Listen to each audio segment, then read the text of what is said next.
Hey, hey, hey. Oh, hey, what's up? Where's our phone? There it is.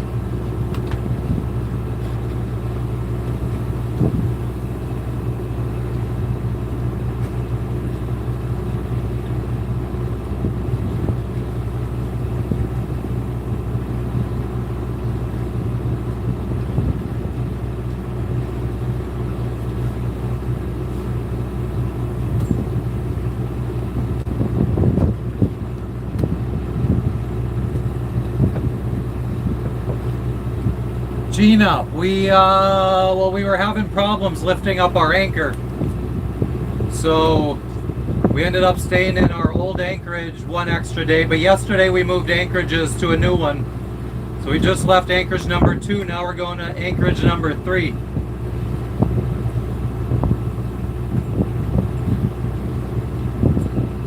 How you doing today?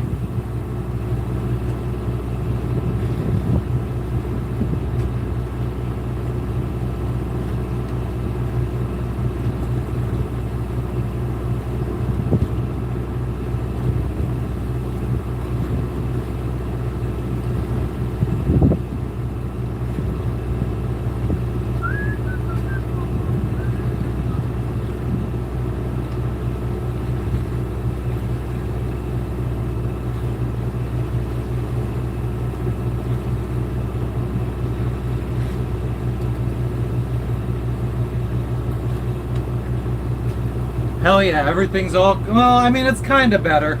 We figured out what the problem is. It's one of the wires. So we were able to let the anchor out, but we couldn't bring it back in, which is the more like labor intensive part. So we were able to switch the cables for up and down, and now we can bring the chain up, and we have to manually let it down, which, I mean, gravity does all the work for us letting it down. So we're okay, but it'd be nice to be able to mechanically or electrically let the anchor chain out. Since we can't let the anchor chain out using the buttons, our chain counter doesn't work. So when the thing that lets us know how much chain we have out, it's not accurate.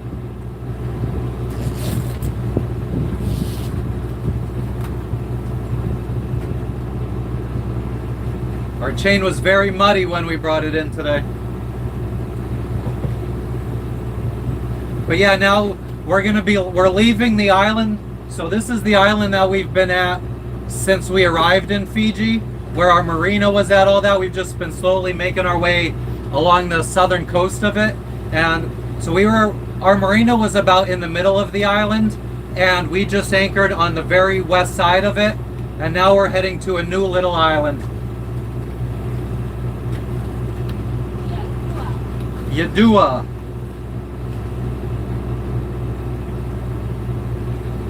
We got 20 miles to go.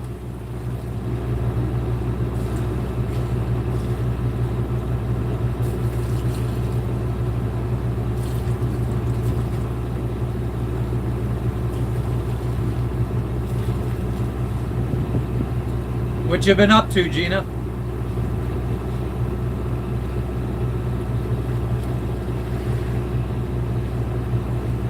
Yeah, peoples, double tap the screen to like the video. If you guys are interested in seeing what it's like sailing around the world, living on a boat, definitely give us a subscribe. Let us know who's here, where you're tuning in from.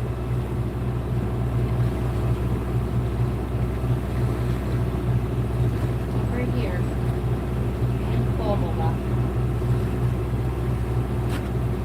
Could you grab, you might have moved it already. I had a big water bottle full down there.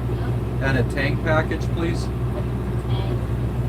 Oh, Gina's still waiting for your troll thing. I haven't touched my planners yet. She hasn't gotten to her planner yet. Oh, and her friend just shipped out our care packages.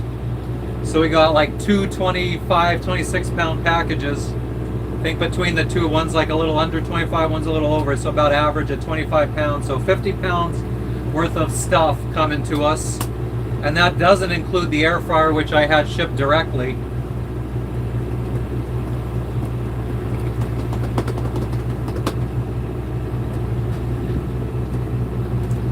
So yeah, things are on the up and up for Antisocial in Paradise.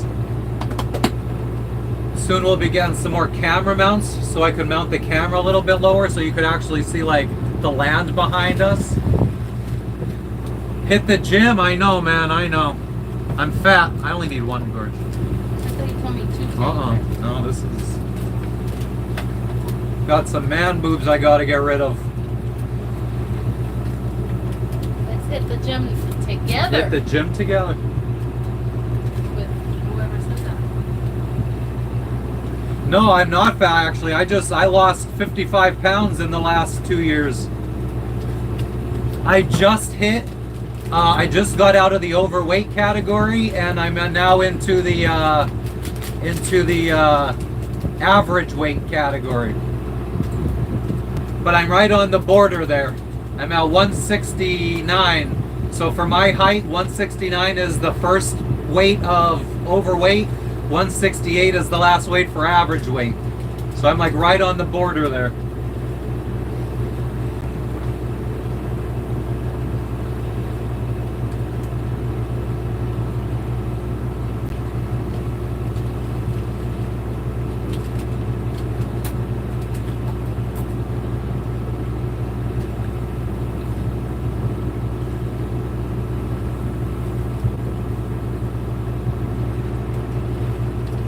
Peter, where are you tuning in from? What was I gonna say? I lost all my weight eating junk food.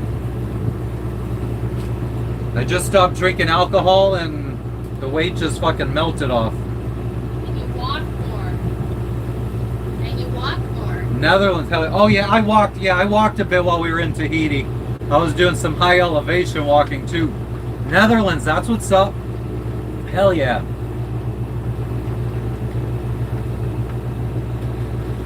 Have you been in here before? I feel like you have. 6 feet tall, not slouching at 160 in your early 30s. I'm not good with, couldn't even, is that average? Is that, I feel like for that height, that's pretty average. You're pretty tall. I think Jess is like 5'6". Gina, you're like Shaquille O'Neal to me.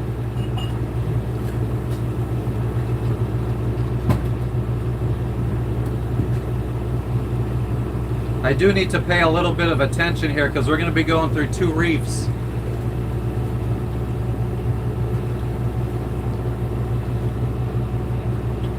"50 push-ups, 50 pull-ups, and 50 stomach exercises."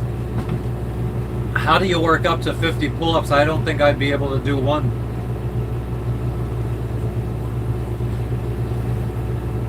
I'm almost positive I can't do one pull-up. I'm going to be 40 on Saturday.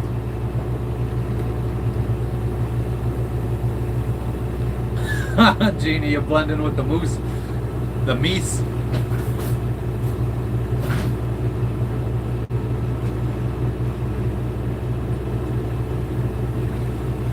Well, I could I could probably do 50 push-ups and 50 stomach exercises. If I had to, maybe I could do half in 2 different sets, but the pull-ups, like I said, I don't even think I could do one pull-up. Yeah, I got the chart right in front of me. David, where are you tuning in from?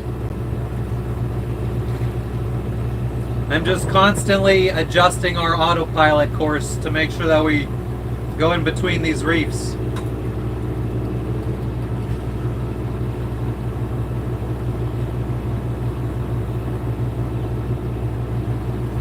We're going 5.6 knots. It says we'll be there in less than 4 hours. Maryland, DC area, that's what's up. We always went on vacation in Maryland. We're from, I'm from Pennsylvania. Do it in sets, okay. Yeah, and I got resistance bands on the boat too, so I could do some other exercises that would require that you could do with resistance bands. Aren't there also some kind of bands that you could use that could like help you like do pull-ups? Like if you can't do a full pull-up yet, like there's some kind of like band that'll help you like take some of the weight off until you could actually do it. Waynesboro. It sounds familiar. Is that in PA or is that in Maryland? Swimming. Yeah, we need to jump in the water more often.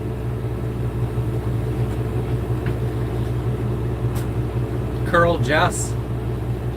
Not that strong. Just pull yourself up. Yeah, I could probably even swing my boom out over the water and do pull-ups off of my boom.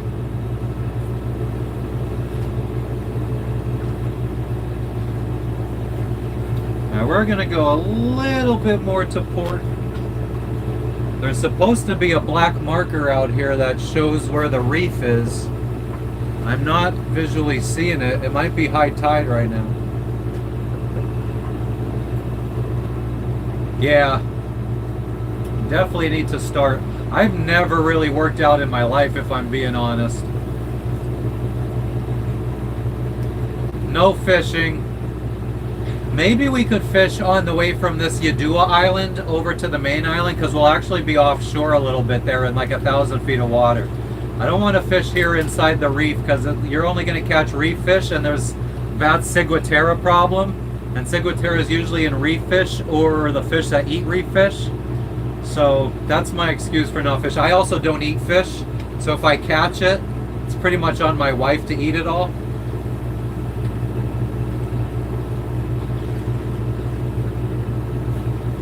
Probably some monsters in those waters. When we're offshore, here closer to land, I don't know what I'd be catching.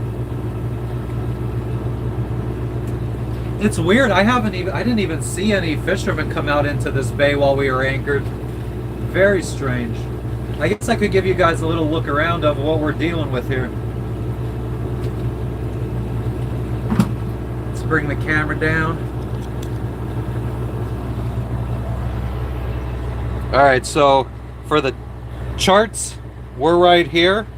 There's a little reef here to our left. And then we're going between two more reefs right here. I'm sorry that it's not focusing very well. But yeah, so you might be able to see a little streak of white. That's the reef out there. And then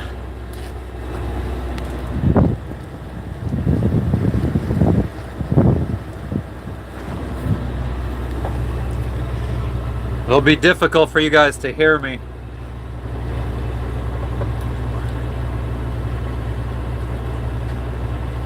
Catch and release. Yeah, I might do that. Maybe that's what we would do. So we're heading out. You could barely see the island in the distance. That's the island we're headed to. So once we leave there and we head south to the main island where the capital of Fiji is, we'll be offshore and maybe we'll do some fishing. I got to rig up my line. The last time we tried fishing, the chat got me to fish on our way to Fiji, on our 15-day trip to Fiji.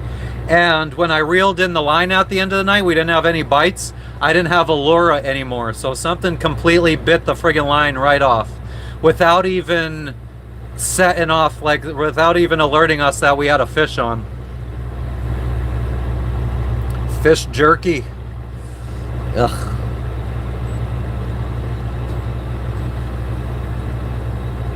Yeah, people, if you guys think you'd be interested in seeing what it's like sailing around the world, living on a boat, we're trying to make it back to the United States in under a year. So we're going to be doing a lot of sailing, trying to go live as much as we could, showing people what it's like. So definitely subscribe. Double tap the screen to like this live so it gets recommended to more people. Helps us.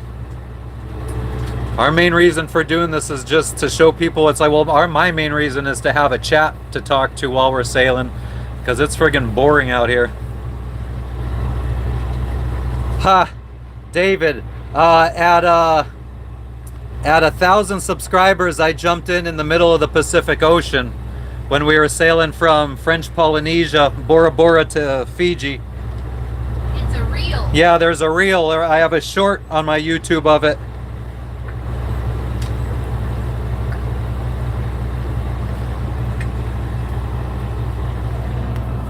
Yeah, but I mean, when you're out in the middle of the ocean, I don't think there's that many sharks.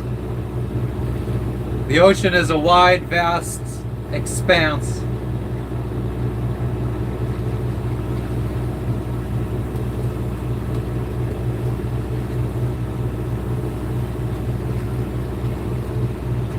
I guess maybe the black not beacon, buoy, the black buoy, I guess is underwater due to the tide, because I don't see it. What? There should be like a black buoy showing where the reef is. You don't see it? No.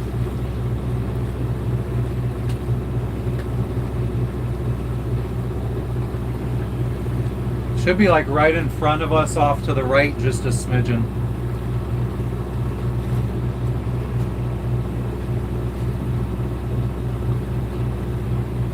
In my fucking vision, it's bad. Like I literally. Yeah, like I said, it might be submerged at this point. It might be high tide.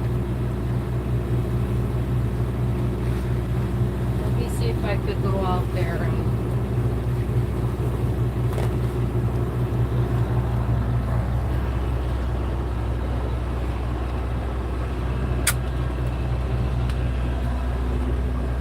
Like that, David?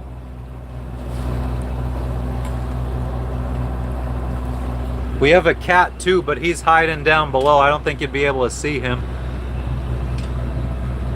Yeah, he's back here. Let's keep our eyes on the chart.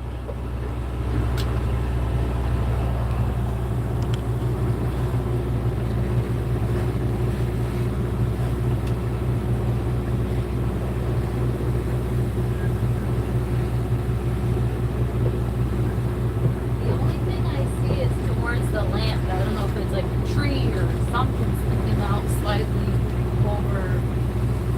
over on that end of the land. Yeah, David, I guess, but it's also very stressful. I envy people that live on land in a house and have a nice routine a lot. But then you get tired of routine and you crave something like this. Yep. So Yeah, I wish I had some kind of friggin' balance where I had a place to go I think fly RV back is to. a good balance because it's like you're on land and you get to explore and pick up whenever you want when you get tired. I mean, like we've been looking at RVs, we have not found an RV that we think would be comfortable for 4 people. That gives yes, us we everything. have. It's just we're like, oh, this is going to be a problem for most campsites and also hauling Well, it. towing it, yeah. I'm just nervous about friggin'. We have found not nice. I mean, they're nice, but I mean, I still don't think they're perfect. Like, I don't think like a 55-foot catamaran, I think, affords a lot of space. Like, you can't get an RV that's going to give you that kind of space. A 65-foot RV, you're telling me you can't get that space? A Greyhound bus. Hell yeah, David. What kind of boat do you want to get? But yeah, I understand the feeling trap. That's how I feel sometimes, and then other times I'm like, I just want to fucking be on land where I could friggin' maybe work a job, have some friggin' income, play video games for like friggin' a good 48 hours straight. I don't even like playing video games, but I'd like to just do it for 48 hours. Like a good 2 days of play, or a good 5 days of playing.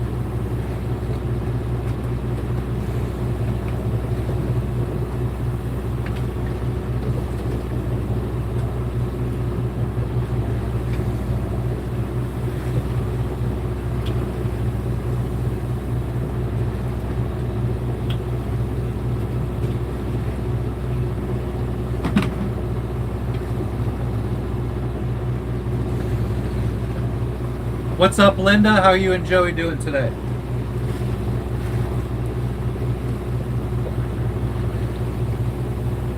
A sailboat? Nice. Well, David, my recommendation is whatever size sailboat you think you could live on, get something bigger.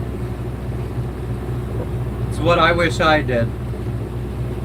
And I feel like I always thought that I would need something bigger eventually. I was like, I just want to sail around the world on something decent sized for me and my wife. But now I just wish we would have friggin' bought our forever boat right from the start, and then put all of our money into fixing that one up.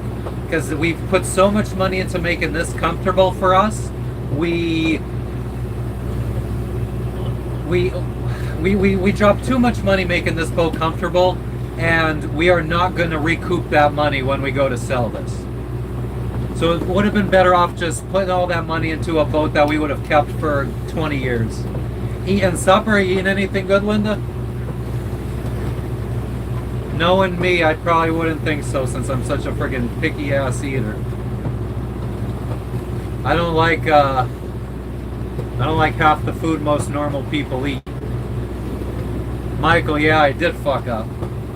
So now we're gonna have to finish sailing around the world on this boat, and then get back to the United States and find some kind of good job so we could save up for a nice catamaran. Where are you tuning in from, Michael? Hartel, we have a 1986 Island Packet 38. So Linda, potatoes I like, peppers I like, sausage and onions I do not like. Oh, okay, there's the reef. You see it? Well, you can't miss it. Look to your right. Oh.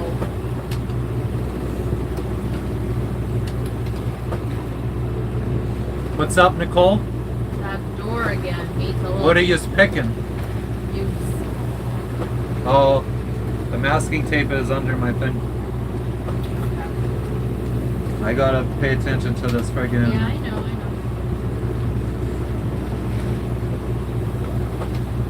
Peaches. Linda and Nicole are going to pick peaches. Oh my god. Where do you pick peaches? Yeah.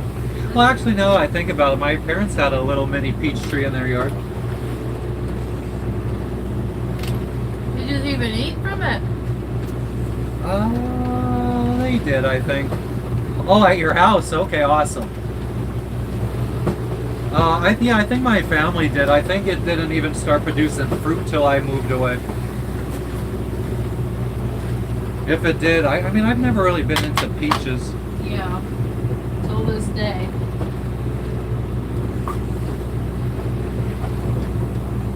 More of a berry kind of guy. Tea berries, blueberries. Tea berries and blueberries are my favorite, and blackberries.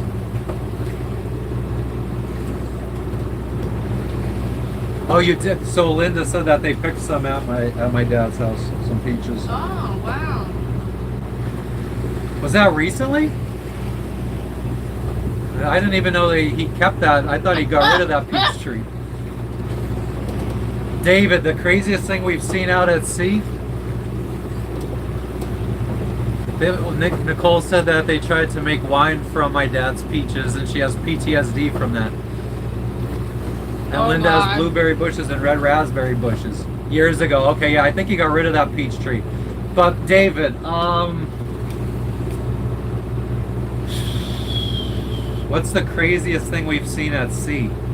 The craziest thing I think we've seen in the middle of the Pacific Ocean, all of a sudden we saw this beacon on our AIS. It's like Well, this. we didn't know it was a beacon.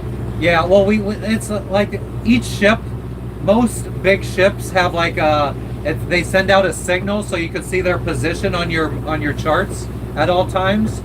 And we didn't see a single boat in 26 days. Well, let's say we were probably about halfway, so 13 days crossing the Pacific Ocean, and we didn't see a single boat. And all of a sudden, our thing started beeping saying that we were on a collision course with something. And it was only like a few hundred feet away from us. And when we finally saw it, it was just this big buoy that was maybe 10 feet around with a big pole sticking out. And it looked like maybe some antennas and some shit. And it was just and it had like, the name of it was all Chinese characters. So it was just like some kind of Chinese beacon out in the middle of the friggin' ocean. Yeah. That was pretty crazy, because yeah. We thought there was like a big ass net under us. Yeah, we thought maybe it was like fishing beacons that it like maybe they had a whole bunch of beacons spread out holding fishing nets so that they could come back and collect all the fish they catch.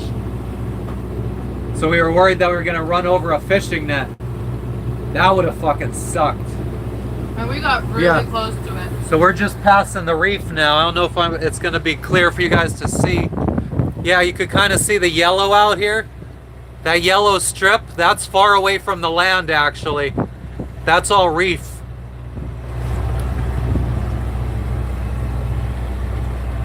And the island that we're going to, you could barely see it out in the distance.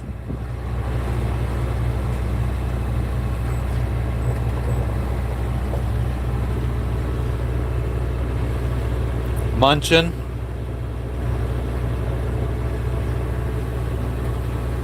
Munching and talking. Munching and talking.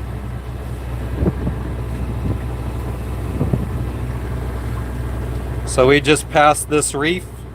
We're damn close to that thing. And we can't see that black buoy anywhere. That should be right over here.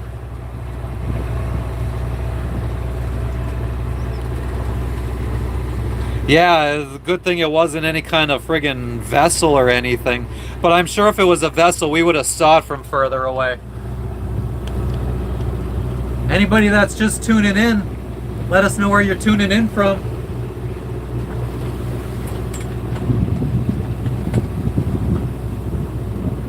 We're in Fiji. Island hopping in Fiji right now.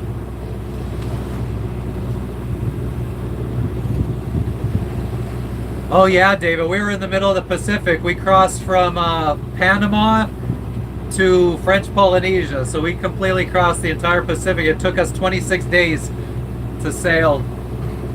We sailed from Galapagos to French Polynesia. 90, shrimp? What about shrimp? I don't like shrimp. Thomas, where are you tuning in from? He doesn't like Oh, 90 degrees in Maine. Thought it said marine. Maine, nice. Me and my family went on vacation to Maine one year. It was really nice. Actually, I think I've been on vacation in Maine a couple times. 90 degrees. It's only 79 here in Fiji, but it's winter time here in the southern hemisphere. What's up, Bo? How you doing? Hell yeah. Yeah, we've been I saw that. Yeah, we've been friggin' chilly. It's nice at night though. I'm sleeping like a friggin' baby. I even put a little sheet over half of my body. That's how friggin' nice it is. I don't know. I don't even know how you eat shrimp, Gina. I don't eat them. I know nothing about shrimp. I don't even know if I saw one in the water if I would know what it looks like, because they don't look like what they do in the store, do they? Yeah, Maine was really nice, except even in the middle of July, the water was cold as hell.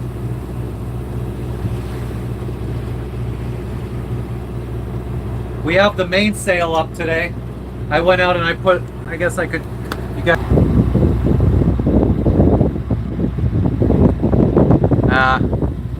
it's hard to see through this window, but the mainsail is up. We haven't put out the head sail yet.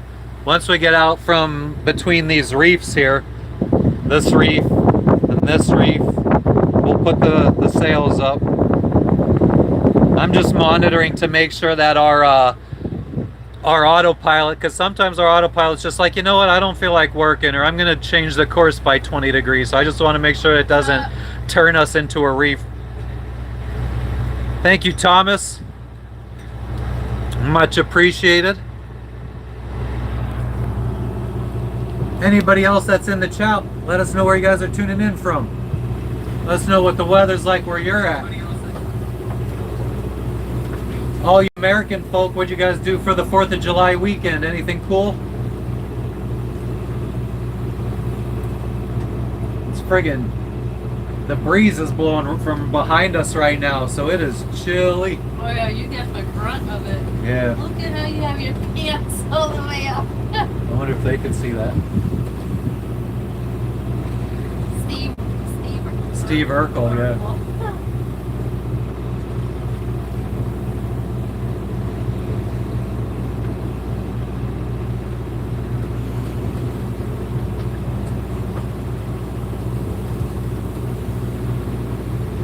100 heat wave, yeah.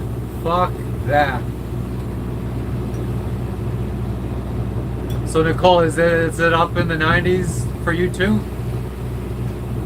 Or is your kitchen hot from cooking? But she's put watermelon. David, 90s. Yeah, hot as shit out there. Oh, we did just adjust course. Nothing to do but be a vegetable in the summertime. Best fireworks for Thomas. Nice. My aunt posted firework pictures to Facebook yesterday. Some of the nicest fireworks I've ever seen from our hometown. I have to turn on our Iridium Go. Oh yeah, turn on the Iridium. Thanks, Frankie. Jump in the sea, Andrew. It's a little bit too chilly for that today. Frenchie, you're not seeing us on AI? Yeah, she's turning the Iridium Go on right now. Oh, Thank you for that. actually, you know what? We haven't been updating our position on marine traffic. I could do that right now.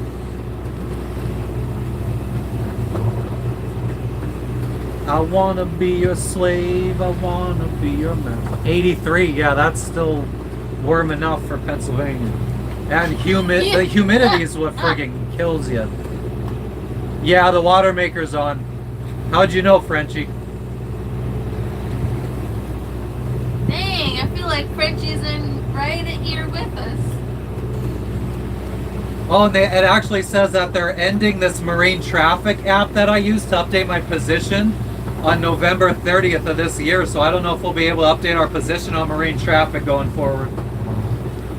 Why? We have to pay a subscription? I don't know. They said that the whole app they're just stopping, Oh, and now the app is freezing. that sucks. Yeah. Yeah, we're on a sailing boat, Sandwich. Yes, Sandwich. Sailing vessel. Shark behind us? I don't think so, Andrew. We're going 5 miles an hour. They can't catch up. Motor, we have a Yanmar 4JHE, 44 horsepower Yanmar diesel. What's up, Lorraine? Where are you tuning in from? Sandwich, where are you tuning in from? What's your favorite sandwich? We're in Fiji. Sandwich, what's your favorite sandwich?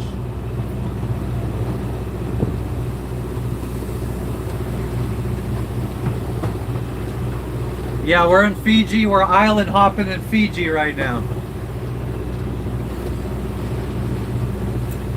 Croatia. Croatia, that's awesome. Delaware, awesome. We're from not too far away. We're from Pennsylvania. We've been sailing. We moved to Florida back in 2014 and bought a sailboat in 2020 in Florida, and we've been sailing around the world. Starting to run out of money, so we're going to try to fast track it now. We're going to try to get from Fiji to back to the United States in under a year. We got like 20,000 miles to go. We're going to be stopping in Vanuatu after this, Indonesia, some little islands off the coast of Australia, maybe Madagascar, South Africa, Namibia, maybe Brazil, and then back up through the Caribbean and back to the United States. Turkey and cheese sandwich with barbecue chips. Nice. Yum. Ooh, that sounds good. This marine traffic app doesn't even want to load up for me. Oh, there we go. Destination.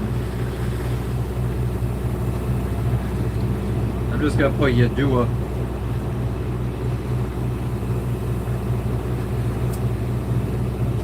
My old man's turning 40 this week. Woo! Can't wait to go scuba diving tomorrow. It's going to be our first time scuba diving on our own. Gina, I have no idea. What kind of animals are in... I assume similar to Madagascar, like the cartoon movie, like hippos and lions and like things like animals you see in Africa. Green grapes and a sandwich. Green grapes are good. All grapes are good as long as they're seedless.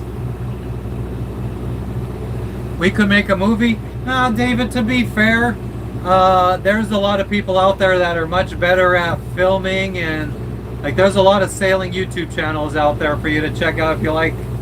If you want to see some good filmography, that's why I go live instead of making videos. I'm not good at filming, so I just entertain. Lemurs. A book? I've thought about writing a book.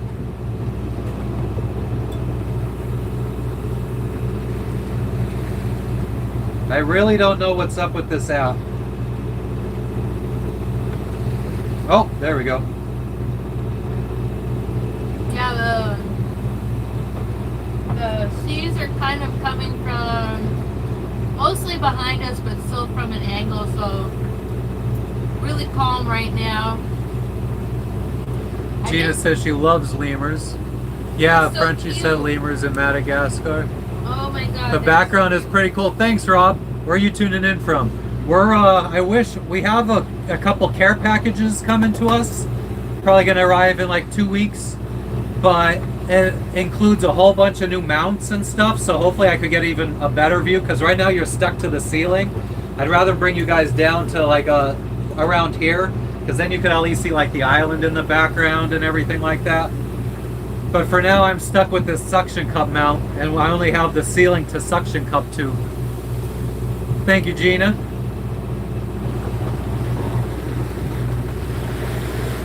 Lived in Hawaii for 2 years and snorkeled a lot. I've seen a barracuda, never went to the deep again.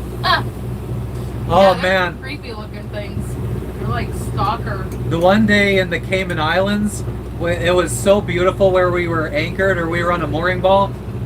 So I was like jumping in the water, and I was probably You weren't jumping in for fun. You were jumping in because there was something that you had to do. I forget what. I don't know if it was. Yeah, but then I think I just started jumping in. No, it was check the propeller or something You were like that. yeah. And I think I was also drunk. And Jess ended up getting pissed at me for some reason, and she brought the boarding You're ladder mixing up. Two things up. That was Roatan or whatever. That was Roatan.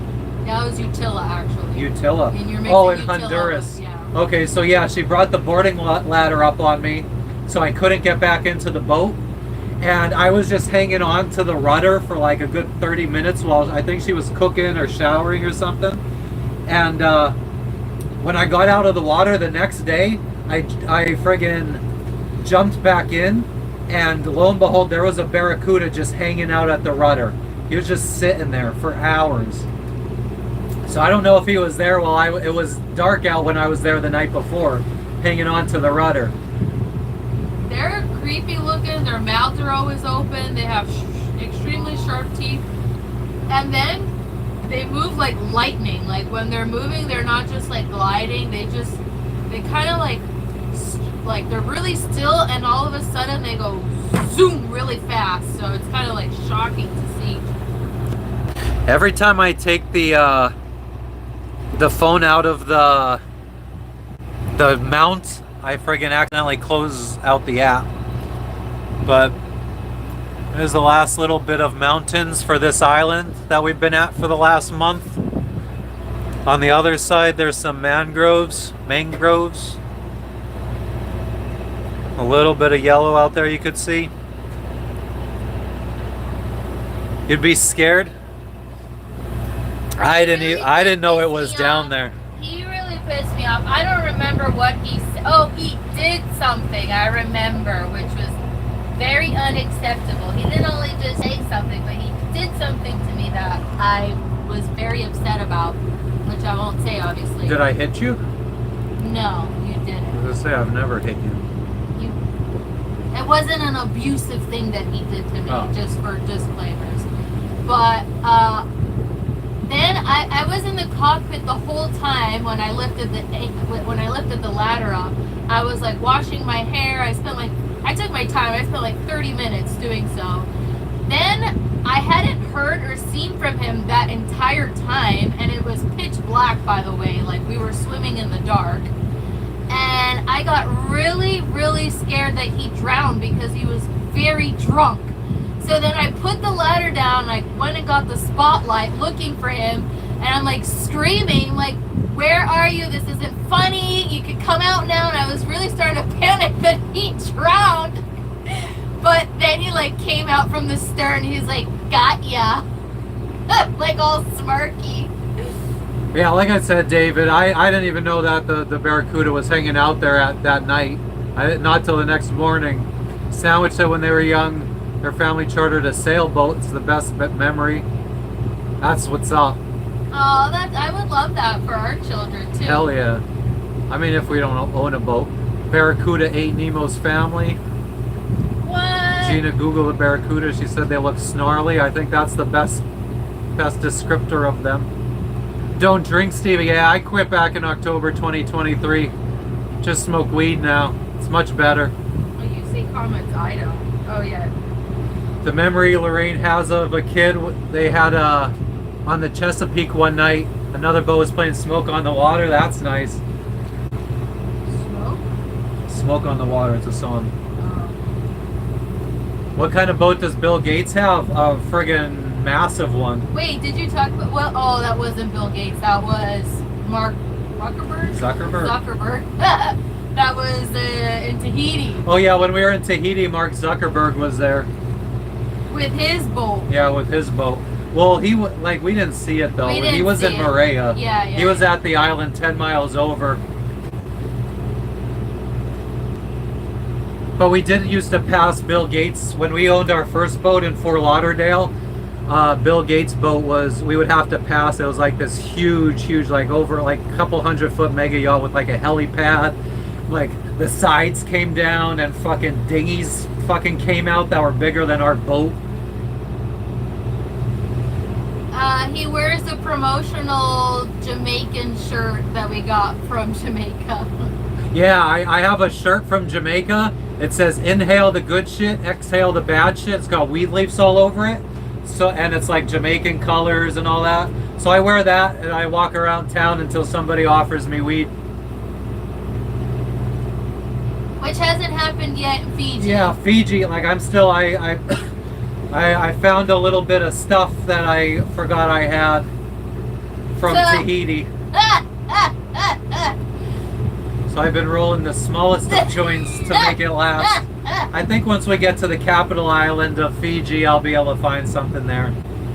Every capital has. I've never seen, like, he conserves the stems and all the stuff he trims from it. Oh yeah, I mean, I forget when we were in Tahiti, I was buying like 50 to 100 grams at a time. And then as I would friggin' smoke it, I'd be breaking it up. I kept all the stems and everything, and then I made like a weed butter with like an ounce of stems. That he's yeah, then I friggin' let it sit the whole sail from Tahiti to here, and by the time we arrived here, there was mold growing on it. Oh. I just used up my last cart, David. Last time we flew to the States, I brought back like 6 or 7. That was back in January. Yeah, back in January. But yeah, I used the last one up. I'm gonna break them open and take whatever little bit that's left that won't vape. I'm gonna just like use it to make the joints burn longer.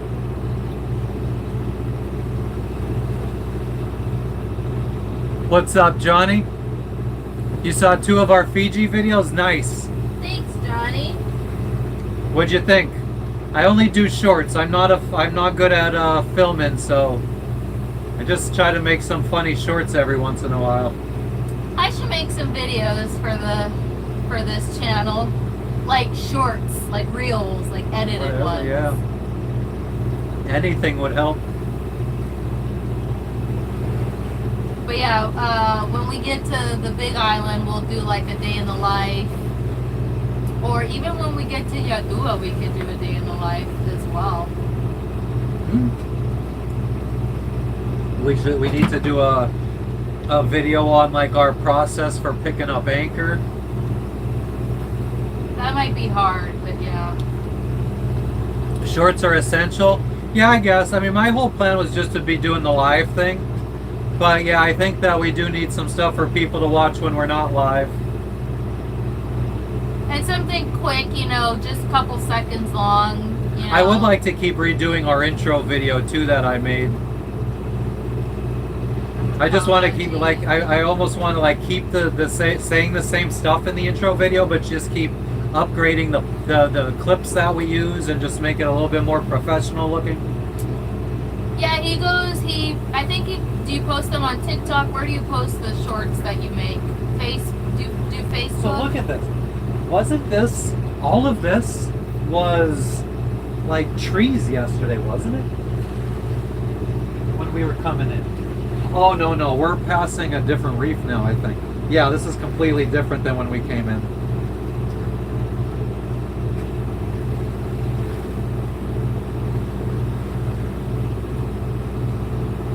Okay, yeah. You're freaking me out. You are freaking out. No, man. I'm not. Oh, is that a quote? From where? Super Troopers, the movie.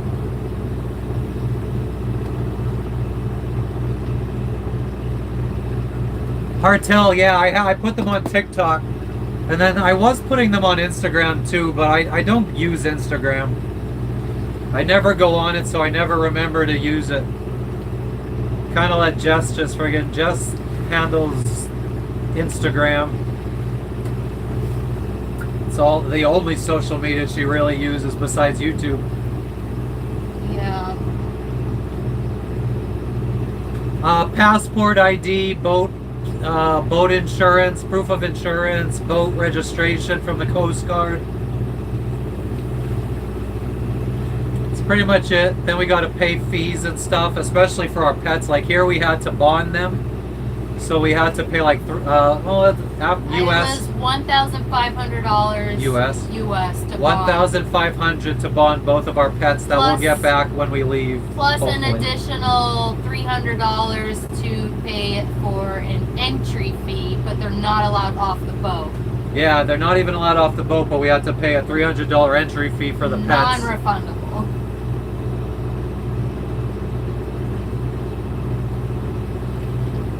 Yeah, it's very easy to illegally be in a country. I mean, but why do it, right? David, not every country, but the South Pacific Ocean, French Polynesia, Tahiti, or Fiji, they're not big on pets because they don't have any cases of rabies in their country, so they kind of don't, they're not really big on people bringing other foreign pets here. Australia is damn near impossible.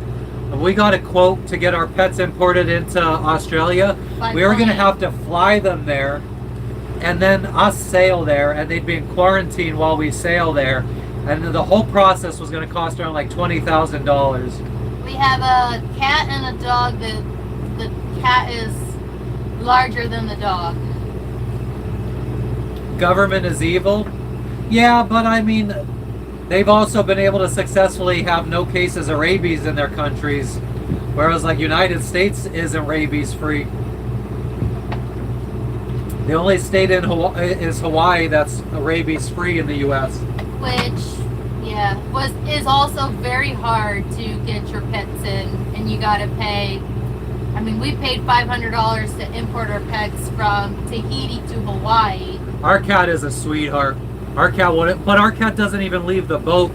So I mean, and he's harmless. Like he doesn't fucking bother anybody. No, he's so sweet.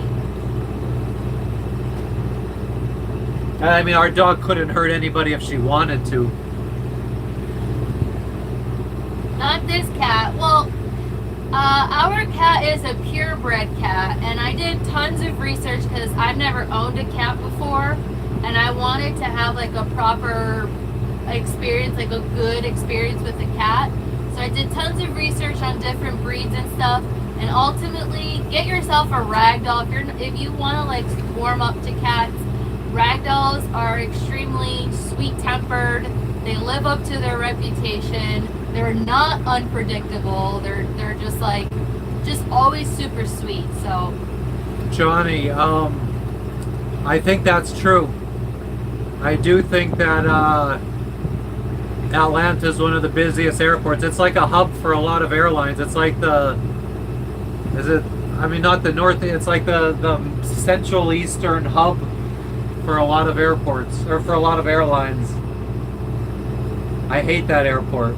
I didn't have a terrible experience. It's a massive I had to, airport, when I was traveling though. for Amazon a lot, I had to. What was your like bad experience? Just busy all the time. And It is busy. Big distance you have to walk between connecting flights if you need to connect. Yeah, it's massive. I'll give you that. But otherwise, I don't feel like I had a bad experience. Our favorite airport, well, my favorite was probably Bogota. Oh yeah, hands down. Very, Colombia. a very Easygoing, super fast process. fast process. Yeah, that's what I was trying to say. Like expedited, or Like, it's very They kind of very efficient is the word I was looking for. efficient, or just don't give a shit. One or the other. But hands down, number one best airport that we have flown to. Not that we've flown to very many places, for sure. Bogota, Colombia.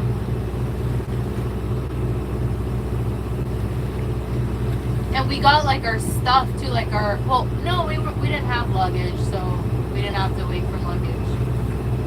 I don't know, we just like went through customs and everything like so quick.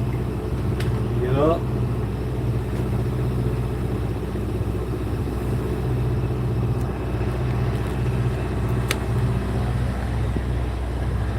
So we're pretty much out of the reef now.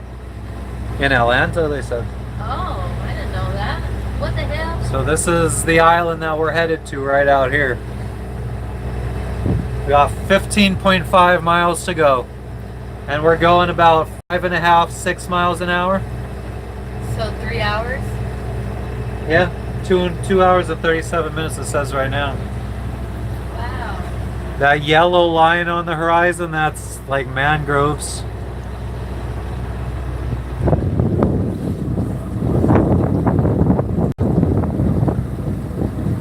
And like reef under. Do you think if we like anchor by one, do you think we should like put the thing in the water, scope out where to like snorkel Yeah, we could. or like dive or whatever? I wanna be a slave, I wanna be a master.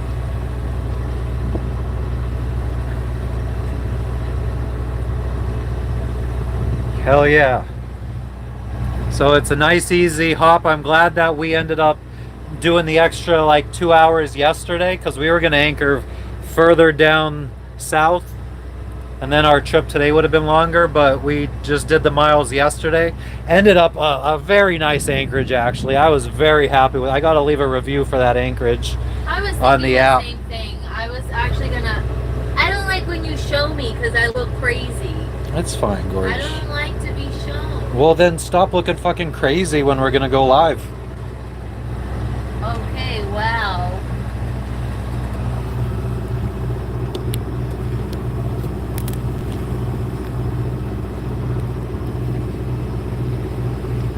I like it, especially to try to maintain viewership of new people in here. I need to show like the view and You need to panoramas. show me.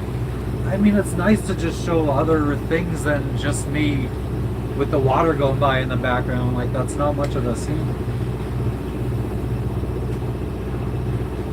Especially, like, I do that a lot when I see the viewer count jump up to, like, let's say, like, we have 5 viewers and then it jumps up to 10 or 15 or 20. I will normally, like, try to do my little spiel about where we're at and just try to catch people's attention. So when you guys hear me do that, like right now, it just jumped up by 15 people. We're in Fiji right now, sailing from one island to another. If you guys are interested in seeing what it's like living on a boat, sailing around the world, definitely hit that, double tap the screen to like this video and give us a subscribe. We're going to be trying to go live as much as we can while we sail around the world.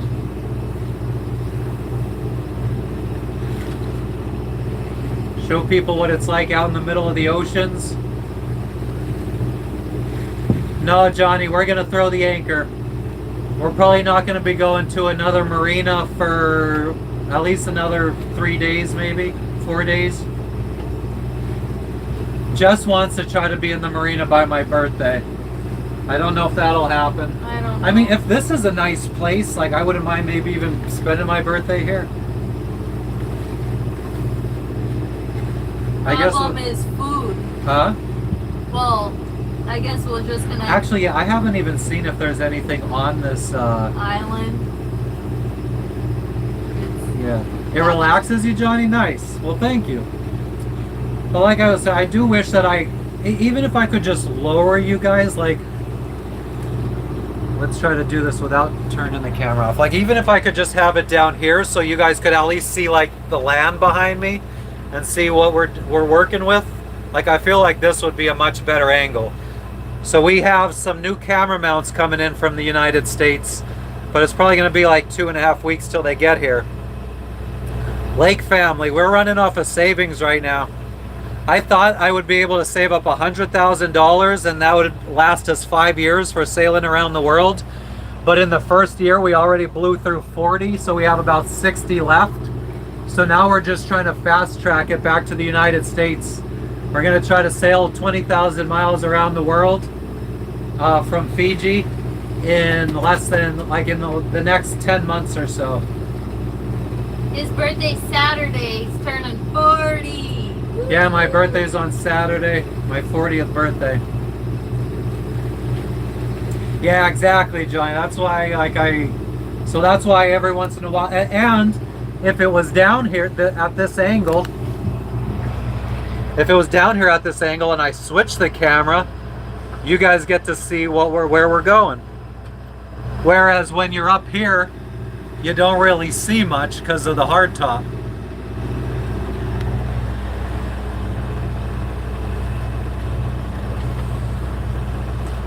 Yeah, Dave, I mean, I was of course stressing about the money a few months ago in Tahiti. We were gonna, instead of keep going around the world, we were gonna sail north to Hawaii and then put up the boat for sale and just move back to land and yeah, work and hopefully save up for a bigger boat.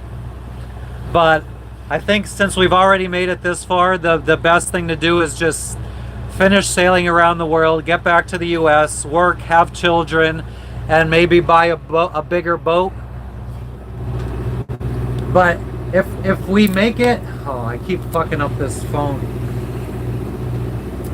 If we make it back to the US on this boat, at least then we still have a home to live in, which I like. Because we could live on this boat, work in the US, save up money for a bigger boat, and have children on this boat. Because I think a couple, like one or two children that are like an infant and 1 year old or 2-3 years old for a couple years, the first couple years, we can manage on this boat while we save up for either something bigger or some property or something to homestead. Thank you, Johnny, for the and Lake family for the birthday wishes. I appreciate it. So yeah, like I said, oh, and not only do we have some more camera mounts so we can mount the camera in better angles, but we have microphones with like wind screens, like the little furry wind things on them. So that way, and it like plugs into the bottom of my phone. There's like a little receiver and 2 microphones. So me and Jess could each wear a microphone in the wind and you guys won't be bothered by the wind noise as much. So we should be upgrading the stream quality a little bit. No donation links. No donation links, David. We just appreciate you guys watching and subscribing, liking the videos, stuff like that. That helps. Don't really feel like I'm worthy of donations.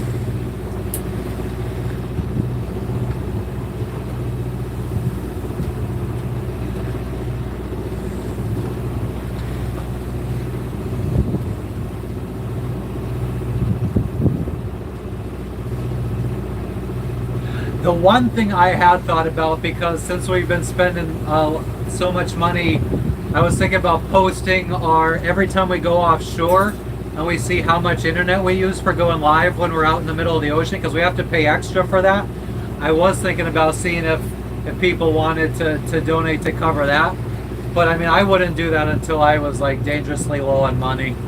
I'd rather just pay for everything myself, and then I don't like relying on other people. I don't like asking for help. Haven't even asked my parents for any kind of financial assistance since I was 18.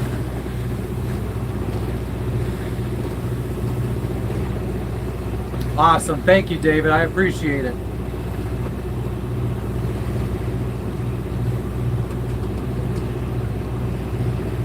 But yeah, like, since we have to pay for internet, like extra internet, we have to pay for like, it's per gigabyte when we're away from land, more than 10 miles.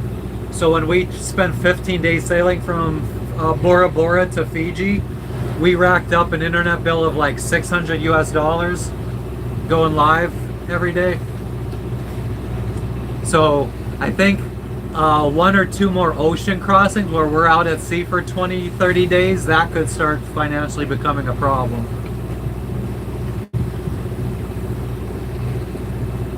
Yeah, so I think maybe if I get to a point where I feel like the content I'm putting out is worth people donating, then maybe I'd accept it. But yeah, we'll see. I mean, I do think that if like I have enough subscribers right now, I just need to have more watch hours. So I think once I hit 3,000 watch hours, I'm at 500 right now, I will have we'll get the super chat function here on YouTube. So I think that is a donation thing, so people would be able to donate through YouTube. So yeah, I mean, if people just keep watching our lives and watching our videos, then eventually the donate function will pop up.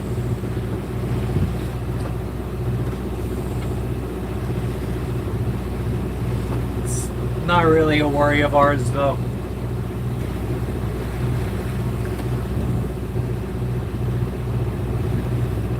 Yeah, what's everybody up to this fine day?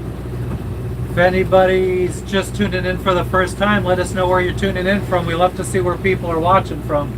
We're in Fiji, island hopping right now. We're actually leaving. We've been on this island that we're leaving right now. We've been there for almost a month. It's a fairly big island, so we've been we did 3 days of anchorage hopping through that island. Thanks, Dave. I appreciate it.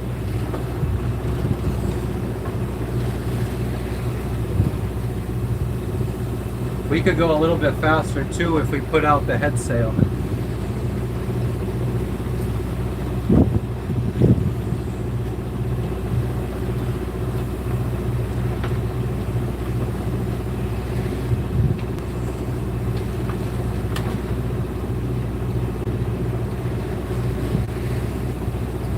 Hell yeah, Johnny. Thank you. What do you do for work?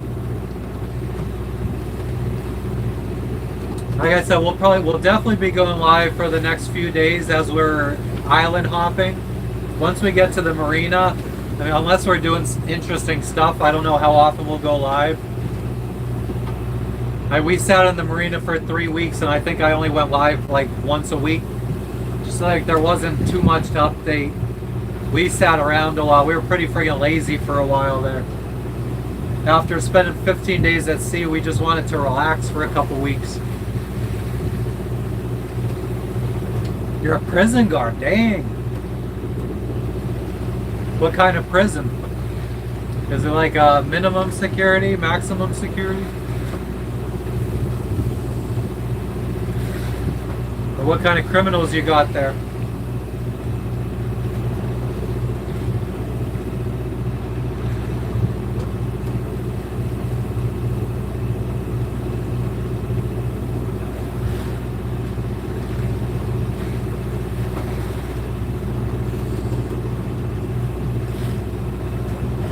Anybody that's just tuning in, let us know where you're tuning in from, guys.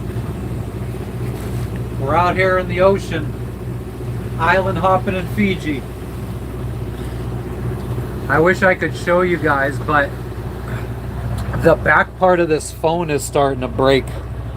Like the back part is just peeling off. But yeah, that's where we came from back there.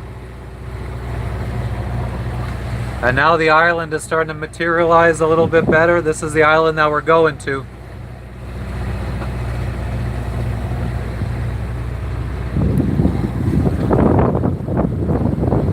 That's the island we're leaving.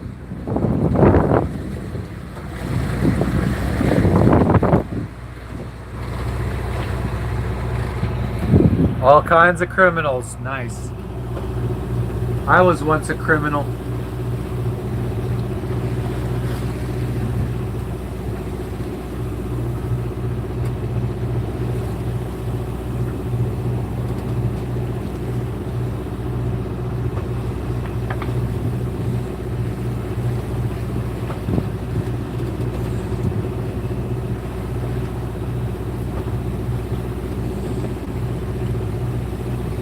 Low battery.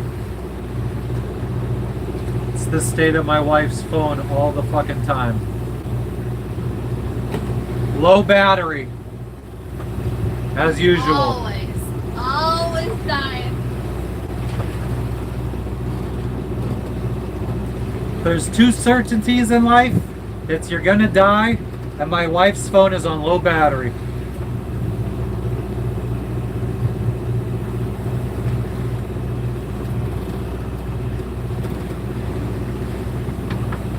Everything she touches is usually dead. Electronics, that is.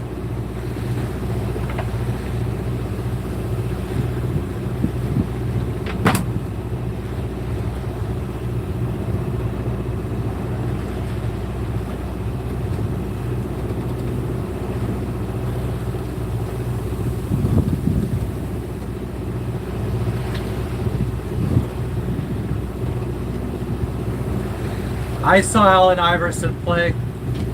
We went to 176ers game when I was little. What's up, Richie? Just chilling, man. How you doing? We're finally leaving the island that we've been at for the last month. Sailing to a new island.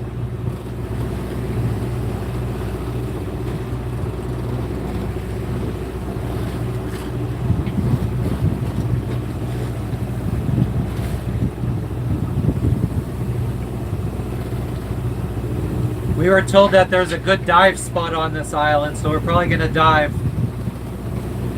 But God, man, this might be the first time I have to throw on my wetsuit for diving because it is chilly out.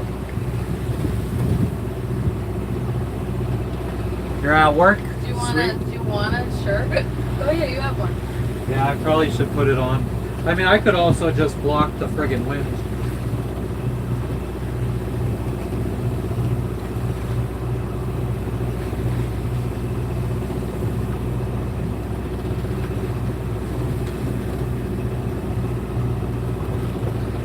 I wanna be your slave, I wanna be your master.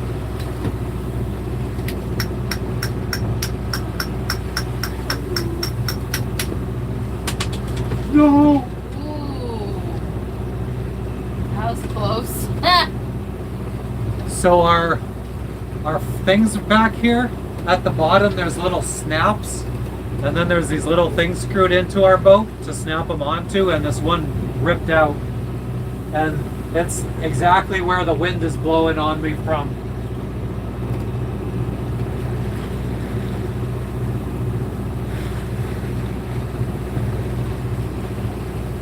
I'm gonna just try to hand tighten it to see if I could get it to hold for a little bit, because we only got about 2.5 hours to go. We could put the head sail out too, Jess. Yeah, okay. On my side? Yes.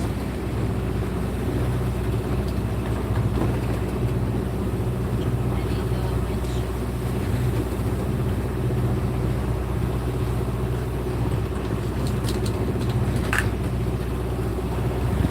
I wanna be your slave, I wanna be your master. I guess maybe we could flip the camera around. Maybe you guys can see a little bit of the sail coming out as we release the sail. I don't know. Oh, Here we we're go. starting to rock. A little rocky booski. Whenever you're... Let's go.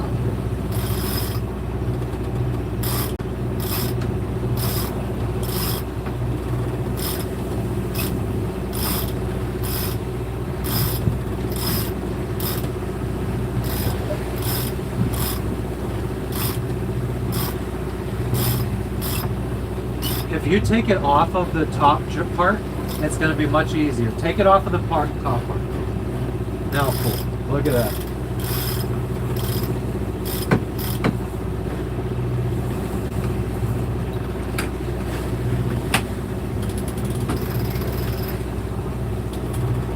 My wife gets seasick sometimes, David. A lot of times. A lot of times, actually. Yeah, and the cat. But me and the dog don't really.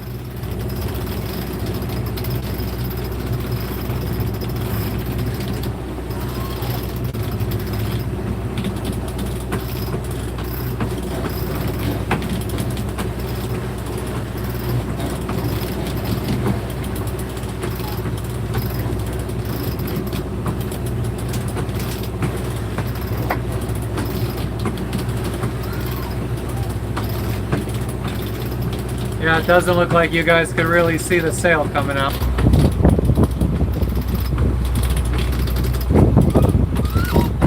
But that's the sail that we just let out.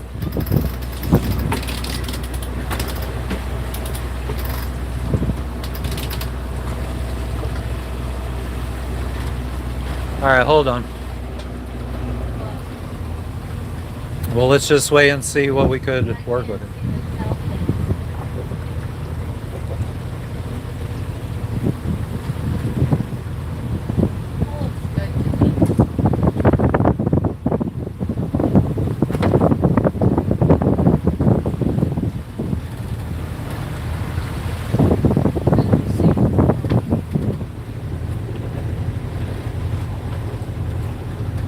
What if we put it in neutral? How fast are we gonna go?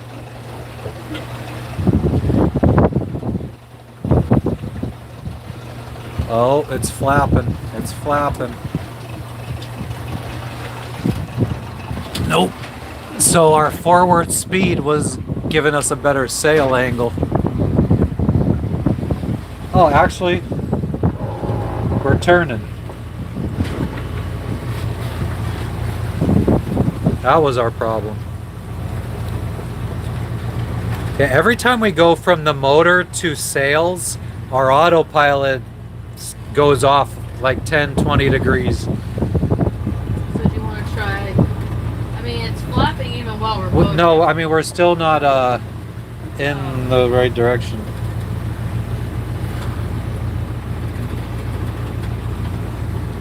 Yeah, I don't know why that doesn't fucking focus. Alright, now we're too far over.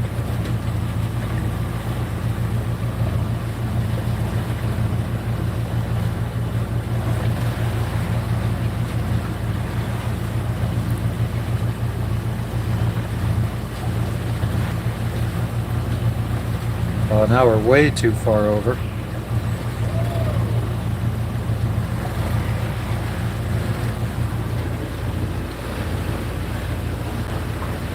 It's the angle the wind is coming from, so pretty much starting to swing behind us. You can't see. Actually, if I take off the satellite charts, you could see our red line better. So the red line is the direction we're actually moving in, and it bounces back and forth as our boat rocks back and forth. But generally we're trying to follow this pink line here.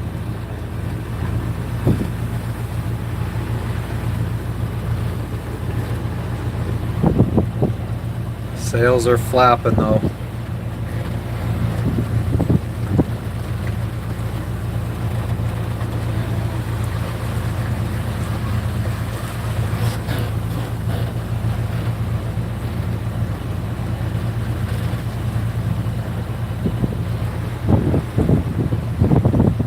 Do you want to try tightening that a little bit more, Jess?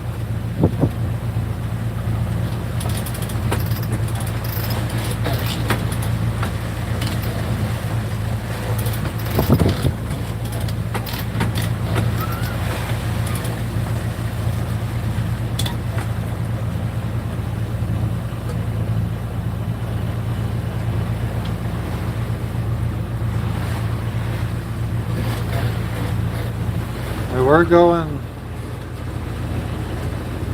at a decent speed, so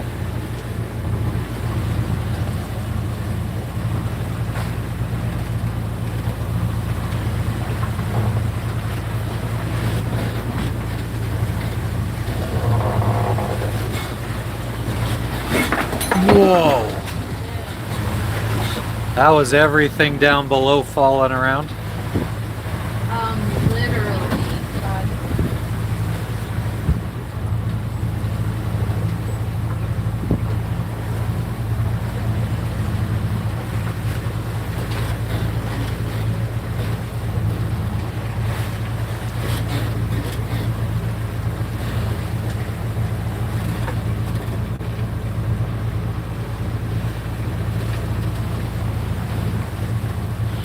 Oh yeah, the cat's probably down there not having a good time.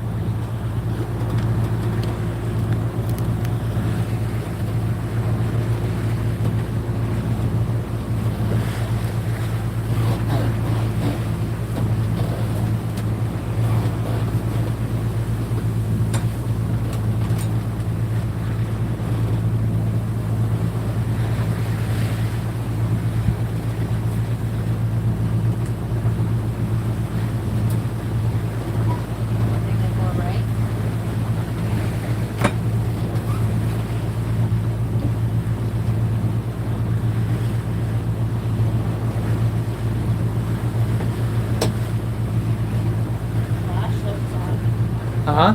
The flashlight on your phone is on. Really? Yeah. No, it isn't. Well, I see the flashlight. Oh, I don't know how that is.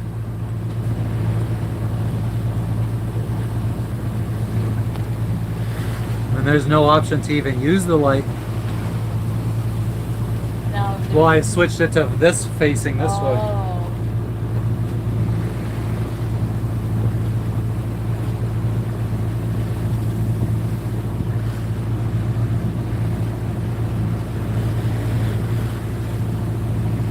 This would have been good drone footage, I think. I mean, whenever we leave Yadua, we should try to get some drone footage.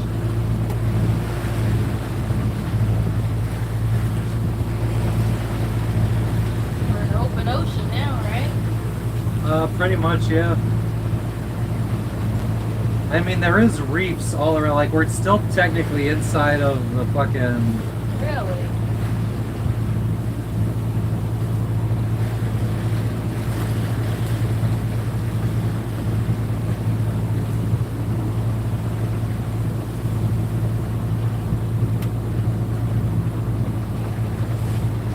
What's up, everybody? Anybody that's just tuning in, let us know where you're tuning in from, guys.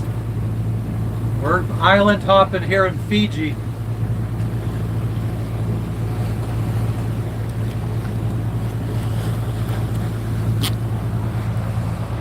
Our sail cover's flapping.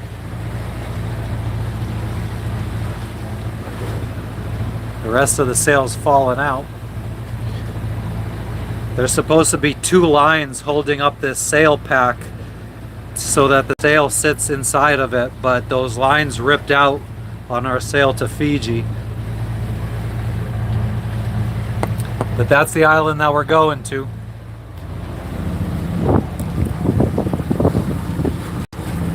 That's the island we just left.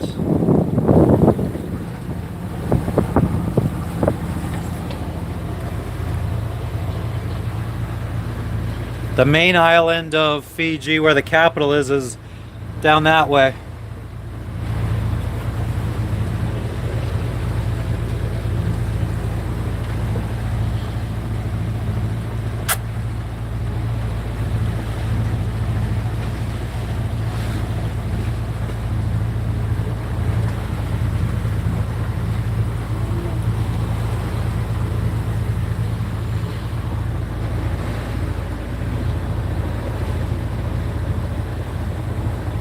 That's your wind speed is not correct. It's more like that plus that. What's up, Shelly?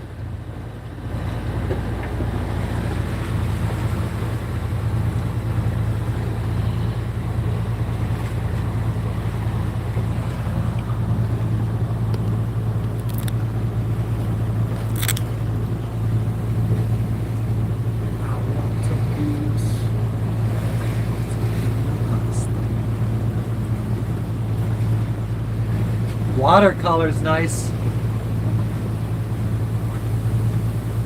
We're only in about 120 feet of water. That sucks, Shelly. Hi, Shelly. But yeah, did you see my message? We figured out that it's one positive cable running from the solenoid to the anchor windlass. Because we switched the wire from the down function to the up function, and now the up function works. So it definitely wasn't any problems with the windlass or anything not being able to do it.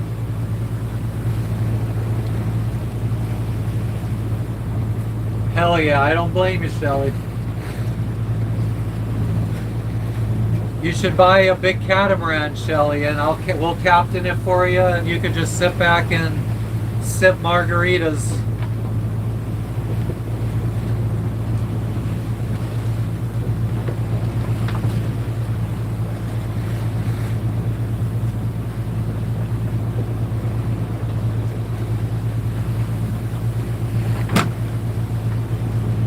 Word.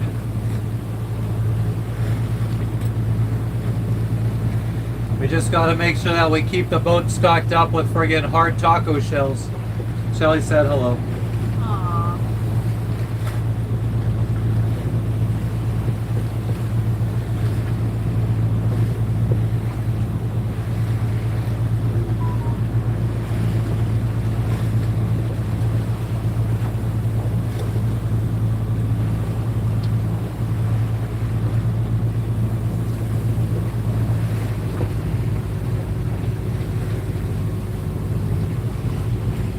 Water temperature is 80 degrees Fahrenheit.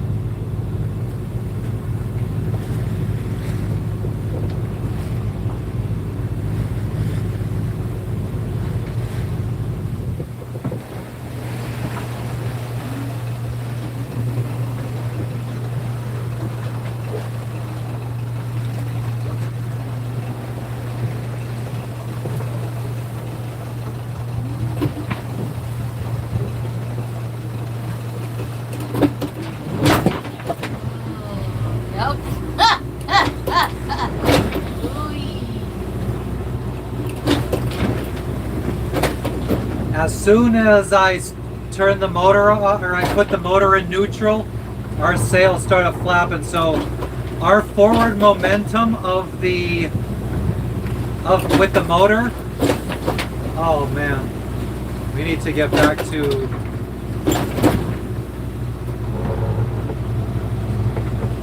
God damn.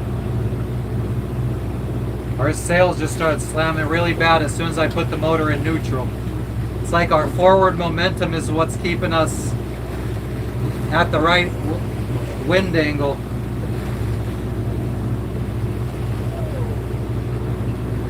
So us motoring is kind of changing the apparent wind direction.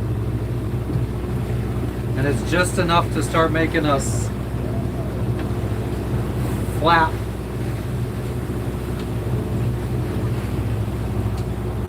Yeah, so Shelly's headed to Hawaii on Friday.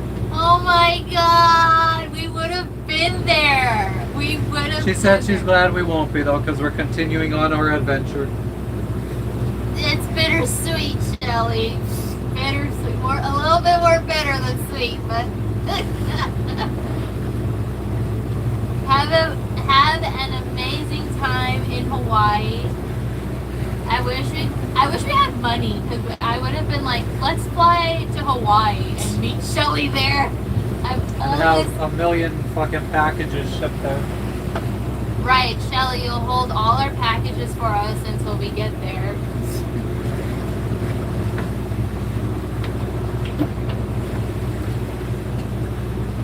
And then from Hawaii, I could be like, let's just go to Japan, because it's cheap as fuck from Hawaii. Let's do it.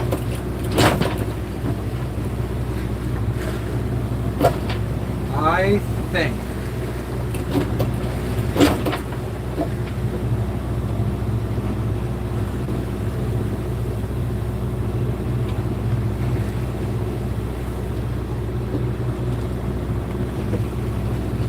It's gonna slam again. I want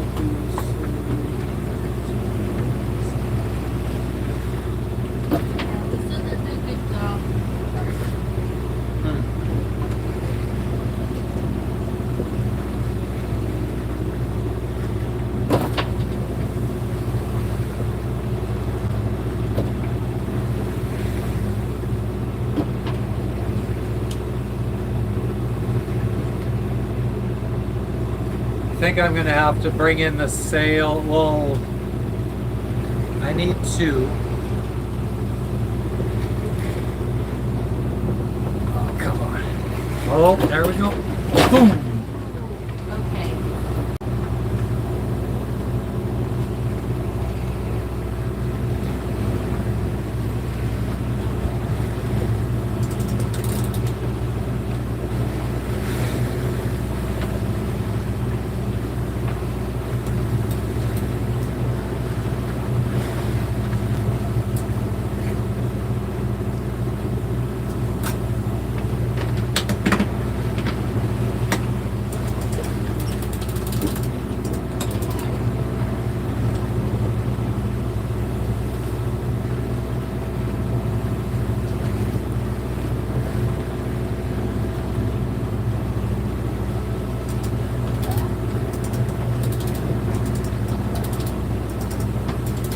Now, I guess it's when like a larger wave comes.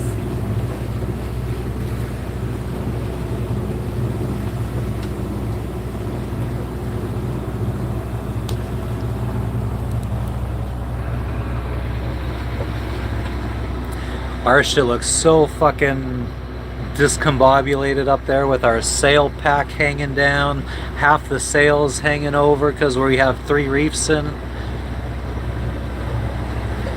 It's very sloppy. Jose, we are in Fiji. We're just sailing from one island of Fiji to another island. Where are you tuning in from? And look at boom. Boom.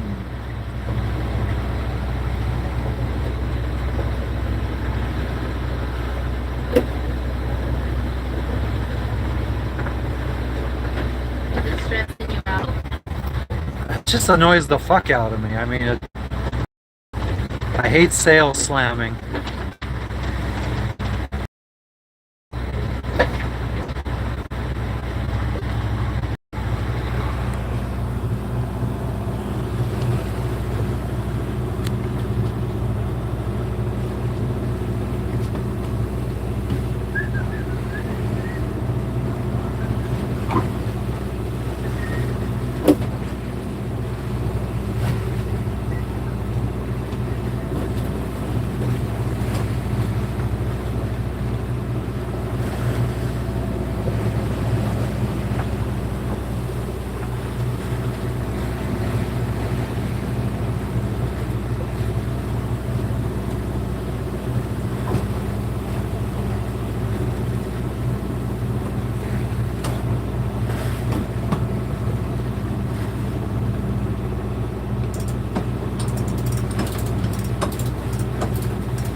Atlanta, Georgia, awesome.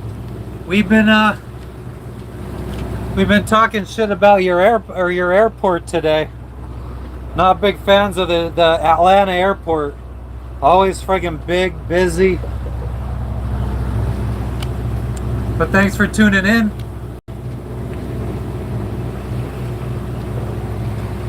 You got your first boat, center console? Hell yeah. You want to get a sailboat someday? Have you looked at sailboats? Anything you're interested in?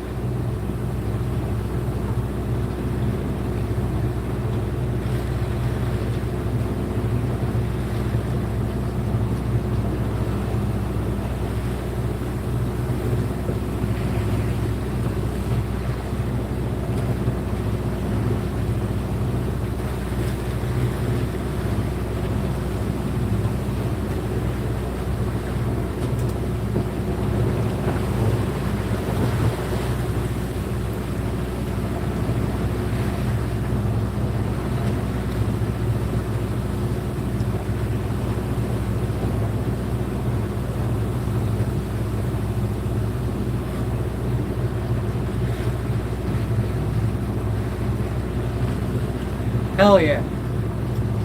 Well, since you're interested in it, we're going to be going live as we sail around the world, so definitely give us a subscribe if you're interested. We got a 1986 Island Packet 38. We left the United States. We left Florida back in 2021. Slowly making our way out here. We crossed the Pacific Ocean last year. Now we're running out of money, so we're going to try to fast track it back to the Caribbean. So we're going to be sailing to Indonesia here in the next month. And then we'll be crossing the Indian Ocean to Africa, going around the Cape of Africa, and then sailing across the Atlantic, maybe to Brazil now. The original plan was to go straight to the Caribbean, but we might go to Brazil because it'll make our sail crossing the Atlantic shorter. Awesome, thanks man. Hopefully we give you some valuable information along the way.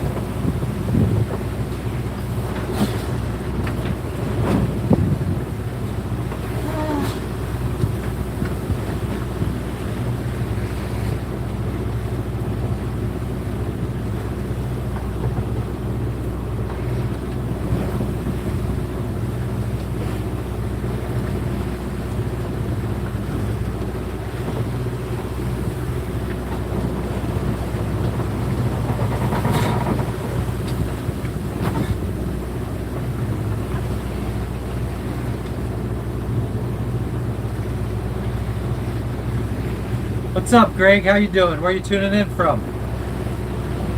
Right now we're island hopping. Island hopping in Fiji.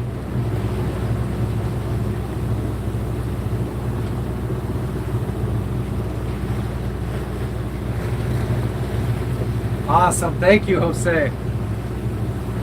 It's definitely been a wild one.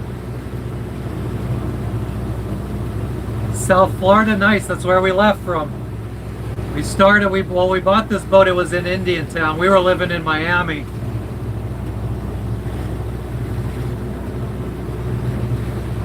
Sailed through the Caribbean a little bit. Oh, Jesus. Our friggin' position, this boat doesn't want to stay pointed in the right direction. Or our autopilot doesn't want to keep us pointed in the right direction. But we sailed around the Central America a bunch, down to Panama. Went through the Panama Canal. Sailed across the Pacific Ocean to French Polynesia, and we just sailed here to Fiji from Bora Bora about a month ago. Now we're island hopping through Fiji.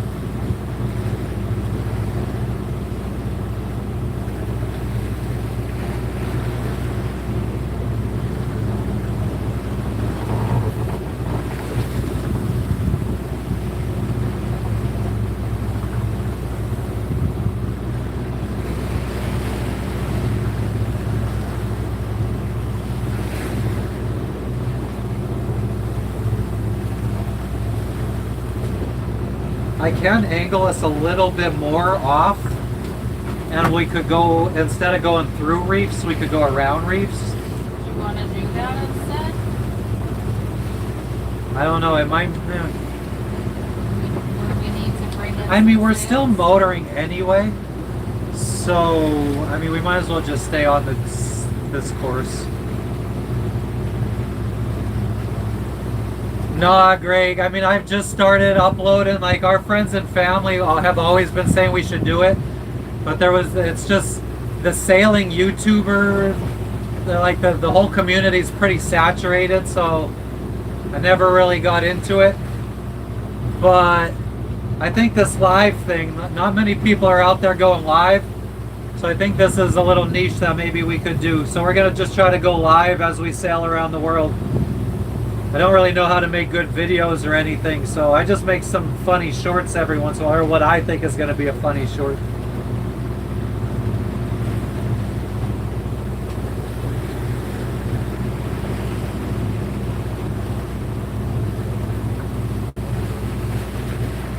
I like this though because I think it gives people a better idea of what it's like out here, because other YouTubers, like they're trying to pick the stuff that's gonna get the most views.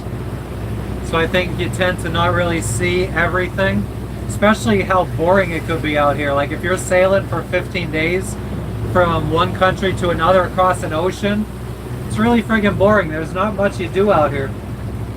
Sit here and read a book.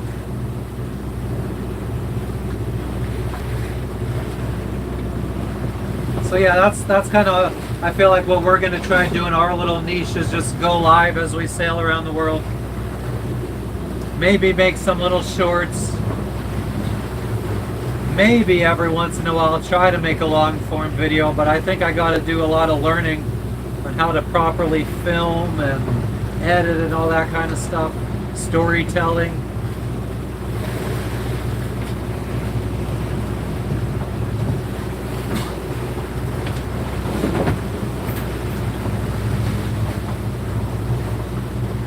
We're rocking a bit now.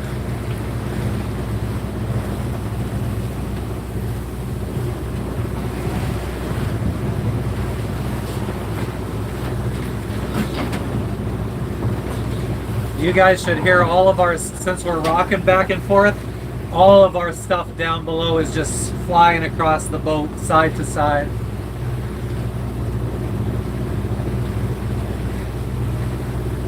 Well, anything that wasn't secured down. Hell yeah, raw and unedited. That's me. 24/7.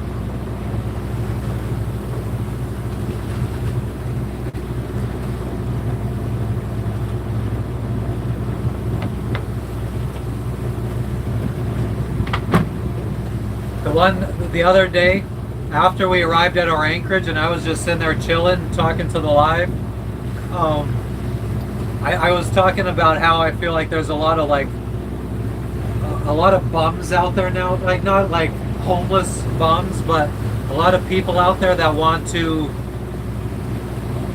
put as little effort into life as possible, like no job, or how like do very little for work but make tons and tons of money and be able to afford everything they want, and how I don't agree with that sentiment. I think you should have to work your ass off to be able to afford everything you want in life. And my viewer count just fucking dropped when I said that. What? When I was talking about how I don't think, like I think you should have to work your ass off to be able to afford the stuff you want in life. Oh. Like I don't think people should just be able to work like a McDonald's job and be able to support a family. Yeah, something you've said repeatedly. Yeah. There you go. And I mean, the reason I feel that way is because, like, if we just went back a couple hundred years, and you actually had to sit there and work every day to raise your animals and raise crops to feed your family, you'd be working fucking 80 hours a week. So the fact that people could go get a 40-hour-a-week warehouse job, like a couple, and be able to support a family, I think that is very good progress. Yeah, warehouse work sucks, but it's much better than what we were dealing with 100, 200, 300 years ago. Like life, even if you have to work a friggin' warehouse job 40, 60 hours a week, I think your life is way better than it could have been 60 years ago. And I'm talking like manual labor warehouse work, like palletizing 50-pound boxes on pallets all day long.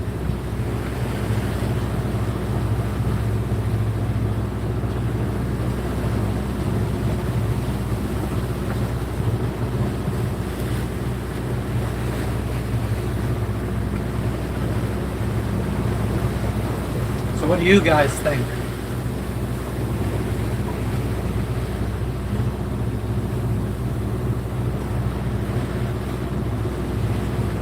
It's only 90 feet deep where we're at.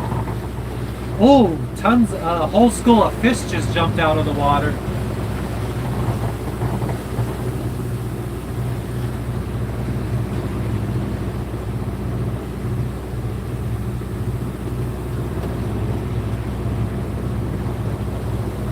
This anchorage that we're going to should be really friggin' protected. Dirty money, hell yeah. Now you got a boat, you need a lot of money. Unless you're gonna be one of those people that I was talking about that buys a boat and just lets it deteriorate and then you become a safety hazard to everybody else. I think that's what brought up that conversation that day.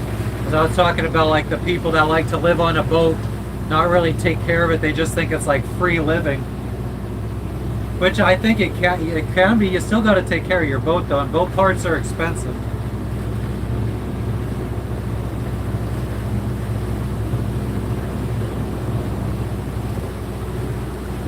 And I also don't understand like how people could be proud of themselves and where they are in life if they're just like living off of welfare or a disability or workers' comp and I'm sure, and there's tons of people out there that truly can't work because they were injured or something like that. But I know that there's tons and tons of people that are just milking it when they could easily go back to work. Like, how could you be proud of your life, proud of yourself? And they're probably not, actually. You need some accomplishments in your life.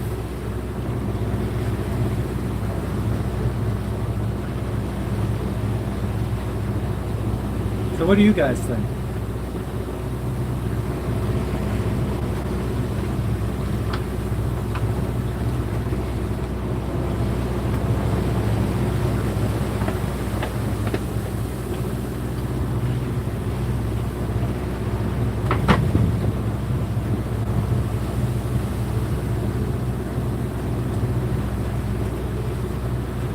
We're almost in single digits. We got 10.3 miles to go.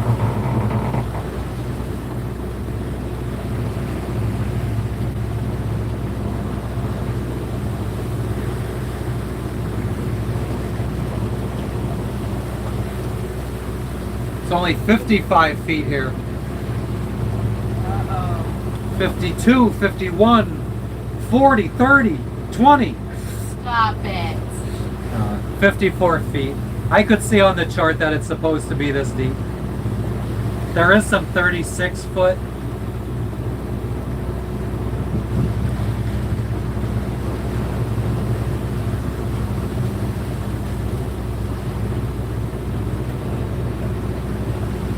We had a little scare yesterday as we were going past some reefs.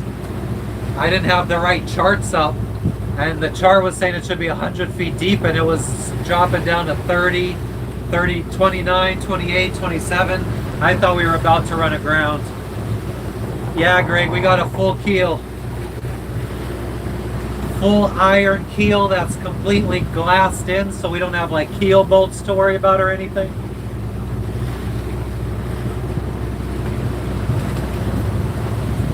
Shelly, I bet you're sweating your ass off from all that hard work. But no, I mean, a job is a job at the end of the day. I'm not saying, I don't think that people need to be physically doing labor, but like you should be earning your own money and not fucking relying on the government or donations or anything like that. What's up, Fanatic? Everything's going well. We finally left the island we've been at for a month. Now we're going to, we're going to a nice little island that supposedly has some good diving. What's up, STG? Wow, guys, you want to hear something crazy? STG yesterday was in, he came into the chat yesterday talking about how he was in 6th place in a surfing competition in Arkansas. And like 10 minutes later, some dude came in that was also in the same surfing competition, and he placed 4th out of like almost 200 people. I had 2 guys that were in the same surfing competition. They didn't know each other. They didn't plan to come in here, but just randomly 2 of the same guys from the same surfing competition showed up. Yeah, Garrett was the other guy. He placed 4th in the competition. Fucking crazy. Like, what are the chances? I'm sure that was the YouTube or Google algorithm. It knew that both of your guys' phones were at that surfing competition. Then it probably saw you in here, STG, and it's like, oh, well, then we'll recommend it to Garrett because he's scrolling right now. I'm sure it was the algorithm.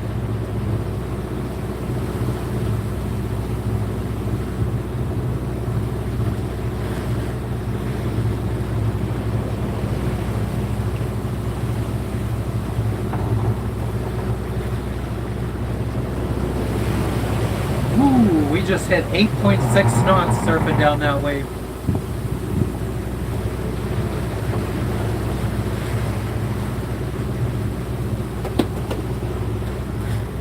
Yeah, hell yeah, that would be cool.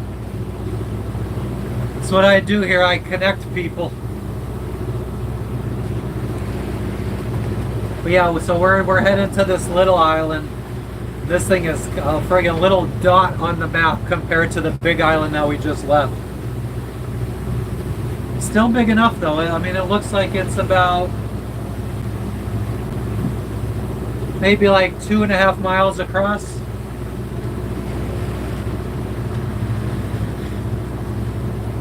It's got some mountainous terrain. I know the camera doesn't really pick it up that well, but they're mountains.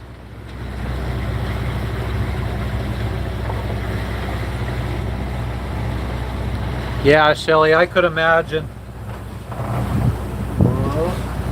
Maybe I should be watching the bow so you guys could see how bad we're rocking.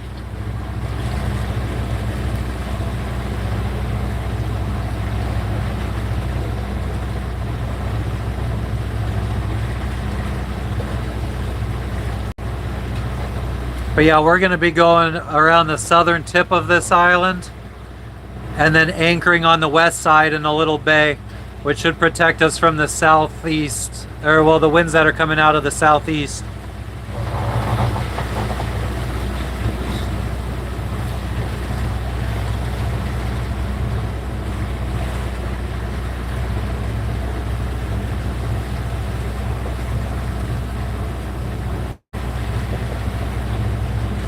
There he is, fucking Garrett.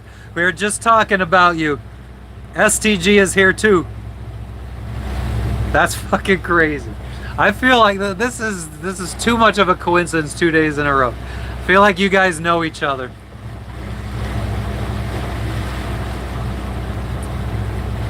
Yeah, Fanatic. Unfortunately, when I turned the motor off, I put it in neutral earlier, and our sails start flapping. Like by us motoring, it's allowing the wind direction. So if I turn the motor off, the wind direction turns to behind us and our sails start flapping. So yeah, that's why we're motor sailing.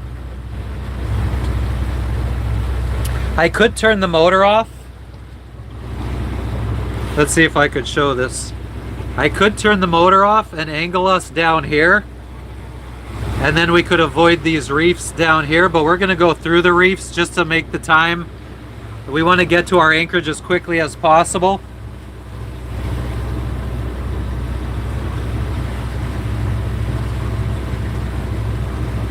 Oh, you guys got notified? Yeah. That's still friggin' crazy. But yeah, I thought that the wind angle would be a lot better because I did raise our mainsail today. Our mainsail's up. We have both sails out. It's just having the engine running at a low RPM allows us to keep a good sail angle.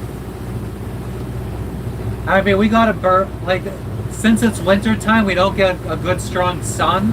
So our solar panels don't give us enough electricity to charge the batteries. So our engine's also charging our batteries up for us, as well as heating up our water for showers tonight. Well, our dinghy, our life raft, again, I don't even like it. We could probably just swim back to land if we had a problem right now, but our life raft is right here. I'd have to go down below to get like the emergency satellite thing, sat phone type deal. You going fishing? Enjoy. I hope you catch something, STG.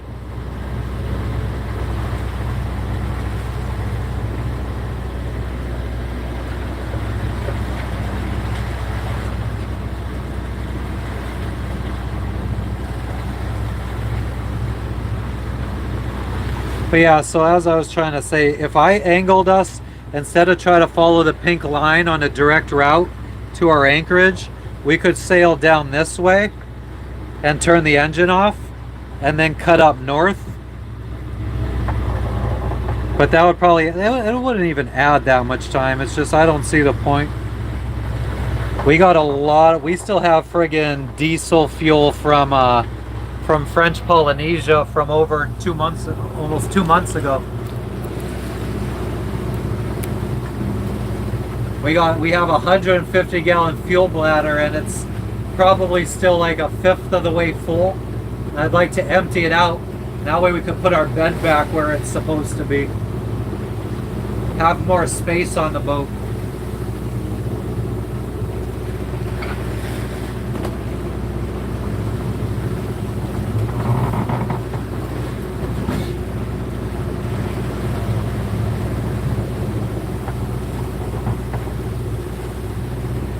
$600 deep now. Now it's over 1,000 feet. We just went over a big drop off. So now this is like deep sea.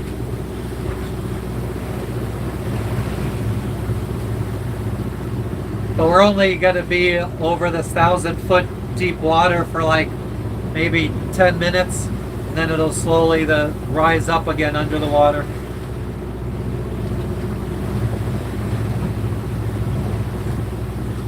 How many gallons of fuel can we carry? In our main tank, it's right around 85 gallons. It's a custom new tank, so I don't really know exactly. And then we have 8 jerry cans, 5-gallon jerry cans, so that's another 40. Brings us up to about 120. And then we have a 150-gallon fuel bladder that we put where our bed is, so we could hold about 270 gallons. And we burn about 1 gallon per hour, and we could go at about 5 miles per hour. So 5 times whatever amount of fuel I said. What did I say? It's like 1,200 and something miles range we have for fuel. Oh, so okay. I heard you say on the live. Are you listening? Shout out to Melinda. What's up? That we're gonna try to not do the no fuel thing to Vanuatu, but I thought you meant no fuel thing from Vanuatu to We're gonna see about it. I don't know. 8 knots. Surfing down waves. Gina, do we get chew gum if we're bored? Oh, and thank you for the subscription, Melinda. I mean, Jess likes to chew gum sometimes. I don't really chew gum. I haven't found any. Yeah, the bladder was a new thing, the 150-gallon fuel bladder. We did that for our Pacific Ocean crossing because I figured it was like 2,000 something miles crossing the Pacific Ocean, and we had enough fuel to motor about halfway. So I figured if we sailed halfway and something bad happened, we could either motor the rest of the way or motor back. And if something happened in the first half of the trip, we had enough to motor back. If something happened in the second half of the trip, we had enough to motor all the way to our destination.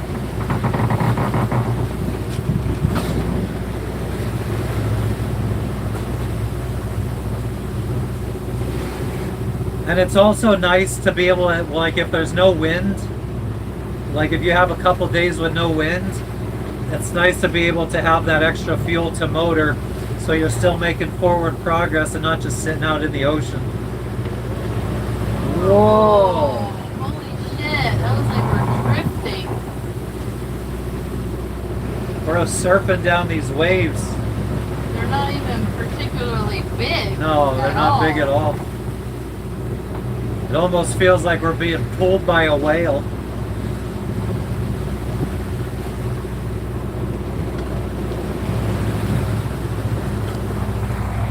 So anybody up to anything cool today?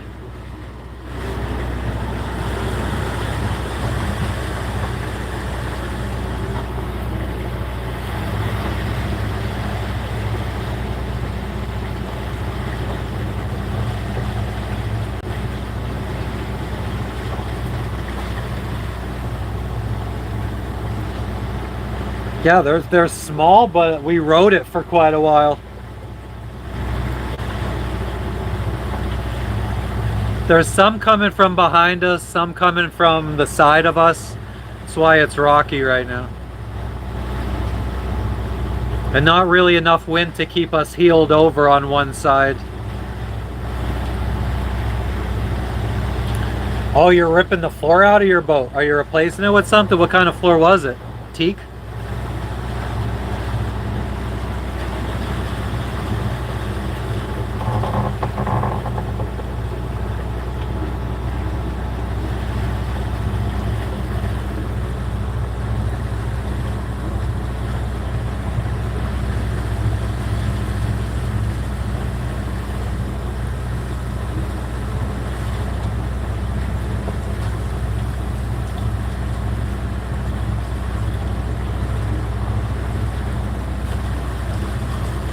Yeah, the doldrums along the equator is a friggin' place a lot of people get stuck, especially if they don't carry a lot of fuel.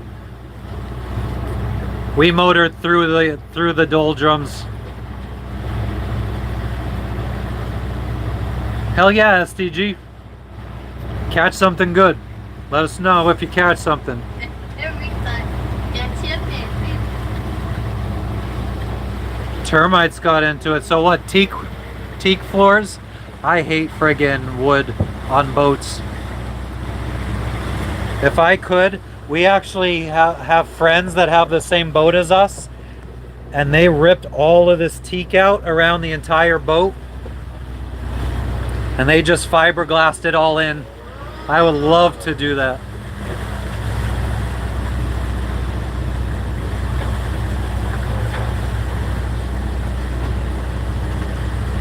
Yeah, I hate that shit.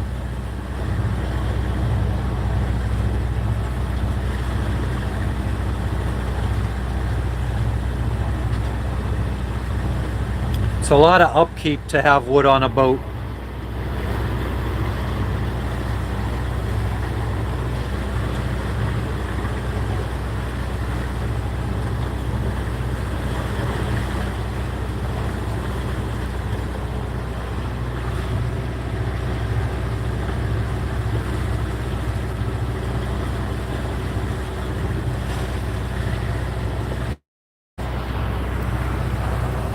Yeah, or just do gel coat or something. Or non-skid, I guess, for parts that you're going to be walking on. Some kind of, just do like a non-skid gel coat.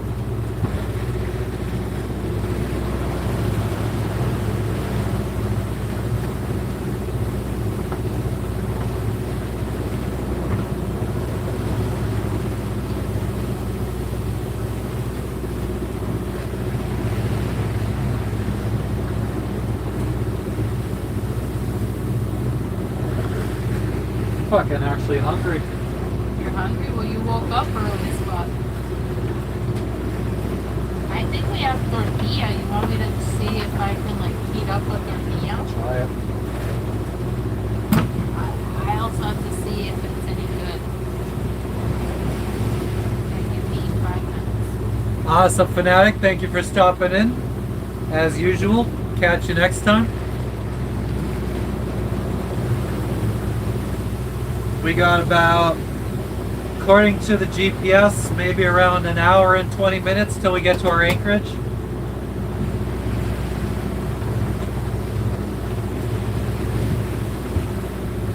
I'm gonna check the sailing app that I use, see if there's any boats anchored over there. I think there was one yesterday. But it also said that there was one yesterday at the anchorage that we just left, and nobody was there, so sometimes people just don't update their position.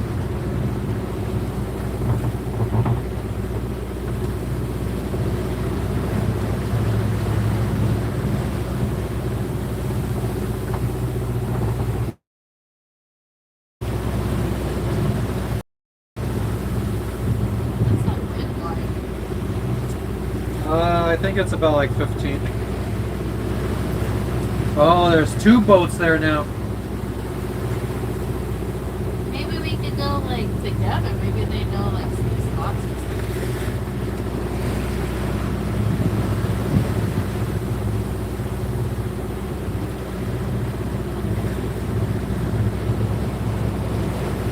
Now it looks like there's 2 boats at the anchorage that we're going to.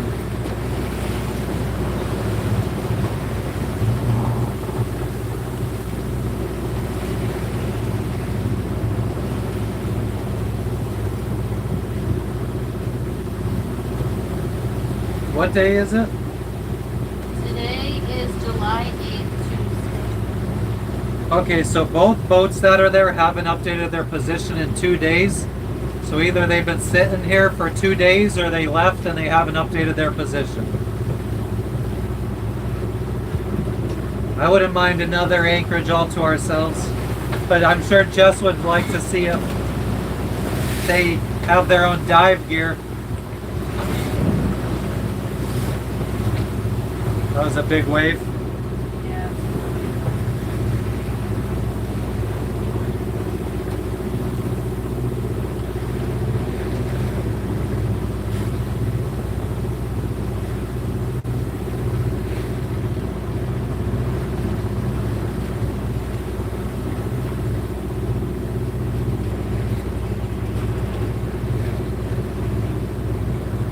Anybody that's just tuning in, let us know where you're hopping, sailing on our boat from one island in Fiji to another. Currently.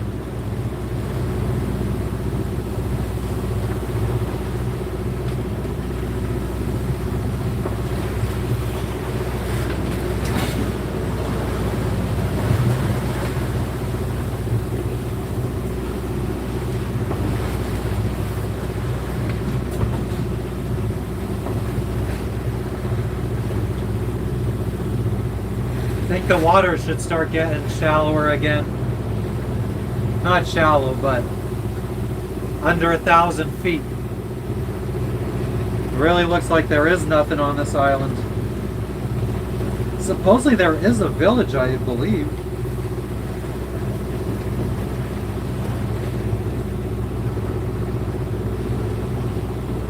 doesn't really do a good job of charging anymore. Charge at all.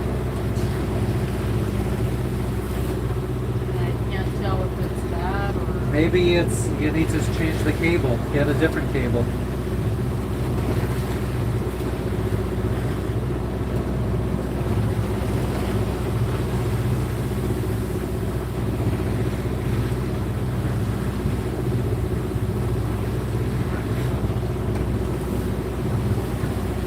I worked for Amazon.com pretty much my whole adult life. Started as a temp, went through a temp service as a low-level warehouse associate and worked my way up.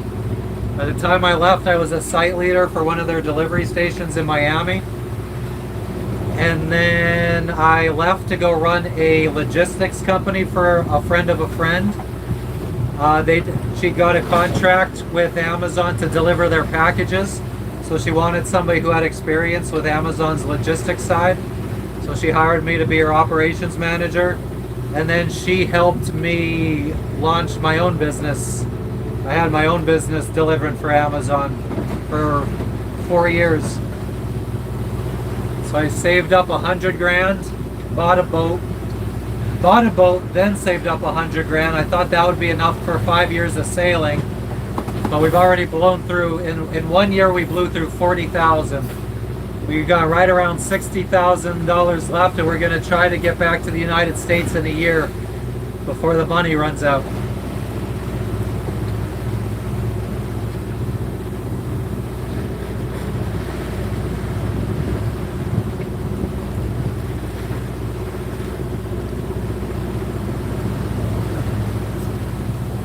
We're surfing.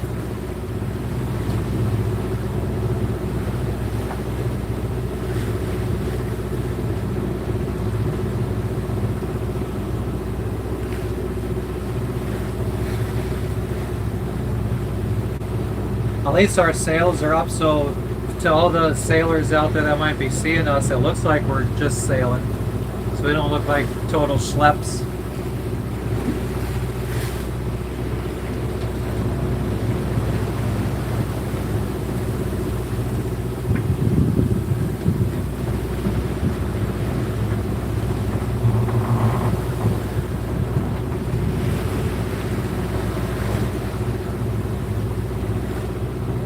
I didn't even realize we're at 7.6 miles to go. Single digits.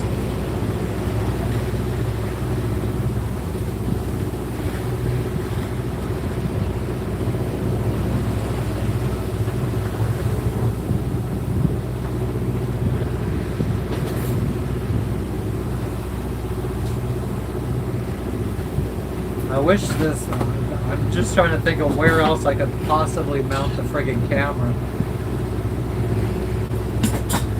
Yeah, GPS, well, we're going about 6.5 knots now, so about 1 hour and 10 minutes is the GPS is saying. So, I mean, it's only noon right now, so I mean, if it takes 2-3 hours, who gives a fuck? We'll be arriving during daylight. That's all I really care about. Just so we could anchor in daylight. What's up, Matt? Yeah, we're motor sailing right now. Every time I put the motor in neutral, the sails start flapping really bad. So I think the motor is allowing us to have the apparent wind angle at the right angle so the sails don't flap. Otherwise, I need to go off course and tack back and forth to get to our destination. Not really down with that shit.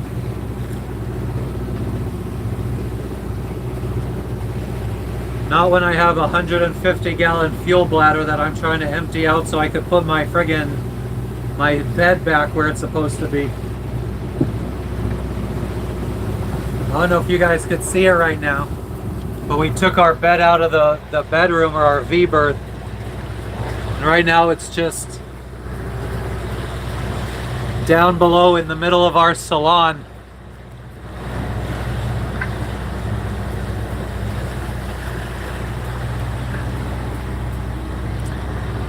We haven't really, the mosquitoes have not been bad. Thank God, because like where our marina was, like, well, all of Fiji is really having a bad dengue outbreak. Dengue fever. So it's a good thing the mosquitoes haven't been too bad.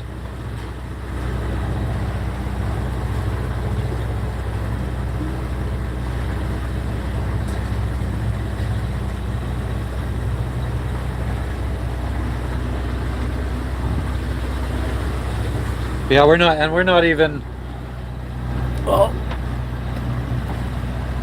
we're only motoring at like 1300 RPMs. But it allows the apparent wind angle to be off the side just enough, because if I turn the motor off, it starts swinging around to the back, and we're not going to, for an hour, 2 hours worth of sailing, we're not going to rig up our downwind sailing. It takes us almost an hour to get everything rigged up.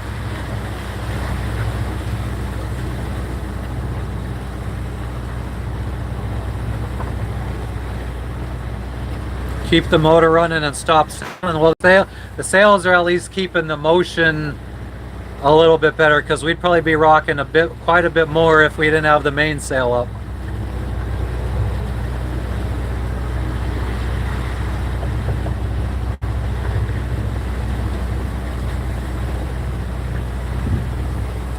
We also wouldn't be able to go, we'd probably only be going about 5 knots because we don't have a lot of wind. Our boat doesn't do too well in under like 15-20 knots.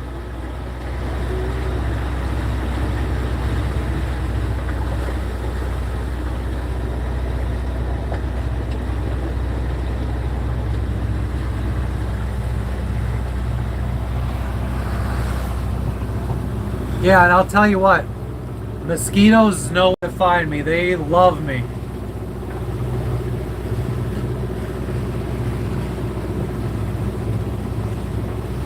Oh yeah, man. I mean, I could absolutely sail to where we want to go. It's just going to add more time, and why?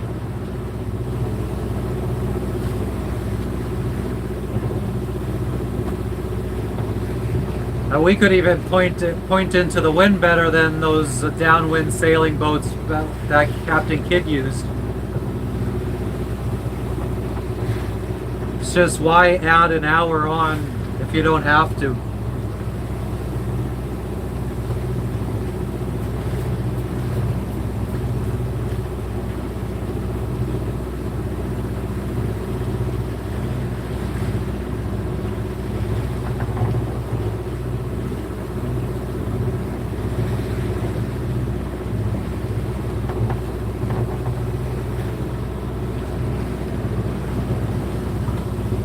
That's one thing, like, God, I could never crew on a boat where the captain insisted on just always sailing. And a captain that's like, oh, well, we want to go to point A to point B, but the wind is coming from point B, so we're going to have to friggin' tack for fucking 8 hours to get there. That's not the kind of boat I would want to be on.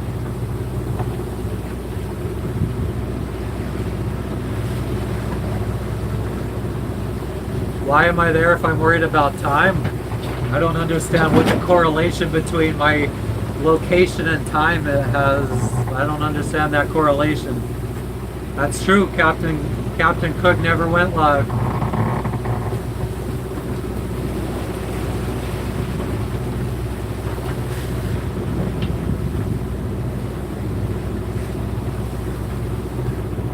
Hell yeah, Nick.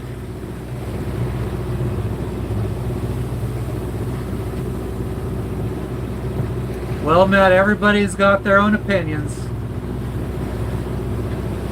I'm the one out here in Fiji.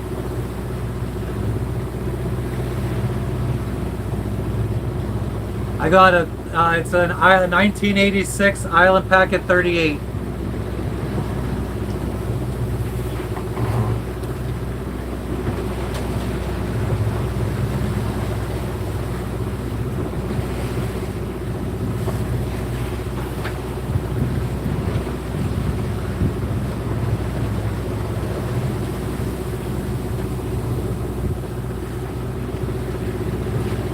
Matt, what do I gain from turning the engine off?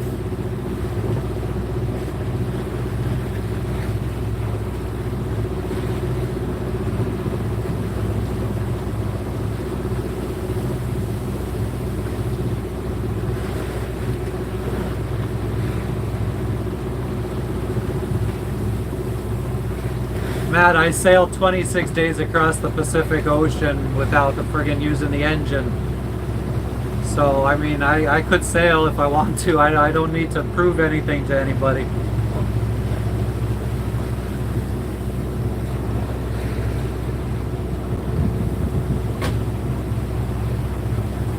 I'm also the one out here sailing. I definitely don't need to prove anything to anybody. Or I'm out here at least motor sailing.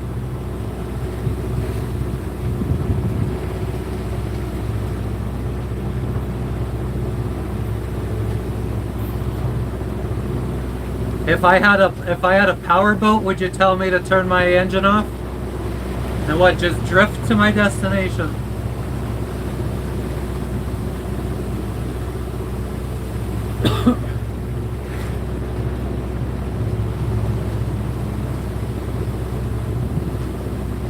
Homer, we have an 80-gallon fuel tank. We got 8 jerry cans that hold 5 gallons each, which are all empty right now. We haven't been using them. And then we have a 150-gallon fuel bladder, which we almost have empty. I think we probably got maybe 30 or 40 gallons left. So once we empty that out, we can finally put our bed back where it's supposed to be in the V-berth and actually have some space to walk around down below.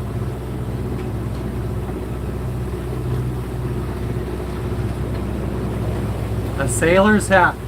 I have a pirate hat somewhere. Oh, actually we might have threw it away.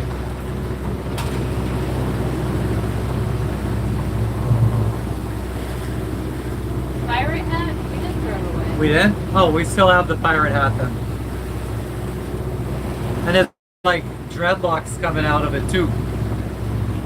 I think it's in my profile picture for YouTube.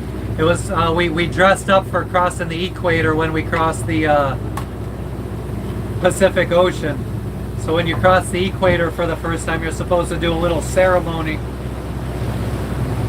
What do you think? Well, Or just eating heated up tortillas as a snack. Thank you, Nick. I appreciate it.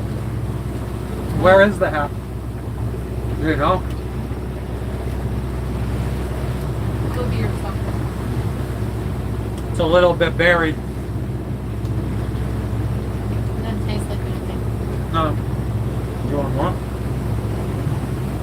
Feel bad when you say you're hungry. I'll just eat a little. Yeah, I just need a little something, something.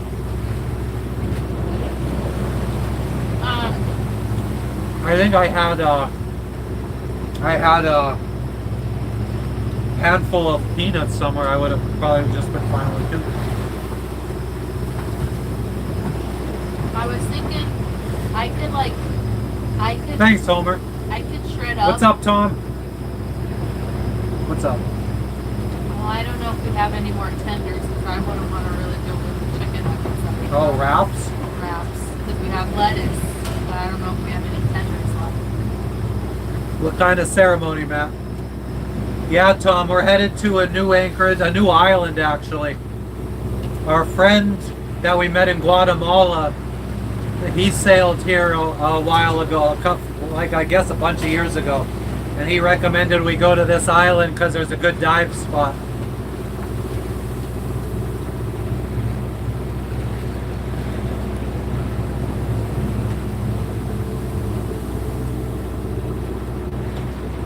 What kind of ceremony, Matt?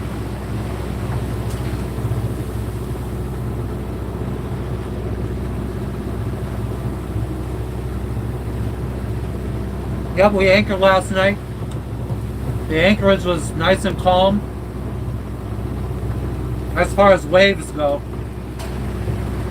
the wind was still blowing through because it was only mangroves protecting us, but it was still comfortable as hell. Cold. I slept very well.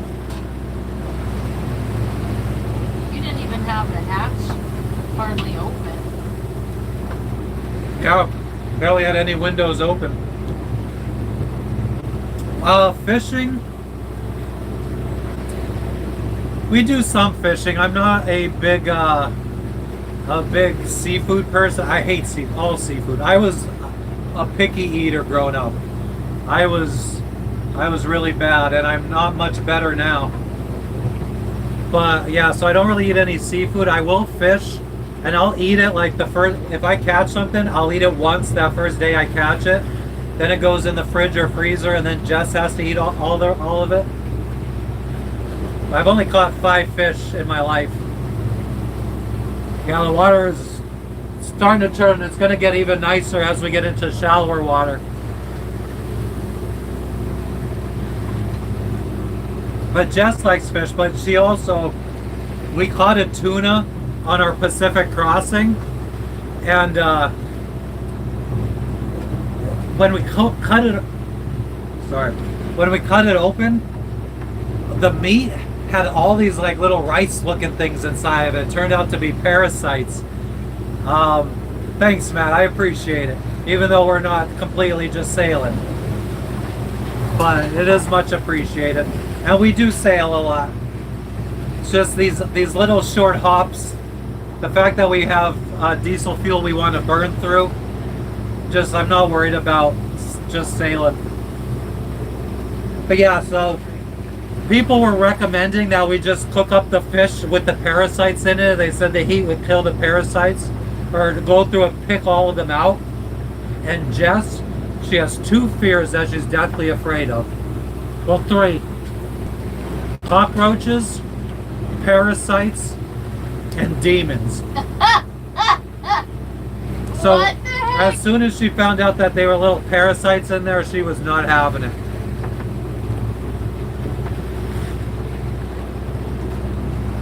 I'm a Pennsylvania boy. I moved to Florida in 2014 to pursue sailing. So yeah, I never fished in my life until about 2 years ago.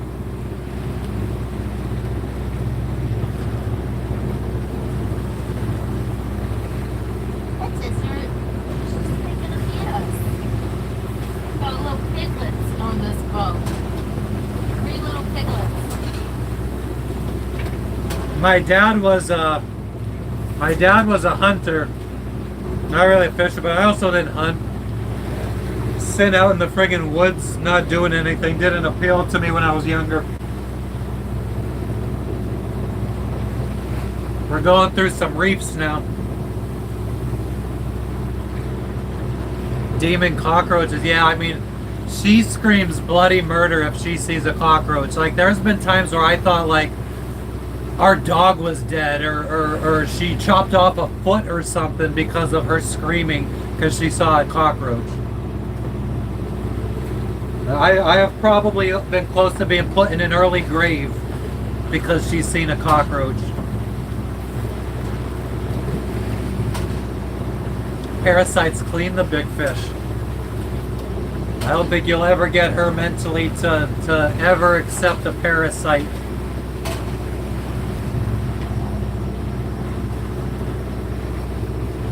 She wanted to, even because before we realized it, we had put some of the fish, like I was cutting it up and putting it in baggies or put it in the fridge, and she wanted to, just because there was baggies of fish in the fridge, she wanted to start throwing other stuff in the fridge in case the parasites had somehow gotten out of the bags.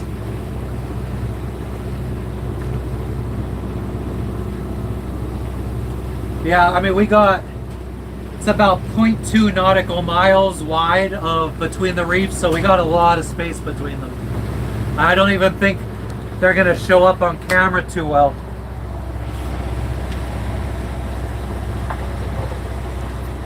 But you could see, like, there's some stuff sticking out of the here. I'll go outside of the screen, but it's gonna be windy. But yeah, there's stuff sticking out over there. Hopefully someday YouTube they fix their app so you could utilize all the different cameras on your phone so you could zoom in good.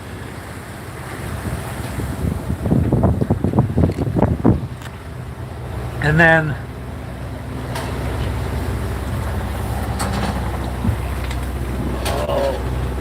we're starting to get rocked a bit. But yeah, I guess on this side you could see it a little bit better. We're working our way up around this southern end. I think there's a bay in between these two mountains right here that would be protected from like east or west or north winds, but we got southeast. Oh, that's disgusting, Tom. That is absolutely disgusting. Thanks, Matt. Did you say where you're tuning in from?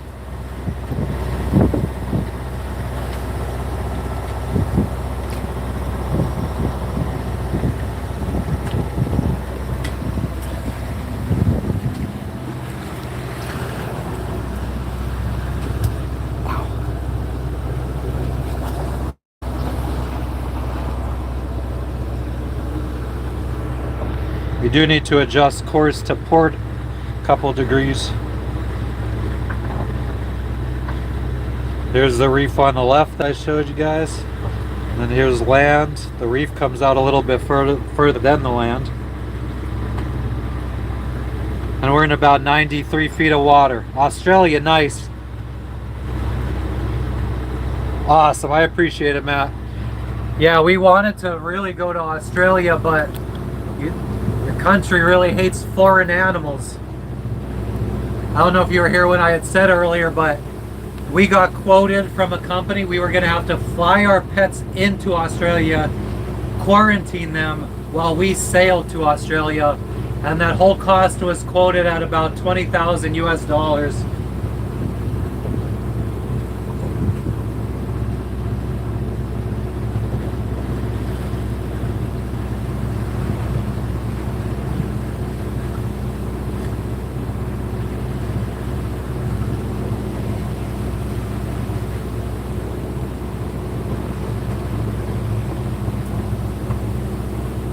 Yeah, for pets especially, man. Like, I don't get it. Like, even because, and it's because of rabies, because you're a rabies-free country. But we are also, we just left French Polynesia a month ago, which was a rabies-free country. Where our pets were there for a year. we've done rabies vaccinations every year. They got a titer test, so we know that they aren't infected with rabies. And the fact that they've been in rabies-free countries now for over a year should be proof that there's nothing to worry about. But still, Australia don't care. If we would have went to New Zealand, I think it would have costed us about $7,000 to get them checked in, and then Australia would have been fine with us coming from New Zealand. It's like, oh, okay, New Zealand let them in, then they must be fine.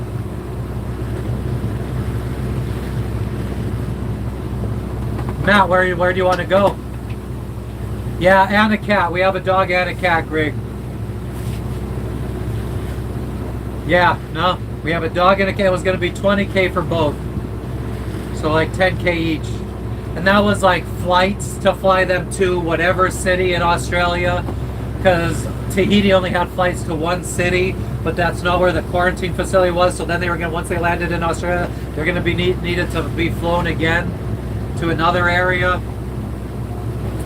Then quarantined. Yeah, exactly, Tom.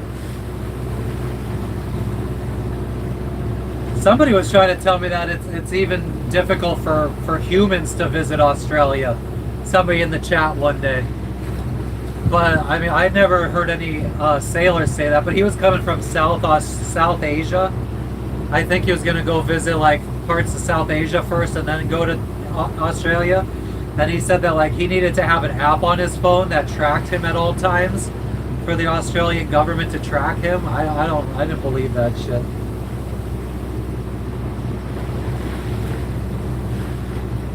I never heard that from any other sailors that go to Australia. This would be nice for drone.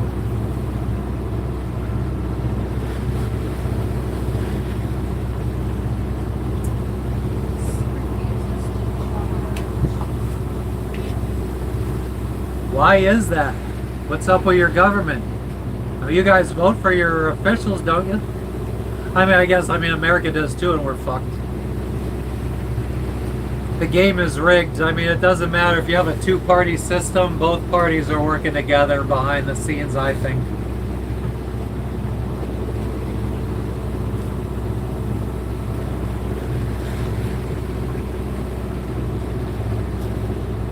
I think Nancy Pelosi, the Bidens, the Obamas, the Trumps, the Bushes, I think they all have cocktail parties behind closed doors together. They're going. Yeah, they're going.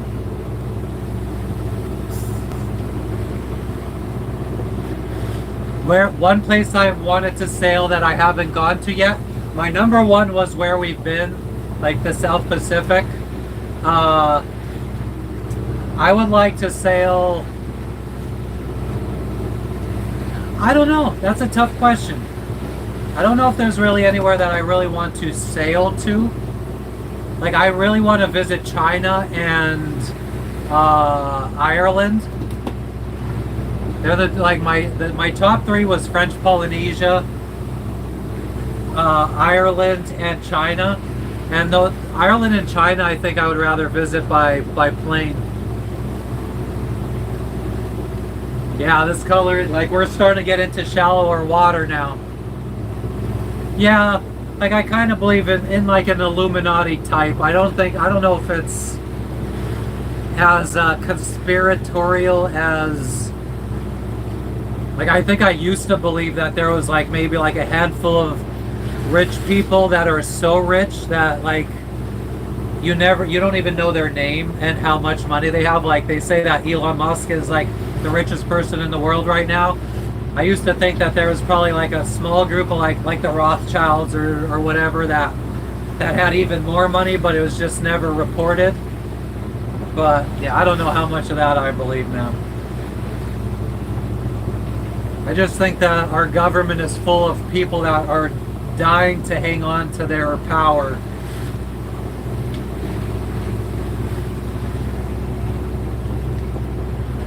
But yeah, and the water should, well, we still probably got like 30 minutes till we get to even more shallower water. Actually.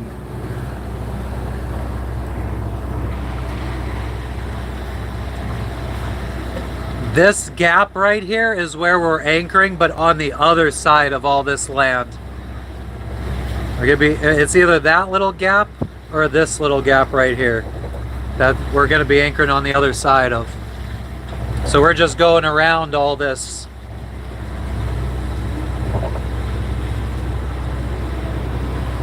Well, thank you, Matt. My name is Matt too, by the way. With 2 T's.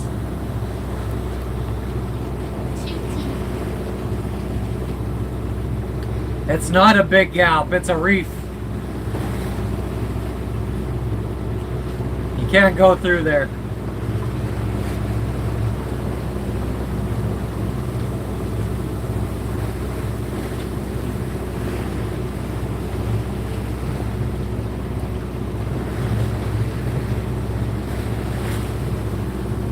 Yeah, I noticed. Yeah.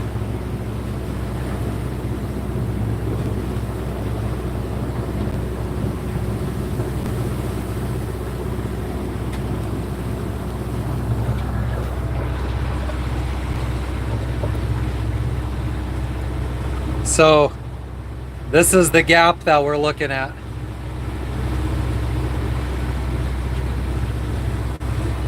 God, this thing hates to focus.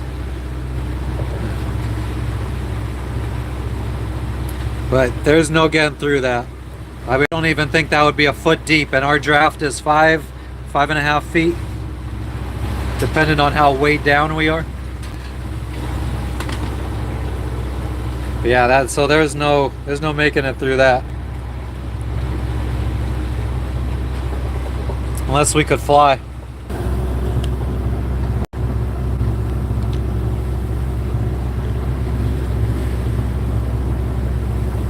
Oh, I didn't even realize that the GPS started putting us off course a little bit. We were headed straight for the mountain.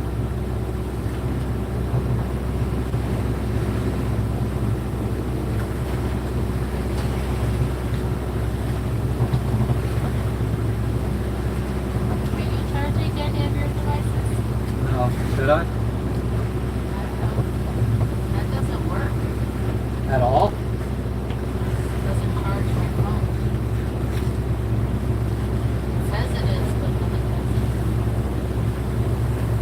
doesn't. Okay, we'll see. 79%. Jess said that the charger's not charging her phone. Mine's on 79%. We're going to see if it charges mine.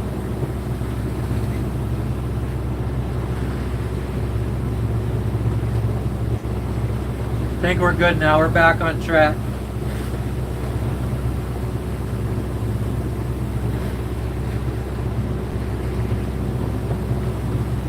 Don't see any masts yet. The albatross. I feel like maybe. Let me see what they look like. I feel like we have.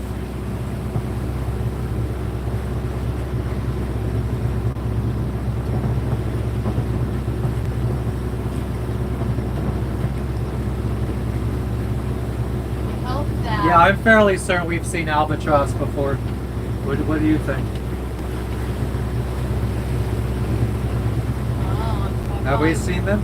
Probably. I just probably assumed they were a seagull. I don't know. Yeah, we might have just thought that they were seagulls. I mean, are they? It's a large seabird. Yep. Which is funny because I did see a large bird flying yesterday, and I think it was like it caught the wind in a way. You know how sometimes they could like fly, but they look like they're staying still.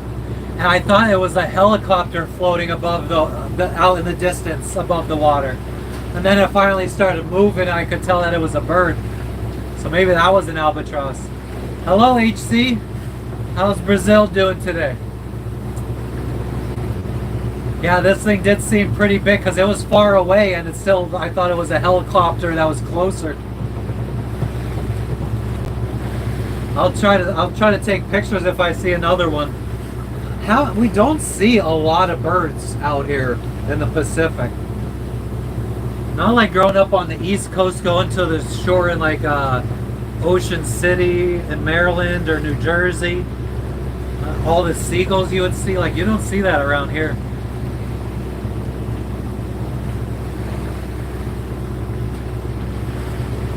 No civilization we've seen, like no house, no village, no nothing.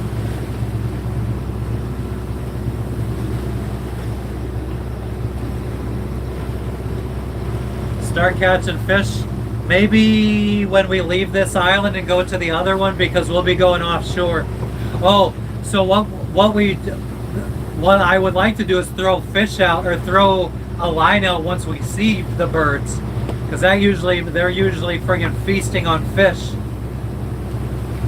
Yeah, Tom, mosquitoes are supposedly a problem. They didn't bother us yet, but dengue, they've been having a lot of dengue outbreaks, so they've been warning us to wear bug spray all the time.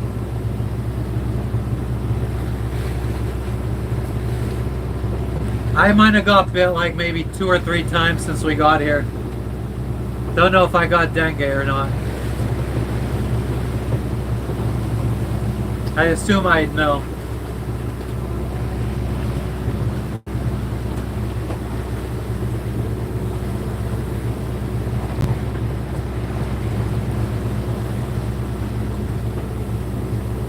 Yeah, I don't want to catch a fish now though. I gotta go dig out lures, because the last time I fished, my lure was chewed off the friggin' line. So I have to dig out another lure to put on, then watch a video on how to tie a friggin' knot. By the time I do that, we're gonna be anchoring. We got 33 minutes to go, says the GPS. What does your phone say? What do you mean, what does my phone say? 82%. 82%, so I'm charging. You don't have to use The connector. Okay, so let me plug the iPad in. I'm on 3% battery. Then go get the other cable down below. So you're on 3% battery, but you don't care enough to go get another charging cable. I don't like being down below. How long is it going to take you to get a cable? When I get up again, I guess I'll go down.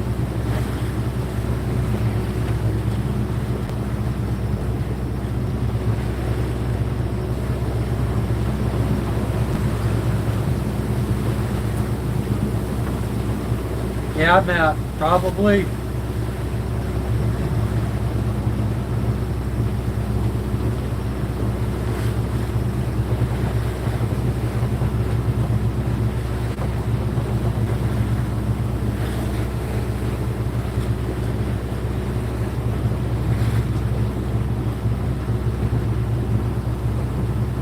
Oh, wow. I'll definitely be keeping my eye out to see them. I'd love to see them trying to take off. Sounds cool. Hell yeah, Greg. I remember those brutal friggin' South Florida summers.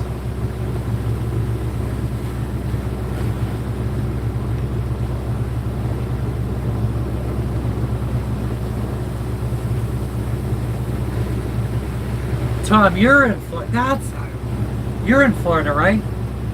God, the other day I was friggin' racking my brain trying to remember who was from Florida.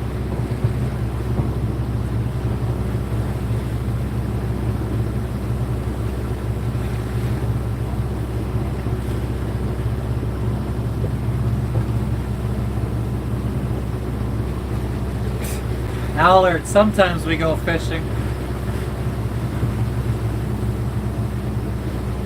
I just feel bad because normally we Tampa Tom. But yeah, normally our fish just get wasted. We friggin' catch it, kill it, put it in the freezer, fridge until it goes bad, and then we throw it away.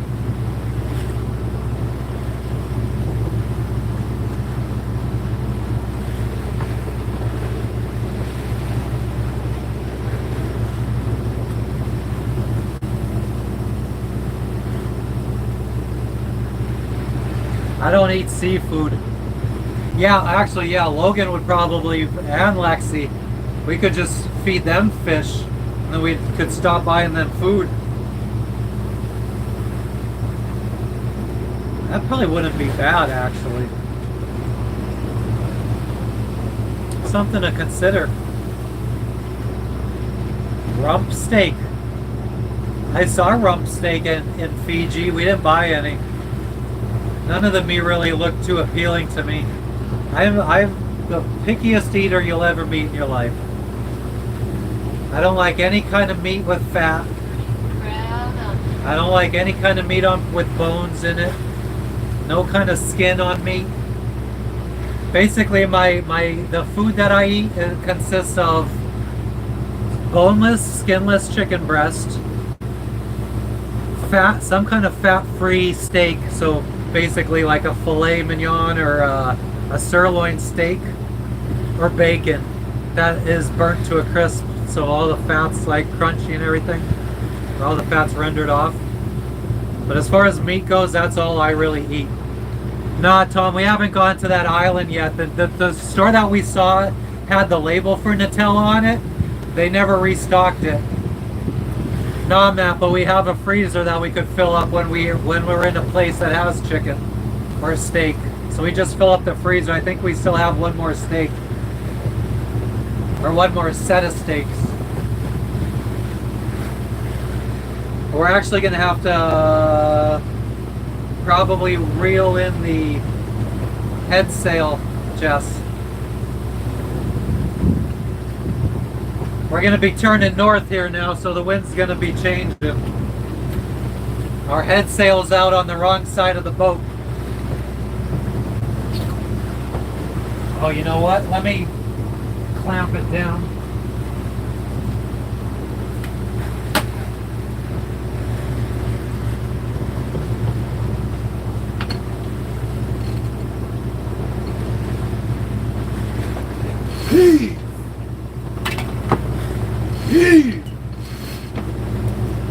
Yeah, I might just need to winch it because it's tight. Oh.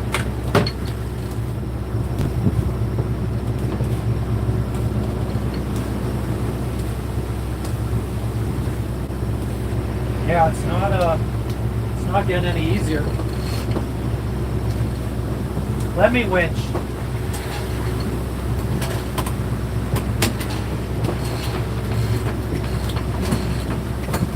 Oh, wait.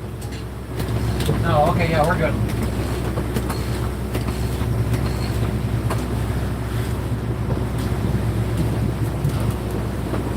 Oh.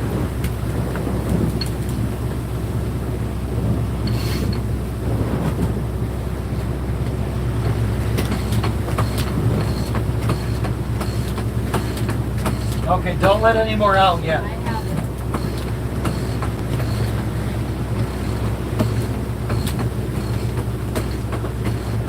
Did you ever order more of the screw, zip tie things? Yes. Guys are just bringing in the head sail right now. Give me a minute.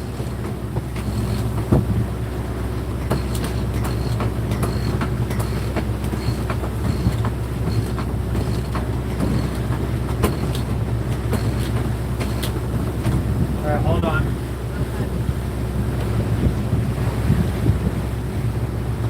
Oh, something's stuck up there. What? Where? The spare line. It's not a problem. I just can't pull this other blue line back. It's okay. What are you doing? Okay, okay, Oh. okay.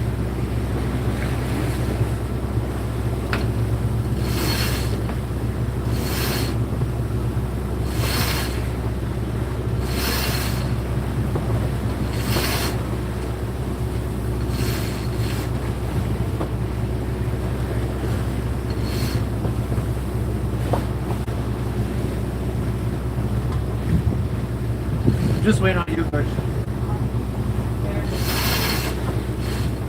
All right, we're out.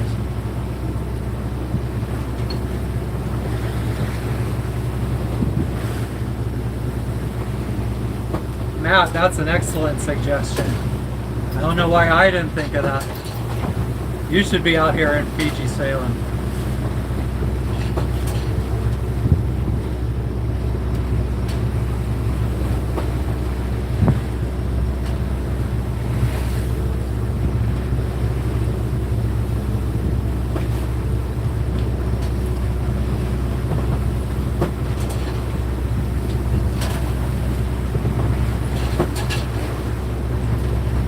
Awesome, thank you, William. Much appreciated.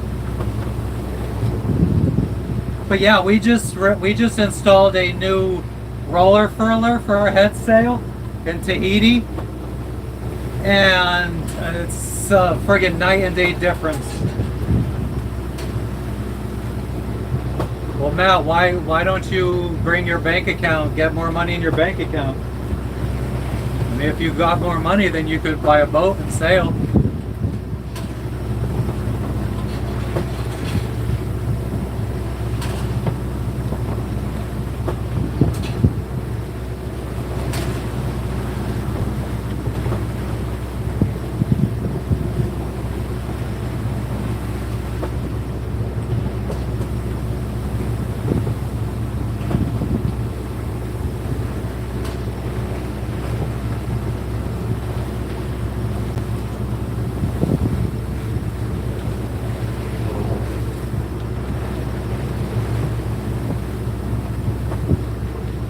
Have to be jealous though. You just increase your income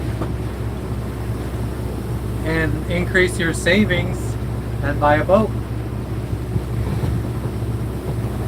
I don't think it could get any more simple.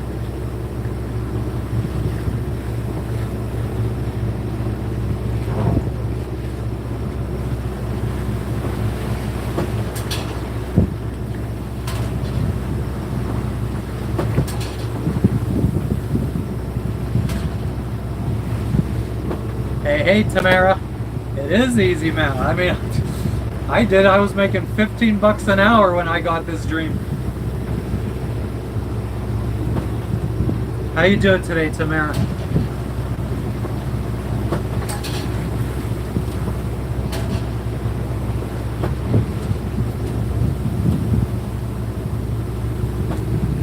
No, reality is quite the same, Matt. Just mentality.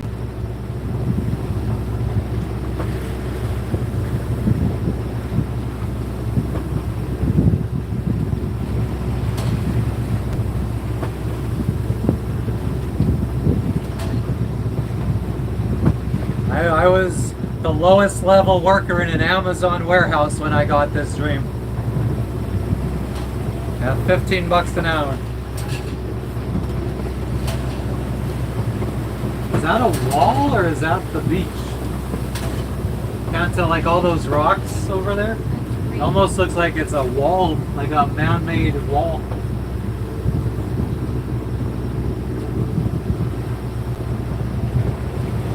So yeah, Matt, you should start increasing your income this month.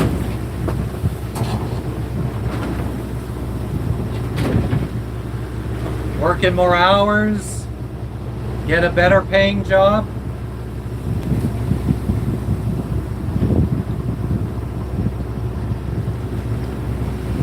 Ask for more responsibility at work.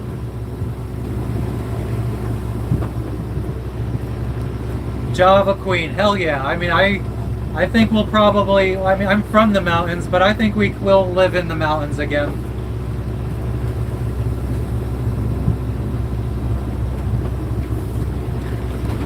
Have a homestead or something somewhere.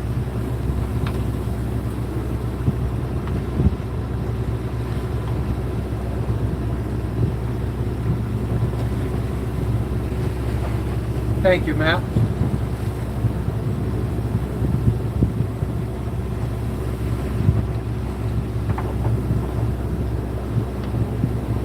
Okay, let's do another 10-degree turn.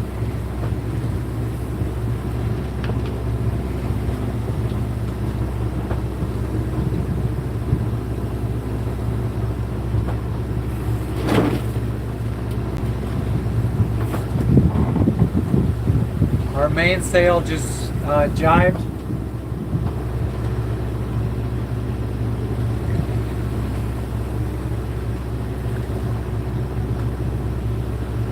Like I said, Matt, you gotta just find something else then. I mean, I'm not sure what to tell you.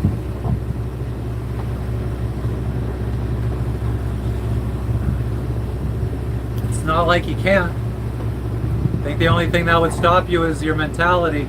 I've met so many Australians out here sailing. I mean, especially since we crossed the Pacific to French Polynesia and Fiji. I feel like it's more Australians than anything, and New Zealanders.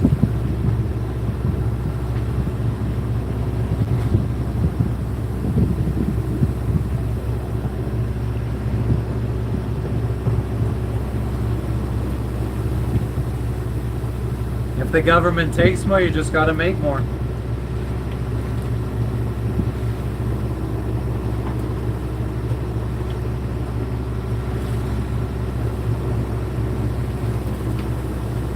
the iPad charging? Oh, did I say what percentage it was at? Alright, it's at 85 right now, so let's see. I don't remember. It was 80 something, but I don't remember. Yeah, there you go, Frenchie. Yeah, a good chef would, even a friggin' 5-year good chef would be able to get a job on a super yacht easily. In Tahiti, where we were docked next to all the super yachts, and I mean, it was all Australians that were. I remember that one blonde chick that was the friggin' chef for Hemisphere, the largest sailing catamaran. She had an Australian accent. There's a nice beach over here to our right.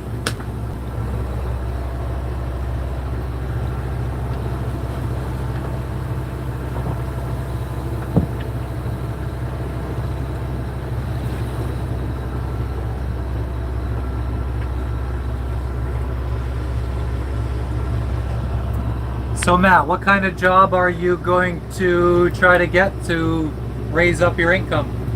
I think you should do that.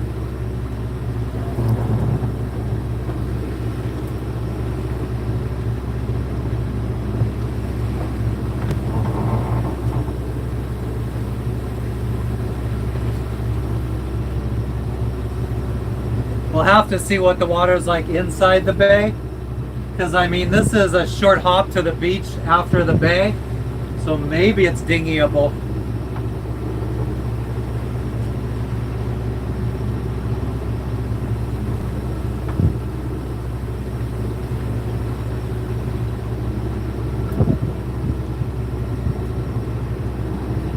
And that way, Matt, if you got a boat, then you could put a lure out the back of your boat and catch some fish. The depth here is 80 feet. And then there's another, actually this is going to be closer to the turn around the, so the turn to go around into the bay, I think, is right here. And then there's another little beach right here right after, so maybe we could hop out in the dinghy and get there. Well, yeah, that one's to the right. So in between those two beaches is where we're going. In between, I think. I see, yeah. There you go, Matt. So you should be out there catching some stuff right now. Get out there.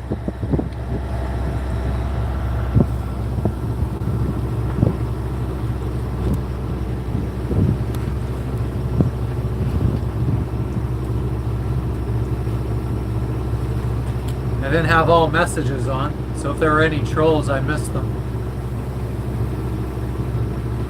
So there's two options in the chat for me. I assume it's for everybody else too, but you have top messages and all messages. And I think if you only have top messages on, anytime someone says any kind of negative words, like even fart or piss or shit, I think that the YouTube doesn't show you the chat. Matt, all I'm hearing is excuses.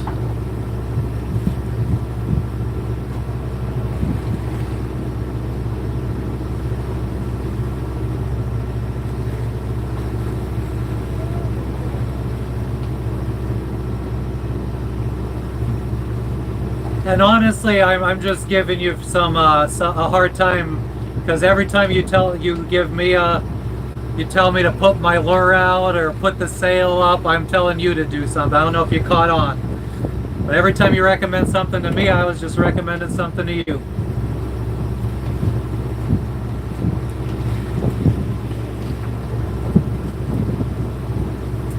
Oh, actually, that's not it. No? No, it's further up. That looks nice in there. Yeah. But that's where the reef is. That's where everybody was like, go through it, go through it. Oh. But it's too shallow. Definitely probably good snorkeling and scuba in there.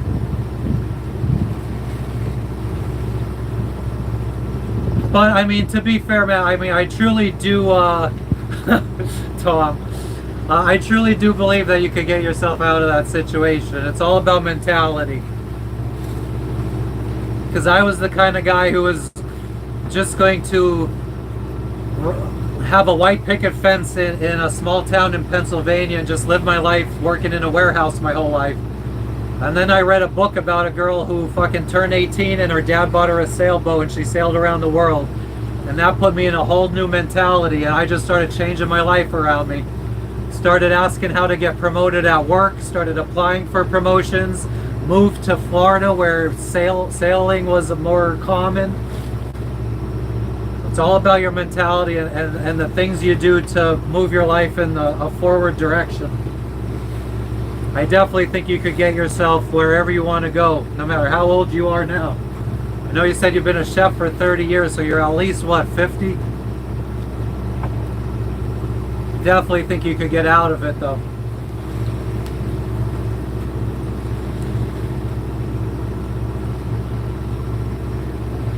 Oh, so yeah, we would have never seen any sailboats yet because they're inside this other cut. Where? Up here.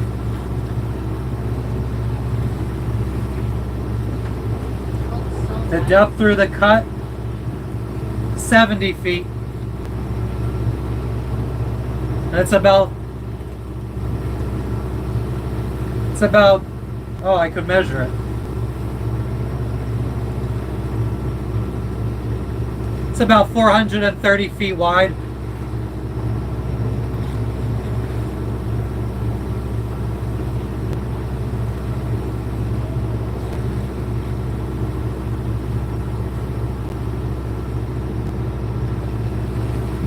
A yacht chef must be a nightmare. Why do you say that?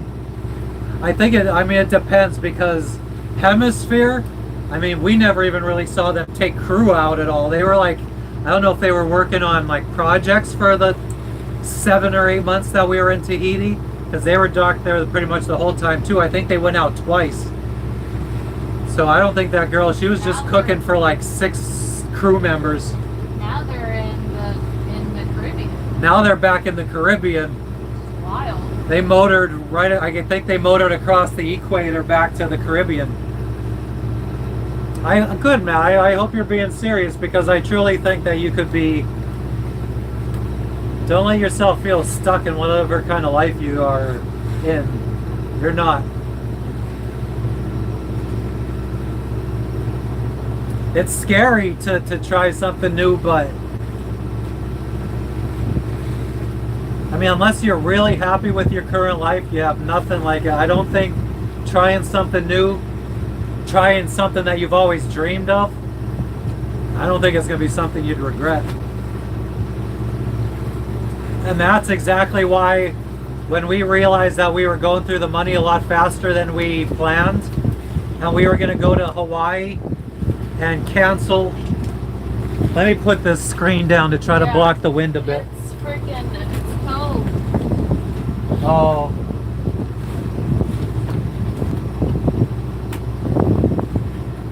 But yeah, we were about to give up. 2 months ago, we were in Bora Bora in French Polynesia, and we were going to sail to Hawaii and put the boat up for sale and quit and go back to land living. But the last minute, I figured, what the fuck, I don't think I'm gonna regret it if I keep sailing around the world.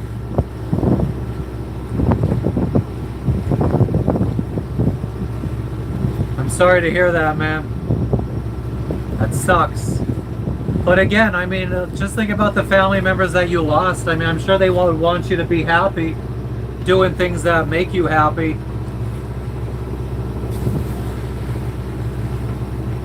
They'd want you to better your life. I know my mom, 2 or 3 months after we started sailing, my mom died from cancer. And I had no idea it even got bad. We got married in January, and in June we were getting ready to go sailing, and I called my mom, and she was like lisping or slurring, and she doesn't drink. So I'm like, I called my sister, I'm like, why does mom sound drunk? And she's like, you should go visit her. She's not doing well. And yeah, I mean, from January to June, my mom at our wedding in January was fine. You would have never known anything was wrong with her. I mean, she still worked 80-hour weeks in a factory, and she retired in like March, a couple of months after our wedding, and by June she was like starting to go downhill. And God, I think it was like August, she was pretty much bedridden. I flew back up one more time and got her to finally go to the hospital, because she had always refused to go to a hospital or anything. She wanted to try to beat the cancer naturally. But yeah, so we set sail in June. We got to Guatemala in August, flew back to see her, and in September she died.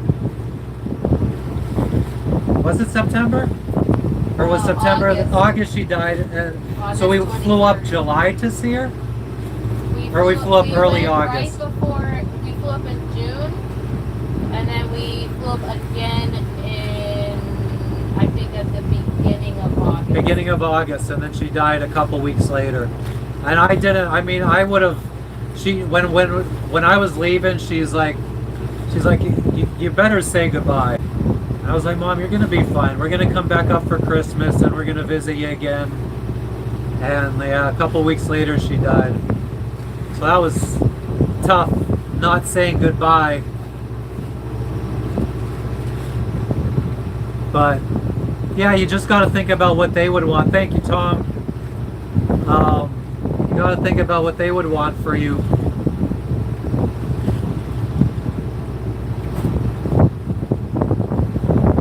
Damn, that's tough too. Dementia is scary. I had an uncle who, I don't think it was like full-blown dementia or Alzheimer's, but he would lose it sometimes. I see a sailboat. Yeah? Yep. Oh, Jess sees a sailboat, so we're not going to be alone. Just keeping me safe on the sea, yeah? If you believe in that kind of stuff.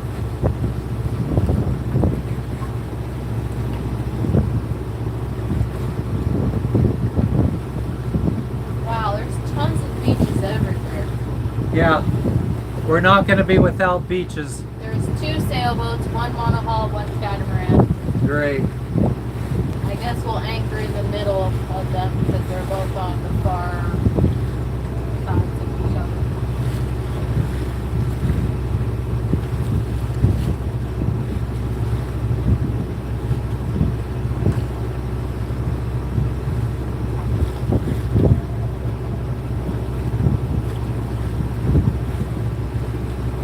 Yeah, you're supposed to now be the one that knows what the fuck they're doing and talking about.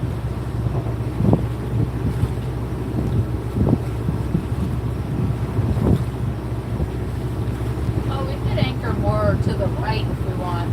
That's what I'm thinking.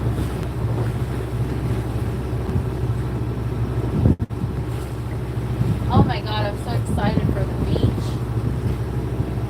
For Lexi. I think we should try to definitely go today.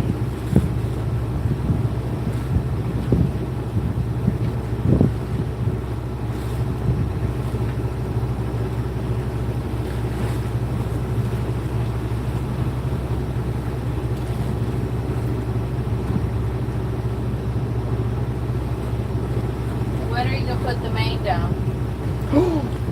I forgot we had the main up.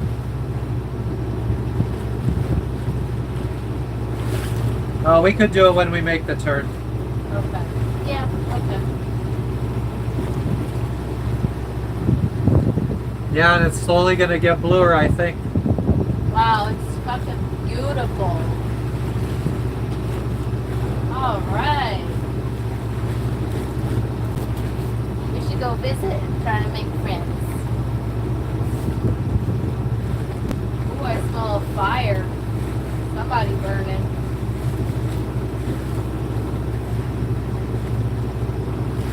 Ooh, it smells good.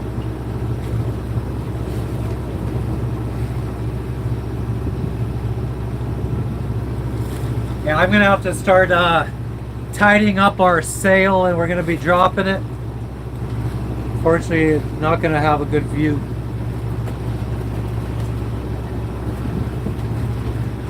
Want me to record you?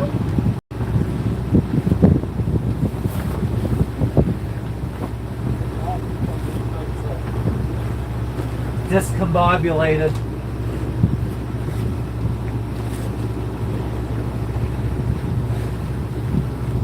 What we'll do is we'll slow our speed down.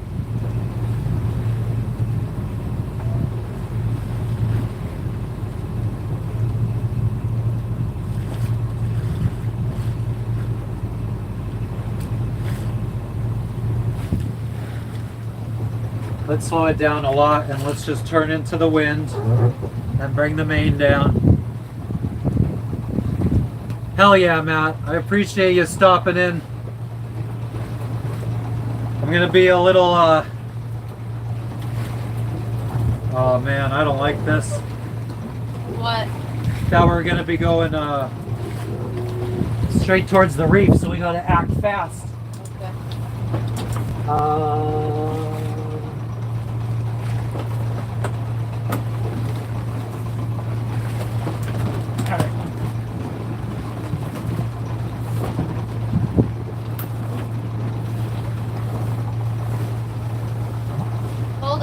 Hold on. Okay. Keep going. Keep going.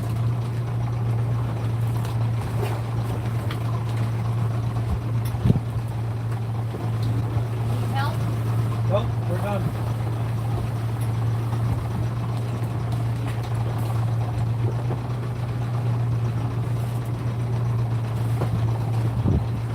All right, back on course. Can't see shit. Nope.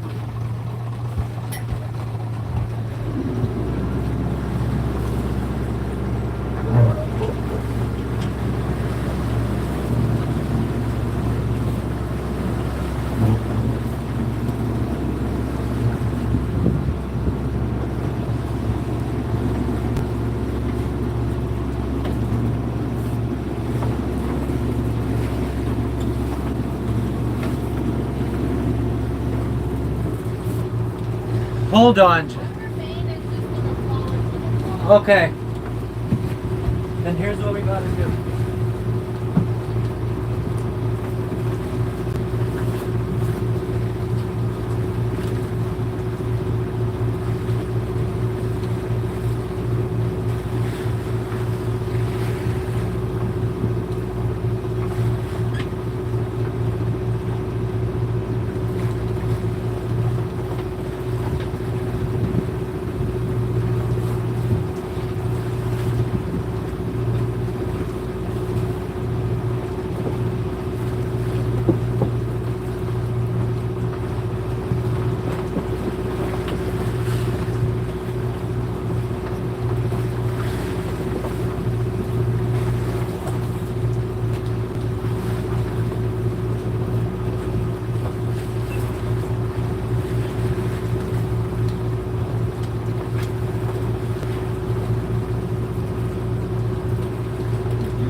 All right. Okay. Okay.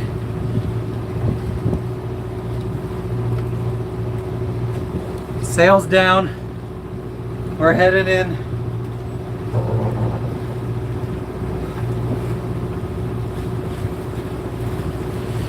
How do you zip it? I still need to do something. Okay. It's fine. At least it's not gonna fall in the water. Exactly. Yep, we're all good. It's just because our sail pack broke. The sail was like basically falling over the boom instead of falling on into it. It was like we have a fabric pack that the sail's supposed to fall into, like a little bag, but it broke, so now it doesn't really hold the sail inside. Where are we anchoring? I don't know. I mean, we still got a while to go. We haven't even gone through the cut yet. Oh, really? Yeah. Oh. Okay. I thought we were anchoring by them. We have to go this The way, cut? then cut. Oh.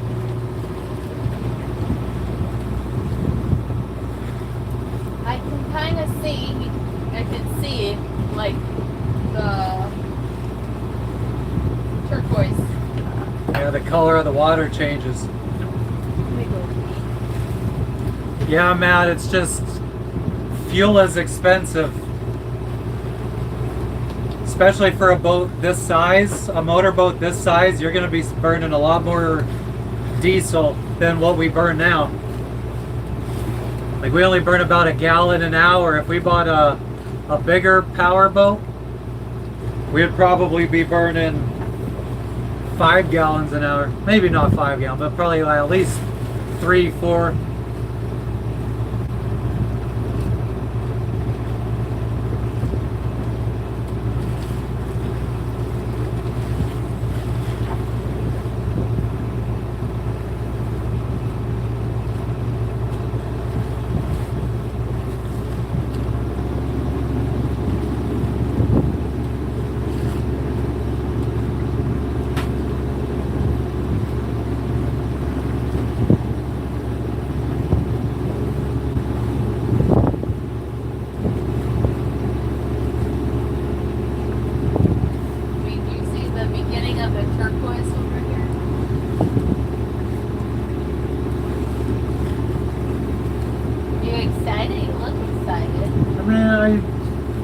I hate anchoring around other people. Right.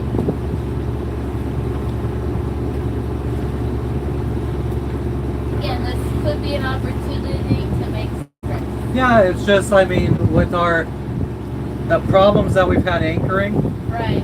It's just scary because if we ever break free or we start dragging, we potentially drag into somebody else's boat. Instead of just damaging our own, we damage somebody else's.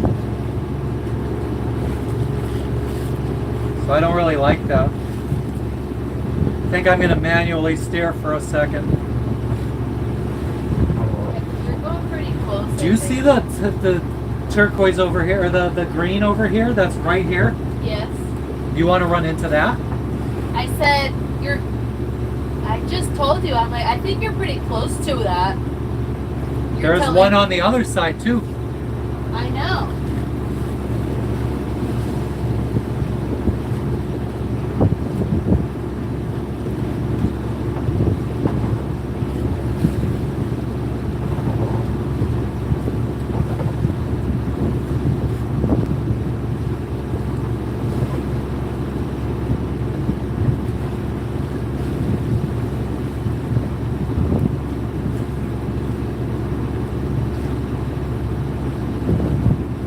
Thank you, Matt.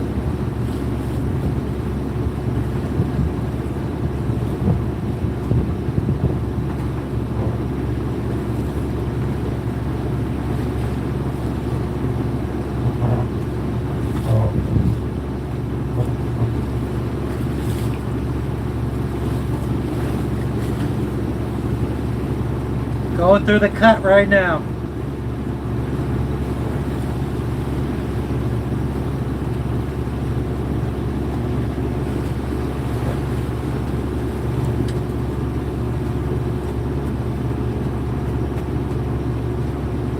So should we go to the left of them? I thought we were, are we going in Doesn't there? it look pretty shallow over there? Or? Yeah, I guess, yeah. We can go over here, straight in front, I guess.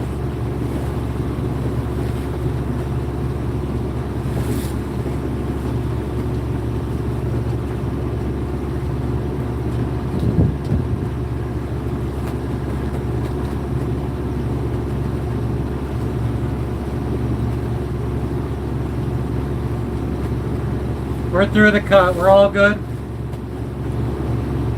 Actually, there's more waves in here than I expected. Agreed.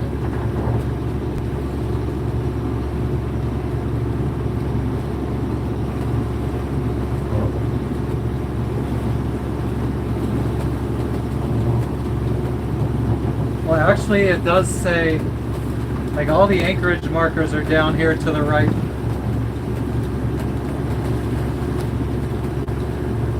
I mean, I don't know.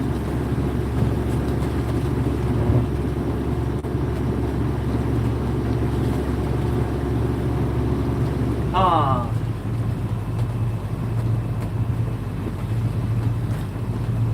We can go straight in front because going over there isn't going to do anything for, like, that reef isn't going to protect us from any waves. I mean, the wind's coming from straight in front Exactly. anyway.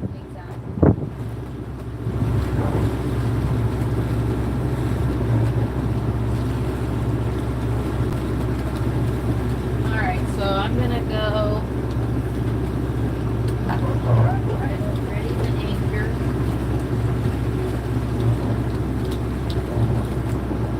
Guys, I'm not going to be paying attention to the chat right now. We're anchoring.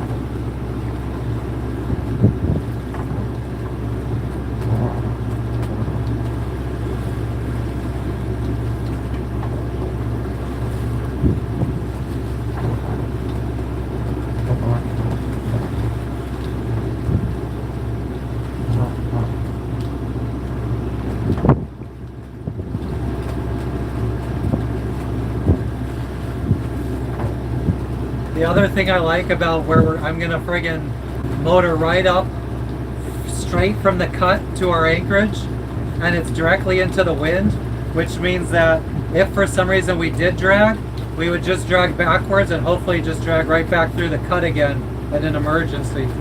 Wouldn't end up on a reef or anything.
Really nice beach up ahead. Thanks, Matt. I appreciate it. Thank you for stopping in.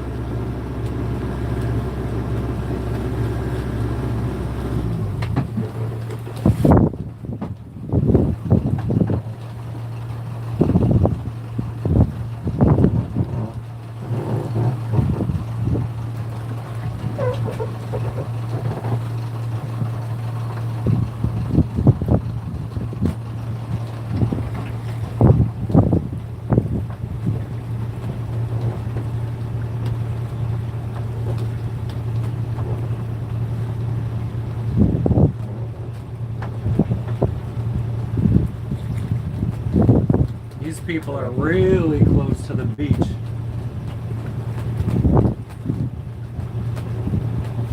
I'll keep motoring slowly to see if the deck, because it's 50 something feet deep here. Prefer a bit deeper.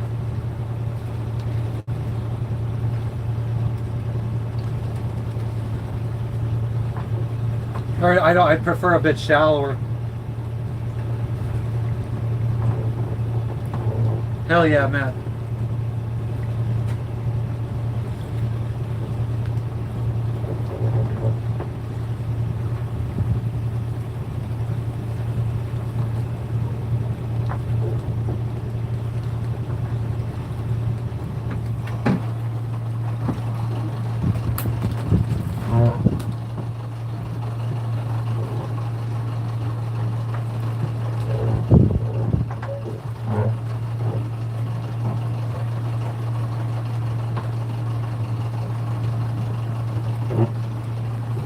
Jess, you're gonna be letting out probably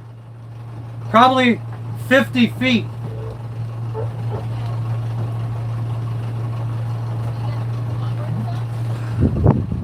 We're getting really close. We're gonna be like,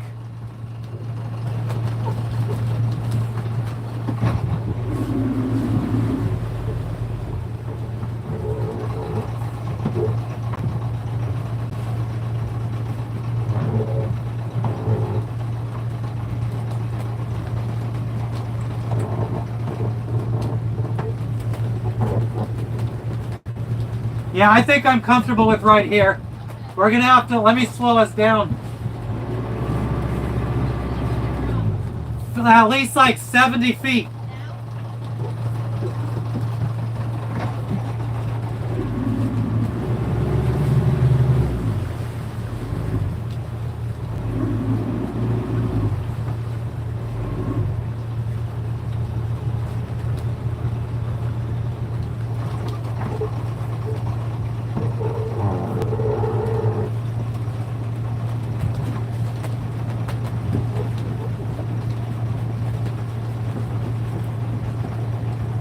I don't think she's dropped any yet.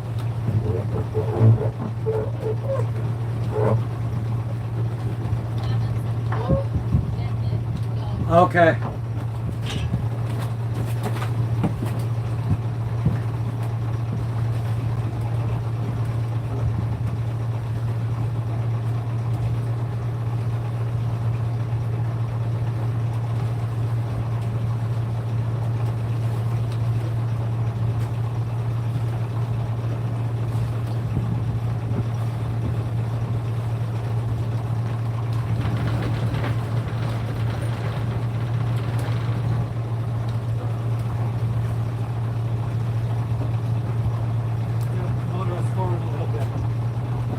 Yeah, because we've been blowing back.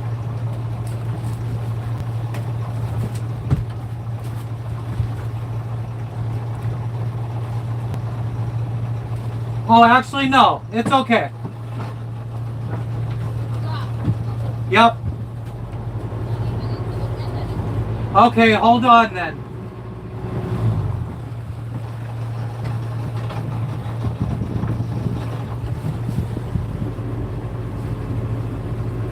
Do you see how close we are to that light blue up there?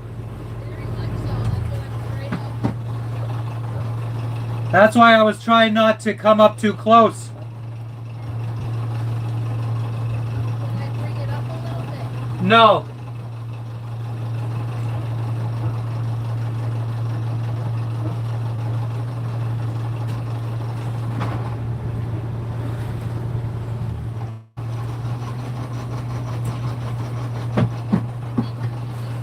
Start dropping.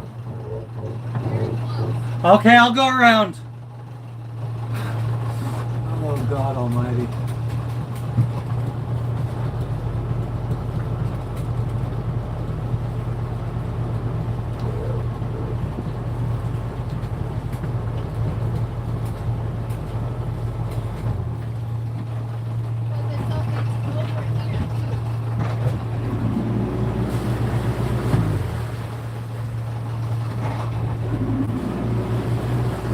Oh, yeah. I said to go around.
Shoot.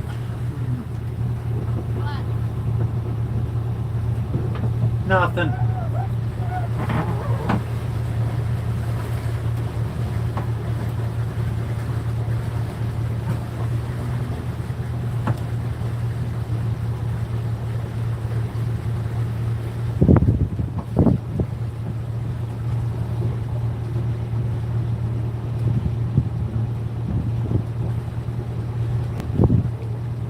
Wanna go slightly more starboard? Starboard, to the right, Huh?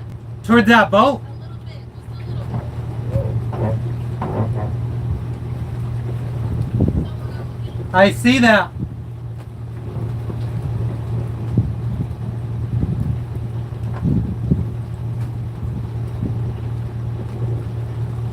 I mean, the depth doesn't change from here to where we're going to anchor. It's, Let's drop.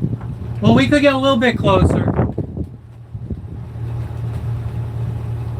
All right, yeah, hold on. I'm going to start slowing us down. You can start dropping.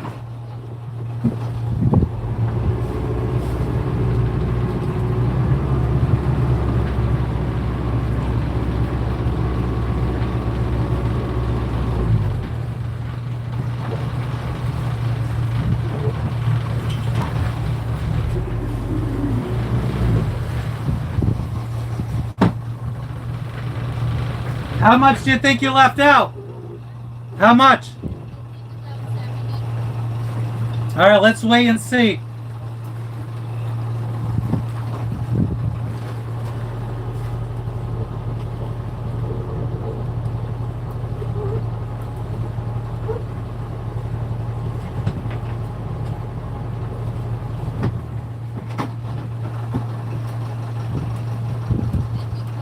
Yeah?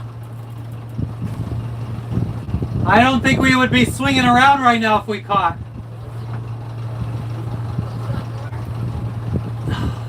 I think we got lift up again.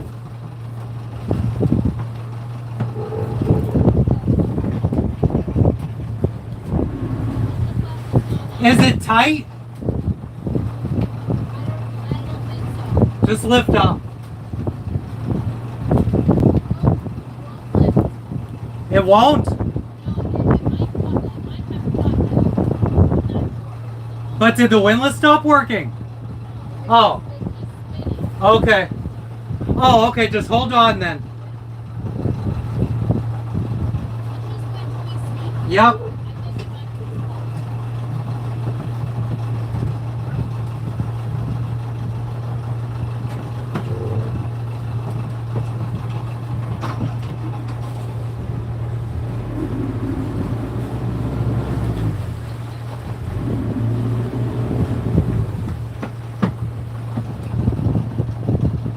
I'm just trying to aid in our swinging. What's up, Dragonfly? Sorry, we're anchoring right now, so I'm a little preoccupied.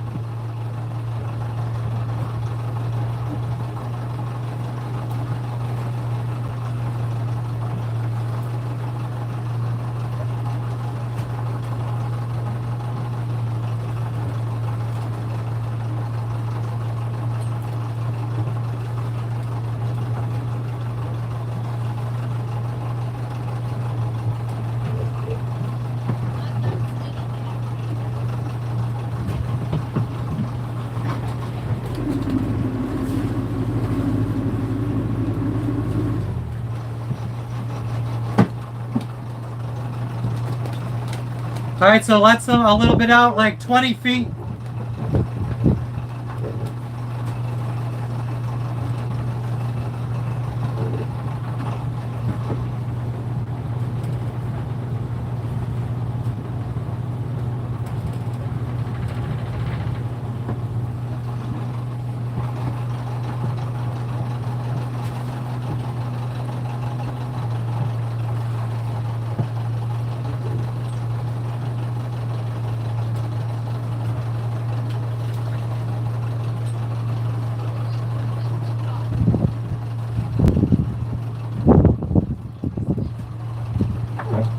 Is it in front?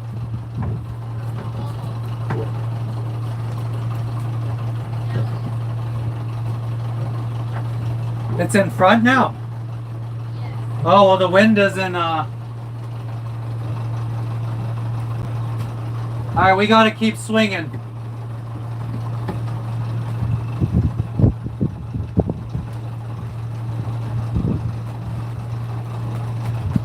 Yeah, that's why I said for their side because I didn't realize this reef here. But that I still feel like this is close, to be honest. Oh, well. So how much chain do we have out? I'd say maybe 90 to 100. I mean, we need to let out all of it. Yeah. But I mean, we need to put out about 210 and then the bridle, but we need to do it slowly. Right. Should I drop more? Yeah.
Yeah, we love bread.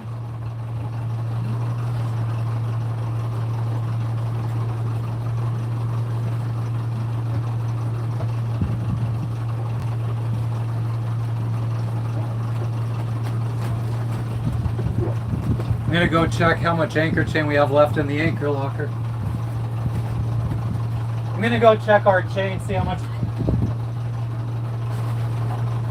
Where? It's not. We just came from there.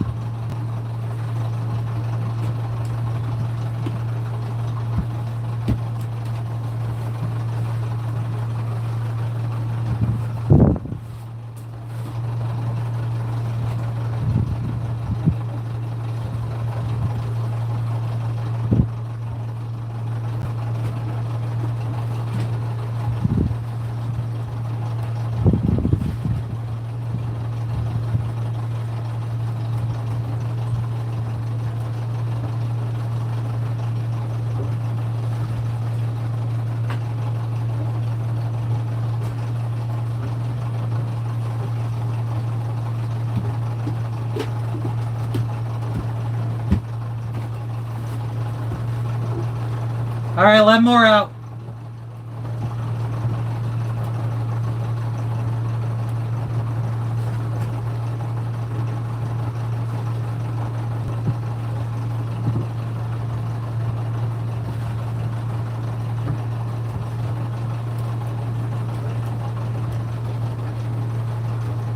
I don't think she's been letting any out.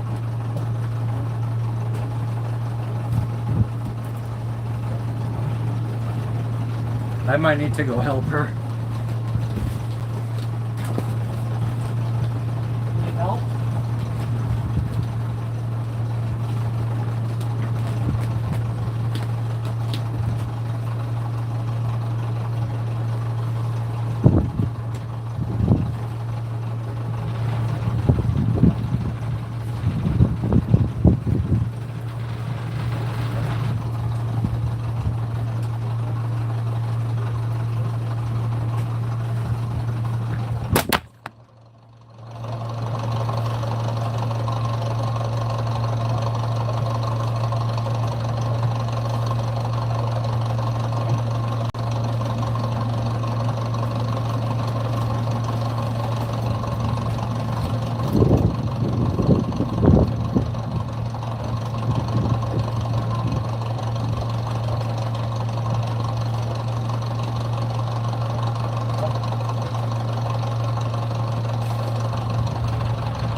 don't know what you're doing. So for all I knew, your arm was down in the anchor lock, or it could have got wrapped around the chain as I was letting it out. So I need to know when it's safe to let out. I never got that confirmation. I didn't know I I needed to heard give you like rummaging through the chain. Yeah, and then I stopped. Just imagine if I would have let go while you were doing that, not knowing that you were going to do that. And your hand got wrapped around, just sucked up through the hole. Okay. No, we're not here.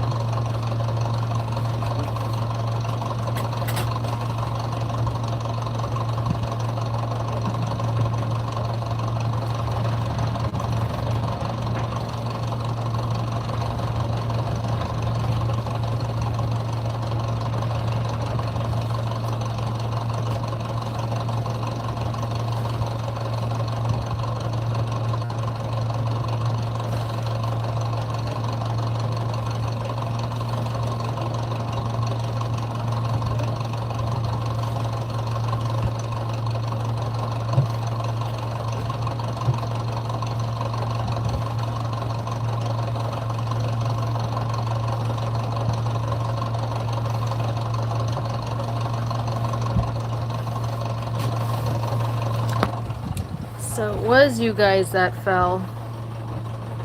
Last I saw there was one person on. Well, because did you see the view? No. Yeah, that's what fell. Oh, it fell? Yep. Oh well.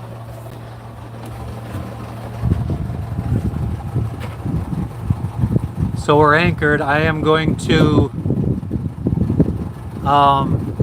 back up on the anchor now to see if it's holding properly. Here, could you hold it then for a second?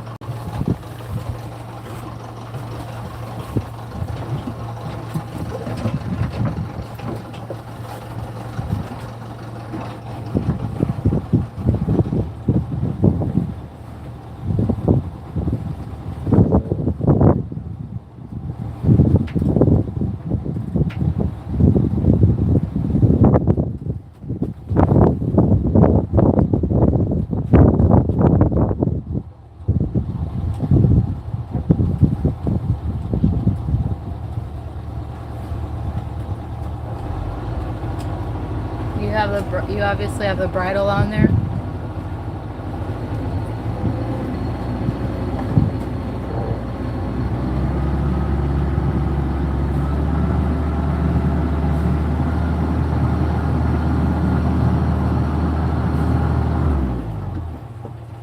I think we're holding.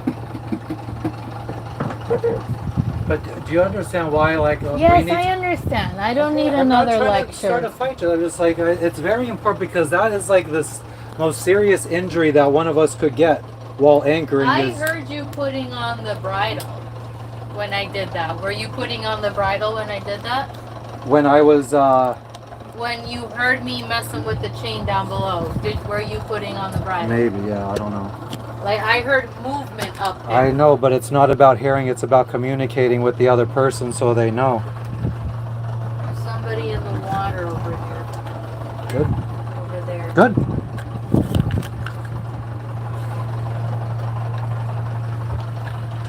Yeah, so still got to set the anchor alarm, but this is what we're working with. Oh yeah, me. I mean, there is a reef like right here. You could kind of see the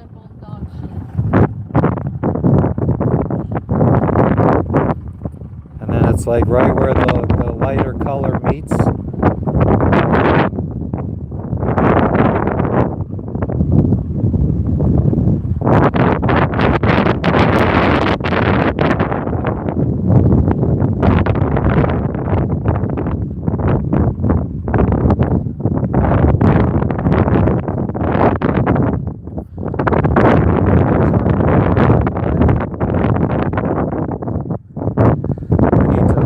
Steering wheel, our anchor and our anchor chain and bridle. Only 2 other boats. I'm not sure if that's there's a dinghy or something on the beach, but that could be like locals because there are 2 people in the water over here in the shallows. Yeah, I need to go put our rudder straight so we stop spinning around. Oh no, we're not. I don't know why we're friggin' spinning around like that. Did you go pull up?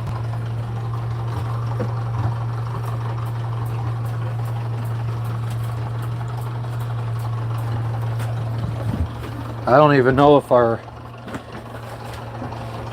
Okay. Alright, so now we take the iPad and we go set an anchor alarm.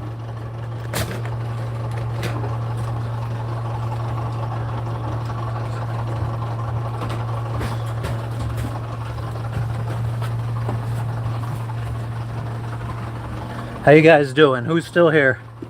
Sorry for... I mean, it's too hard for us. You know what I would like to... I think I might have gotten the stuff that we would need to use. Like, I think I have a chest mount or a head mount. And maybe, I think I bought something that will connect my phone to allow it to attach to the head mount so you guys could see what I'm doing.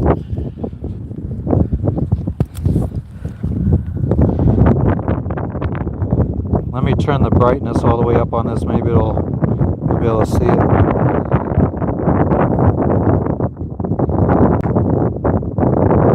Frenchie, you still here?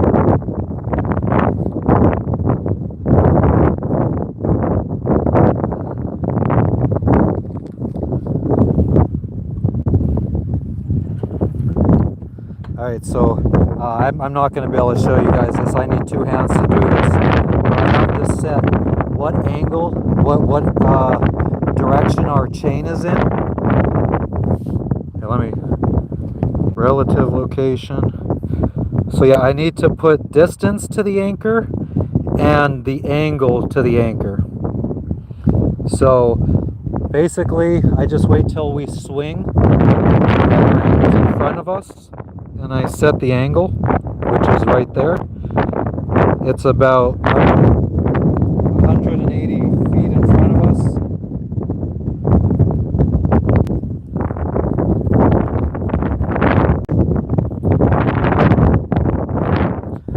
I'll show you guys in the cockpit because it's too sunny out here with these screens.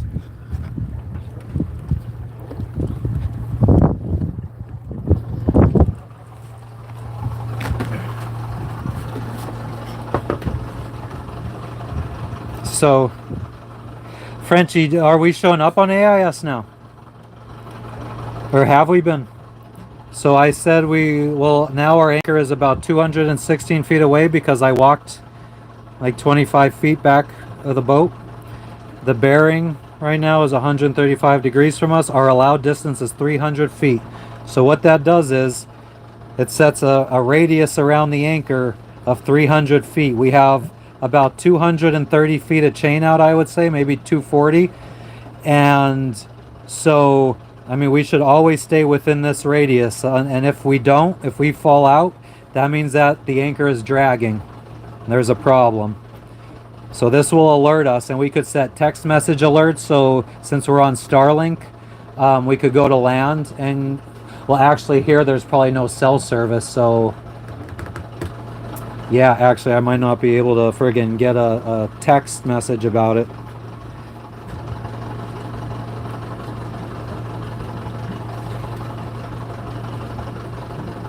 But yeah, so we're here. Let's get the mount.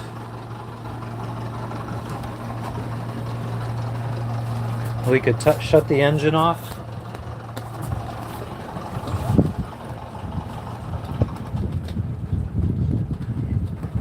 I'm supposed to have an alarm that goes off once the engine shuts off and the key is turned. It doesn't like to... It'll go when I... Oh no.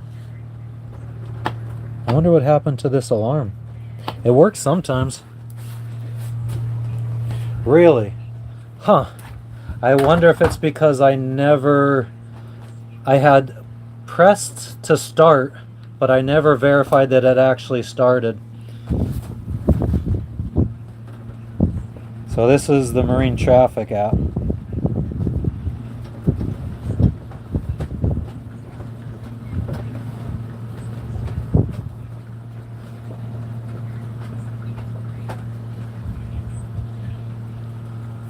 So start sailing. Oh yeah, as you can see, they're gonna friggin' permanently close the app. 11/30/2025. So I hit start sailing and nothing happens.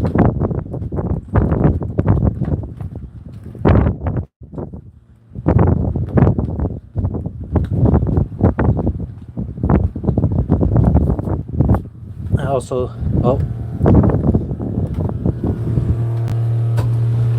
Alright, so start sailing. Start sailing.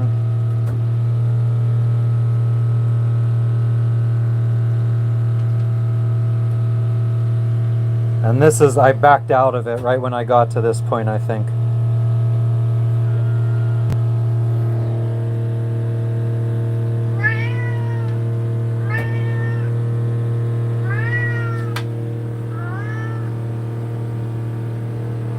Why is your mouth wet? Are you drinking water? Did you puke?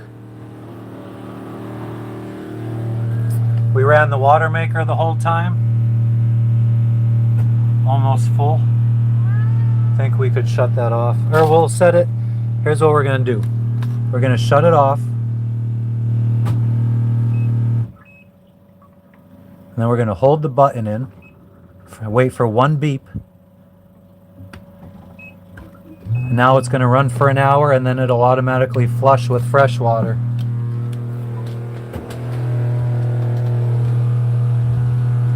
Okay, in a few minutes, your position will be available on marine traffic.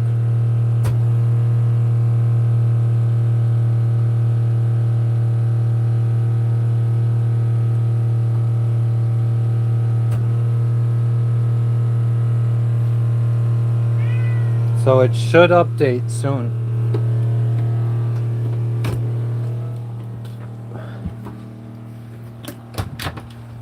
We are tending to swing different directions than the other boats here. As always.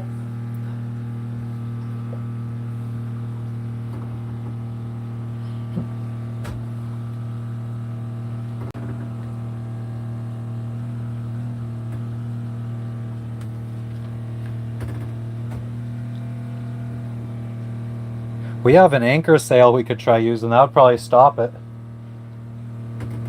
Is it hard to access? I don't even know where it is. I know it's in the quarterback. Oh.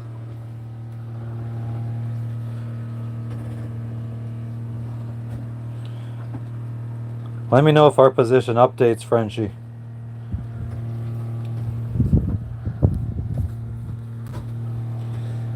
God, I wish I'll have to take a picture and upload it to YouTube to show how destroyed this phone has gotten while going live.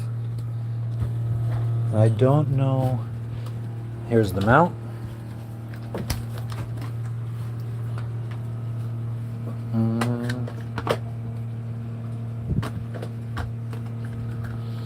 We're gonna put it on our washing machine.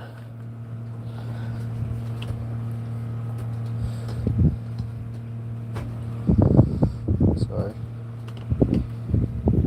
Now let me put the phone in it first and then try tightening it all up.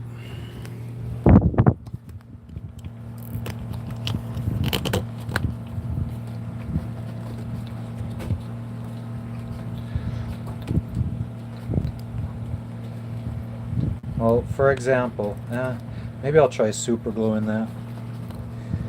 Oh, come on, you fucking scumbag. There we go.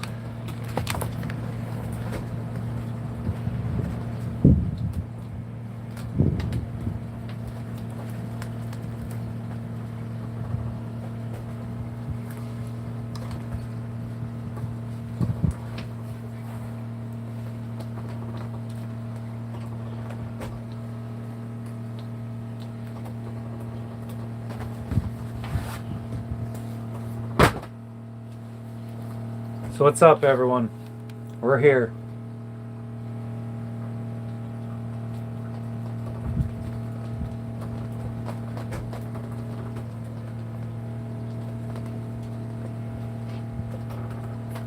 So If one of these boats move, we'll probably go anchor where they're at over the next day.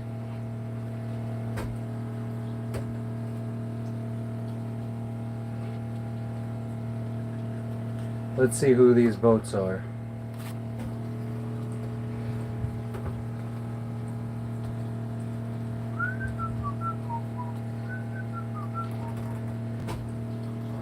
Well, they don't have their AIS on right now.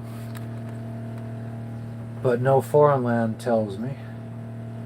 Unless these are two different boats and they changed. Nephili 2, James and Leslie. No other information than that. And Monet, Laurie and Greta. No other information.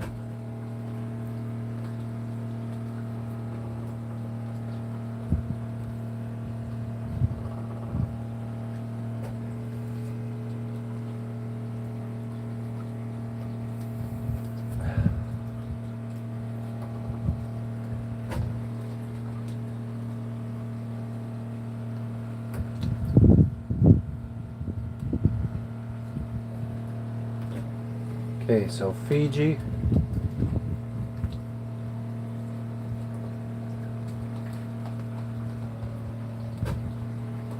Nephili 2. So where is Circuitous? Come on now.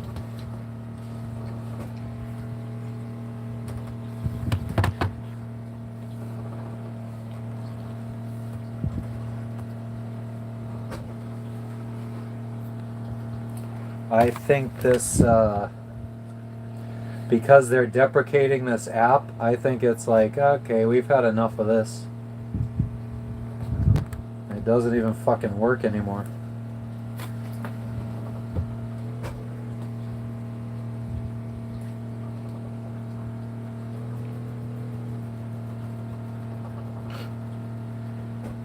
The app is straight up, like I tried to close it, it's like no positions have been updated. Are you sure you want to close?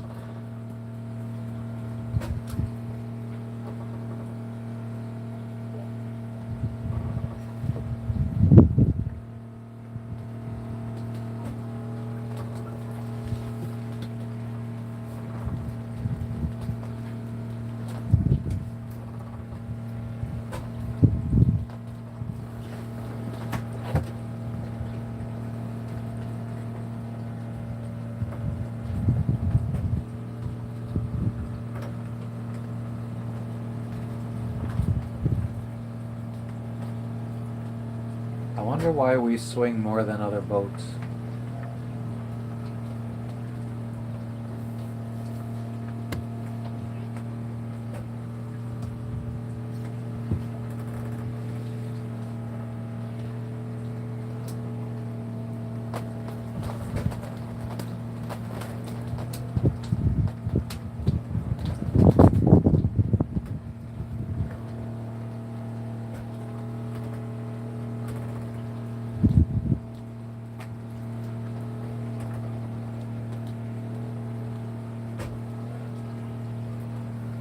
Just trying to get this fucking app working.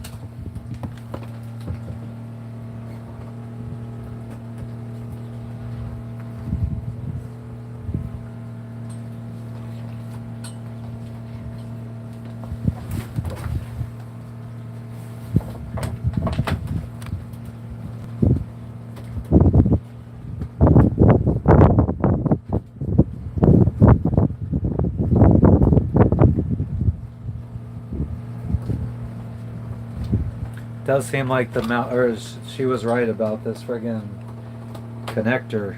I think the connector is bad. It did show that it was charging the iPad earlier, but now it's not.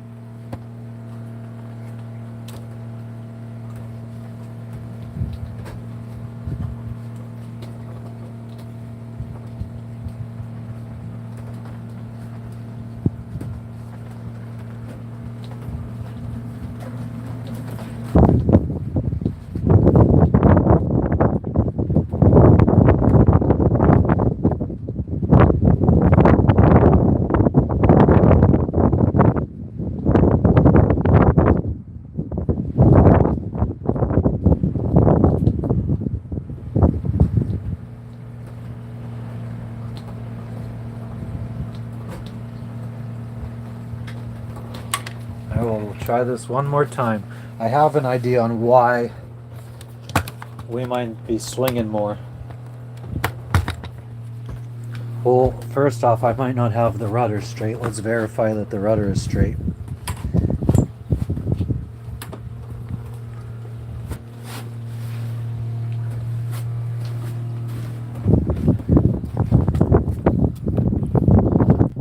I think one side of the bridle might be tighter than the other, and that's why we swing.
We're gonna have to figure out how to rig it up to. Oh, she shit.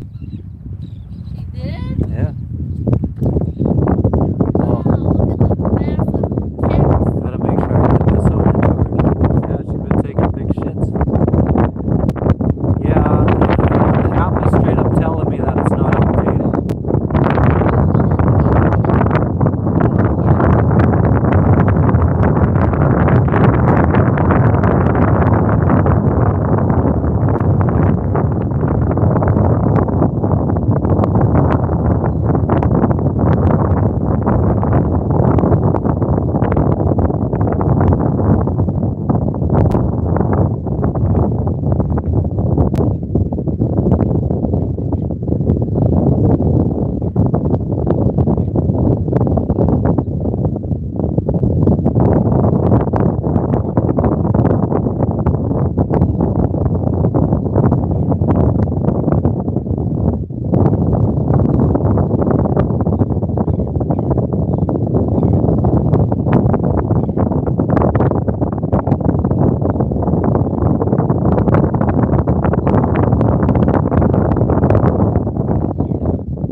Feels like we're swinging a little bit less now.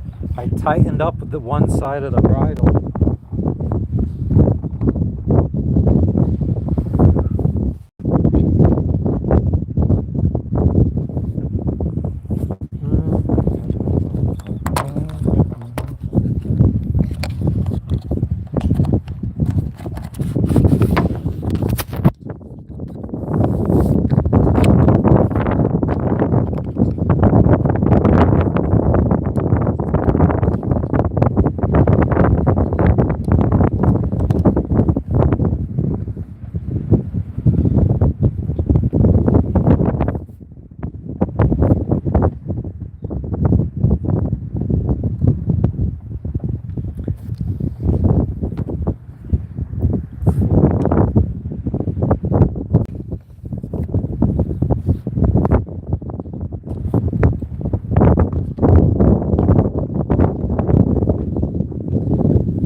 so this sail bag right here is supposed to have lines that run through it, and then they go up to part way up the mast to hold this bag up. So when the sail drops down, the sail just drops down into the bag. But all the lines ripped out the last sail from to Fiji, so it's very janky looking. It's like kind of hanging off the side of the boom on this side, and on this side it's not. So it looks fucking ghetto as shit. But that's kind of everything for us.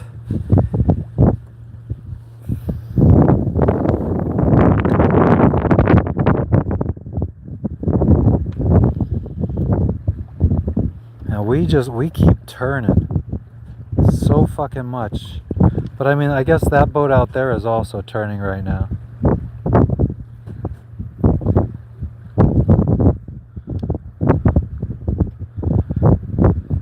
We have this little anchor sail that would get hauled up the mast, and it's just like a little bit of triangle, like a little fucking boat thong that comes out and tries to keep the boat sent straight into the wind.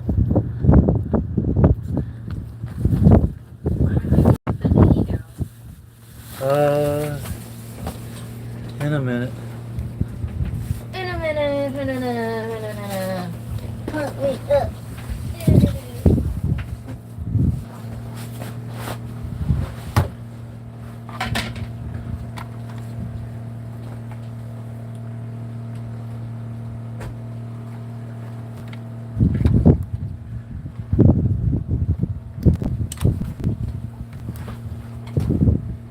Did you see any road? What? When you put the bridle on, did you see any road?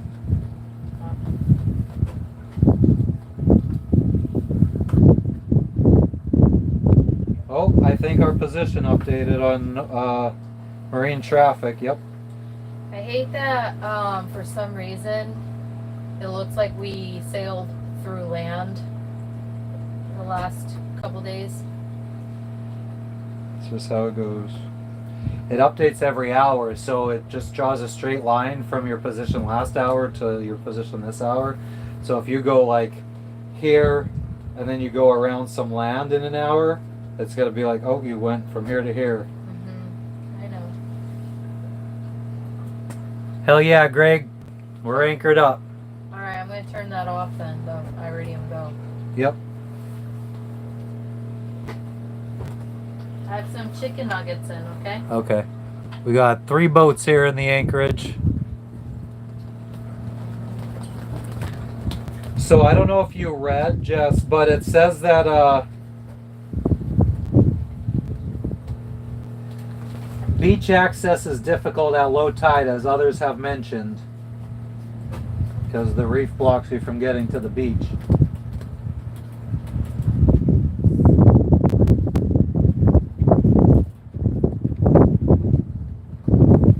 Now, if we had a paddle board, you could just paddle over it. All of the beach? I mean, there's multiple beaches. Yeah, I guess you just got to be careful. You got to drive up and see how deep it is and see.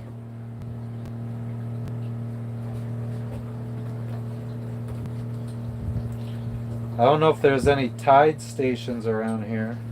Logan. Look. We're here. We're here. Logan.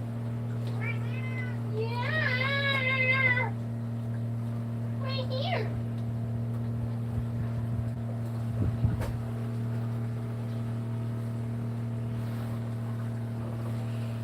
So what's up, everyone? How you guys doing? We're anchored here in Fiji. Where's my phone? There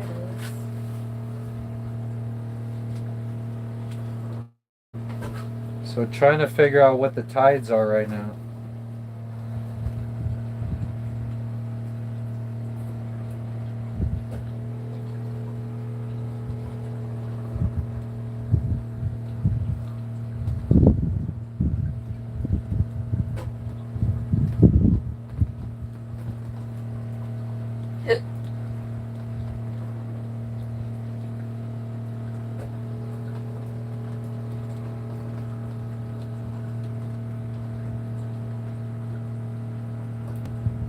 That's probably why these people's fucking dinghies are at their boat and not on land.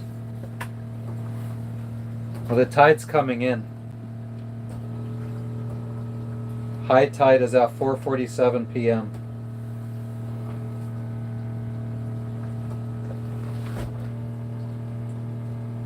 So we should be okay. Yeah, as long, and then we got to be back before probably like 6. Of course. So yeah, an hour.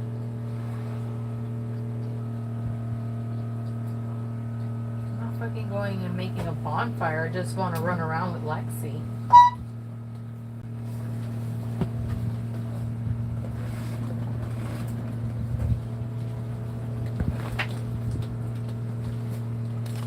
A roach.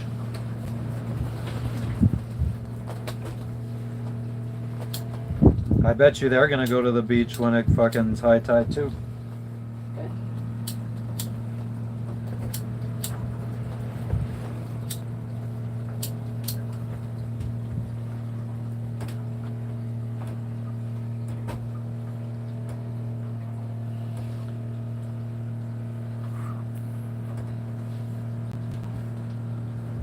Belladonna's on the move. Well, the tide is like 4 feet.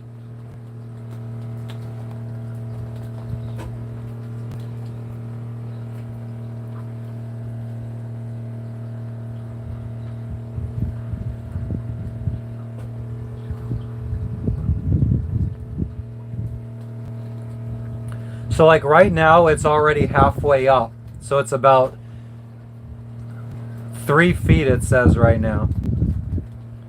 And then at 4:50 it's at 4.2 feet. And then by 6:45 p.m. it's back to 3.5 feet. Kind of where it's at now. So between now and 6:50, I guess.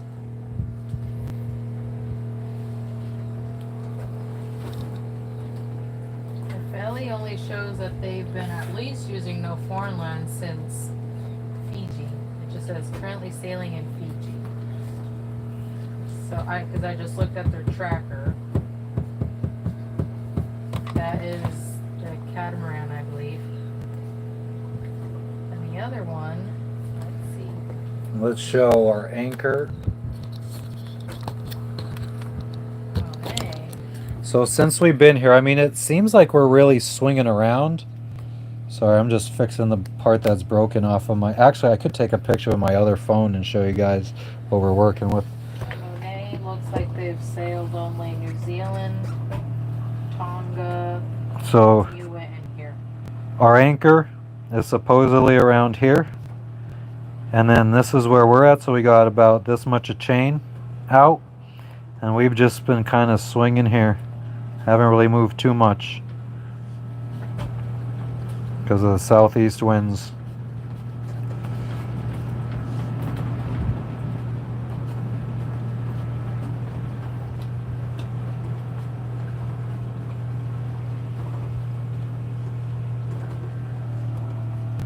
And then we have like another boat here, probably.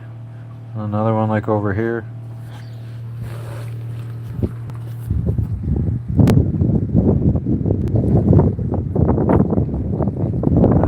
I'd rather focus on the lifelines, the lifeline netting. Oh yeah. Let me take a picture. Where's my other phone now?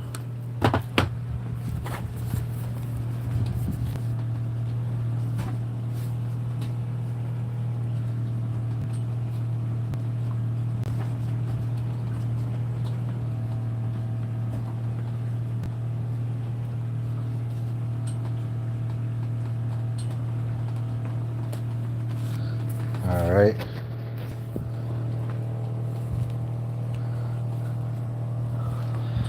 So like this is the back of the phone I'm using right now to go live.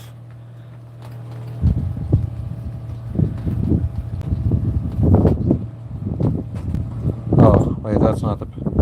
Oh, here's the other picture. And like this piece right here wants to come off. I just keep putting it, I just keep sticking, it's like a little sticky. It's got some adhesive on it. So I keep sticking it back on, but all of this wants to start peeling off. And I actually just replaced the back of this phone like 5 months ago.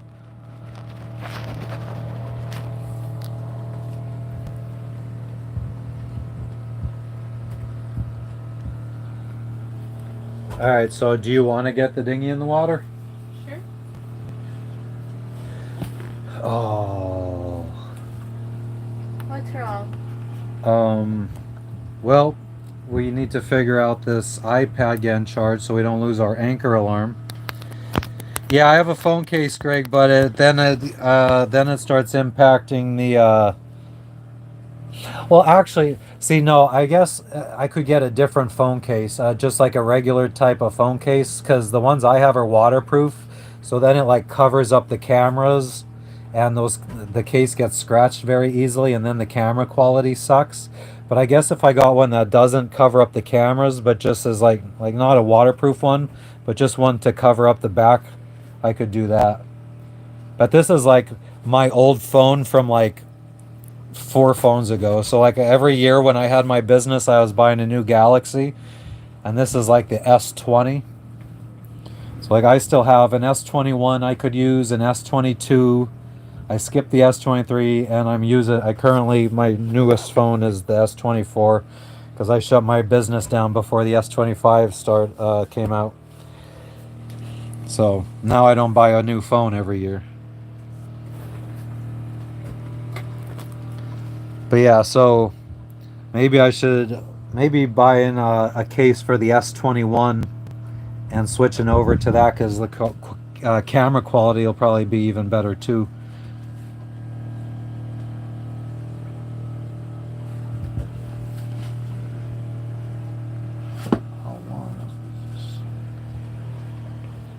Alright, so I need to find a backup battery so I could charge this while we're putting the dinghy in the water, so you guys could see what we're doing. Excuse me. Sure.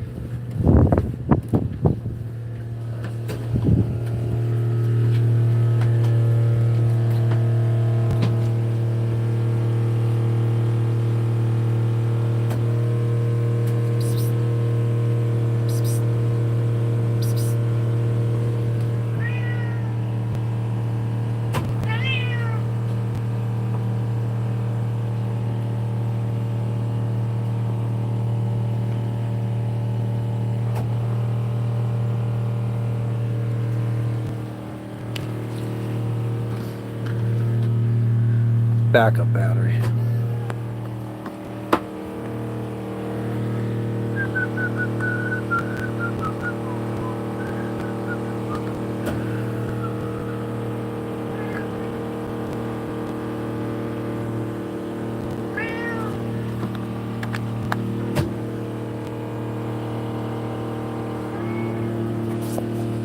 You know what? Oh, no, now it's working.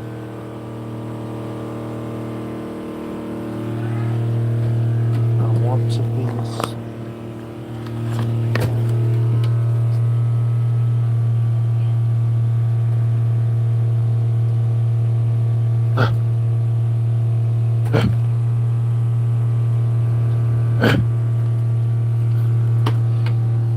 She just wants to be down below. I want to be your slave. I want to be your master. I wonder if the mount will stick to our old life raft suction cup. Seems good enough.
Thank you, Ryan.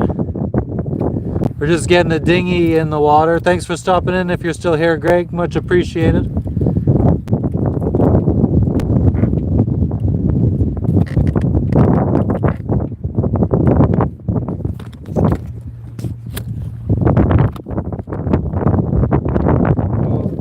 Actually, let me go put this on the anchor.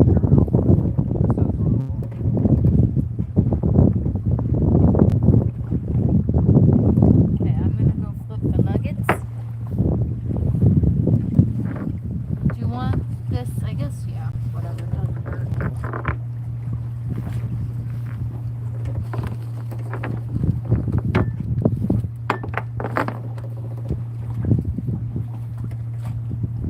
Like, see. Come here. Not gonna piss over here too.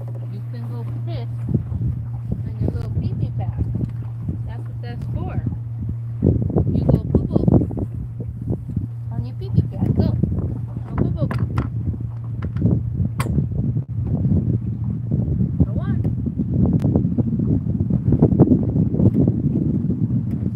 Might as well, when you're down there, open up these hatches. Yep. Come on, go poo-poo.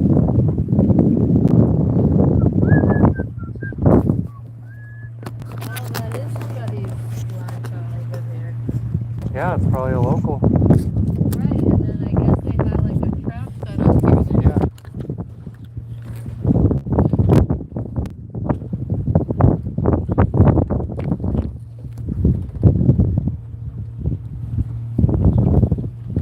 Go poo-poo. All right.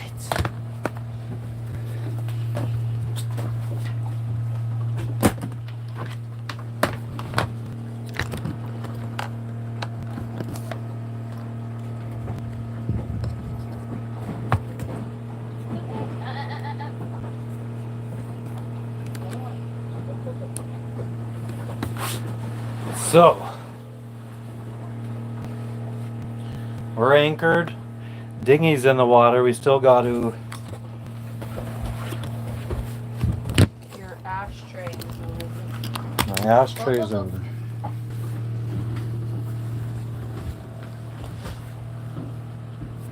We still got to put the motor on. It was good, uneventful. I mean, we motor sail. We actually put the mainsail up and the head sail, but God, I don't even understand it. Like, it was supposed to be a beam reach, but the wind was pretty much from behind us. So by motoring, we were able to change the apparent wind to be just a little bit off of the beam. So it was like a broad reach. So we didn't have to go through the whole rigmarole of setting up our downwind sails. I mean, I want to motor all through these anchorages anyway, because one, it's charging up our batteries because it's the winter time and we don't get enough sun to fill up our batteries. Two, it fills up our or it heats up our hot water or our water for showering. And three, we still have a whole bunch of diesel in our spare fuel bladder. We have a 150-gallon bladder where our bed's supposed to be. So if I could get that emptied out, we could finally start sleeping back in our bedroom again.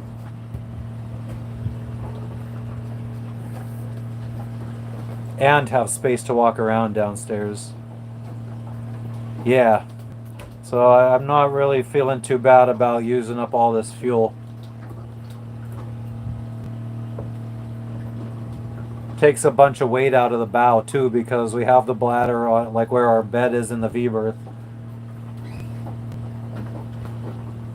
But I also don't feel like it's too much of a problem, because I removed about as much weight out of the bow as I've added with the fuel bladder, because the old owner had like 600 feet of 1/4-inch chain for both the main anchor and the spare anchor. And I've cut that down to only line for the, or only road for the spare anchor, and 250 feet of 5/16 chain. And road for the main My anchor. water. Thank you. Okay, so where did you put the fuel line? Exactly. I think it might be under. I like to put it here, but I don't know. Let's see. And the lock. Well, I mean, I don't know what we'd be locking to. No, we don't. Well, unless you. But wanna I see keep the it in fuel water. line. This is the fuel line, but no, we're not keeping it in the water. We're gonna lift it up on davits. Okay. I mean, there's no reason not to. Okay. This is a piece of that phone. Did you go poop? Oh, the sad, sad face. She probably didn't.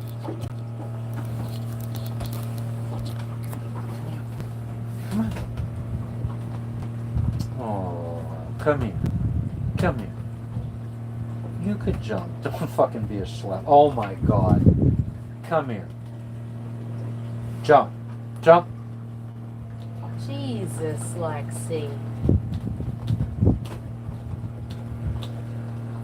Hell yeah, Ryan. That's what I was thinking. We deserve hot water, fully charged batteries. The water maker's been going this whole time, so we're almost at a full tank of water. It should be stopping any second to flush itself out. What time is it? 3:33. So, like, less than 5 nuggets will be done. Less than 5 minutes. Yeah.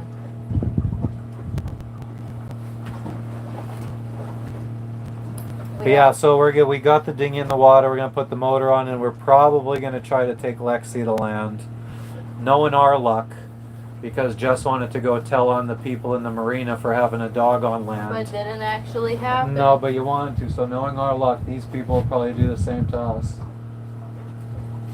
We could go to the other beach. Yeah, again, I don't know what beach has a low enough reef. I mean, well, I guess at that tide, Yeah. Any Do reef you want to should be- bring the depth find? The depth? we could bring the handheld depth finder. Where's that? I always had it hanging up. I know, but then while we were sailing, it was getting banged up a lot. Exactamundo. Penis. Here it is. Yeah, that's what I'm saying, Ryan. I didn't even realize it actually. So we haven't been on land for A few Couple days now. Yeah.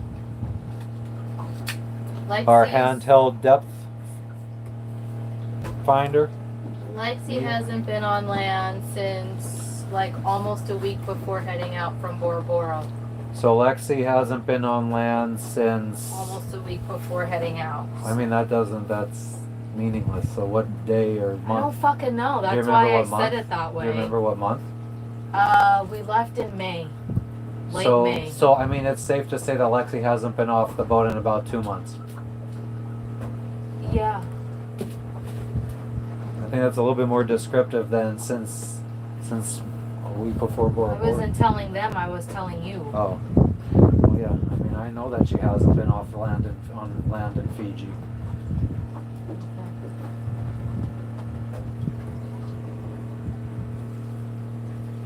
Yeah, actually, you know, our friends that have like a 55-foot catamaran and they have like the biggest high field dinghy that like has the steering wheel and everything, they have a depth finder on their dinghy. Like he permanently mounted one so they could just go drive around in the dinghy and map out the depths so they could know where their boat could go and they can't go. Because I mean, their catamaran had the same draft as our boat because it was so big.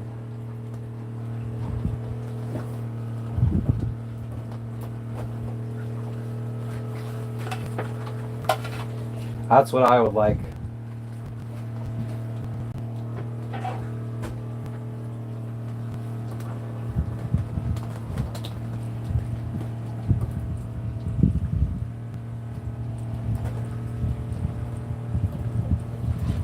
Right now we're swinging so much more than the other boats. And one's a monohull, one's a catamaran. And I don't understand why we're pointing in the direction that we're pointing. Nobody else is. Everybody else is like pointing, geez, oh, more than a 90-degree angle than us. But now we're starting to swing around again.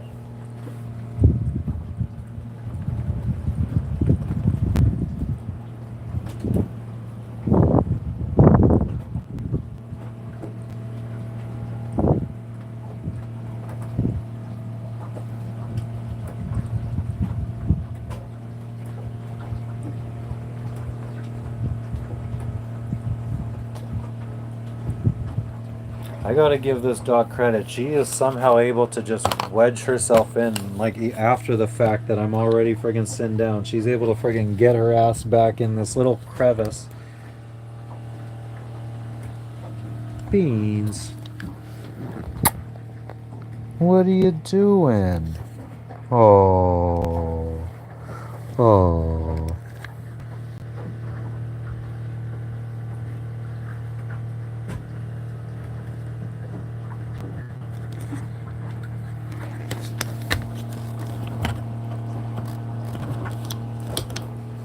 So we're here. Supposedly good diving over at the cut that we came in through, or somewhere around there. But then I think my friend said on the southern side of the island there's good scuba diving. Is there an app for scuba diving spots? I should download the No Foreign Land app on here.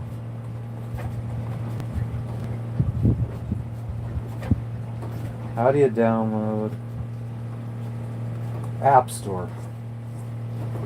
Not the Play Store.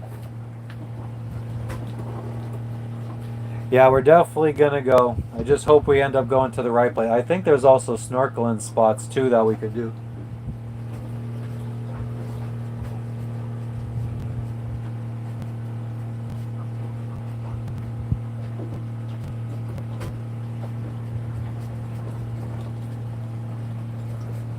Wish we had a paddleboard, because we'd definitely be able to make it over the reef, I think, no problem here.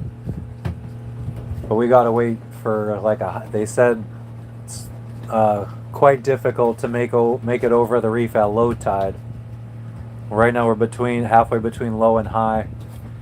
The other boats here, I don't know, maybe they're just in for the night, or I don't know if they're waiting for the tide to go up.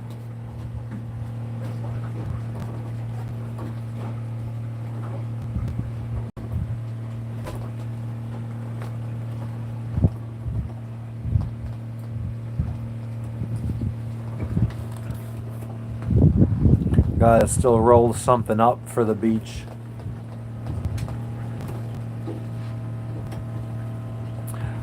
I don't know, Ryan. We were talking to a guy in Bora Bora. He has a similar boat. He had like an Island Packet 35, and he said that he's been very disappointed. I guess he was here decades ago, and he said that it was so much better.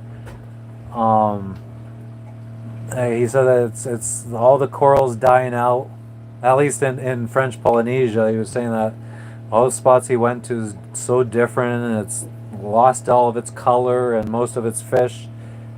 Yeah, I know. I want a foil board with the little friggin' sail that you fucking hold.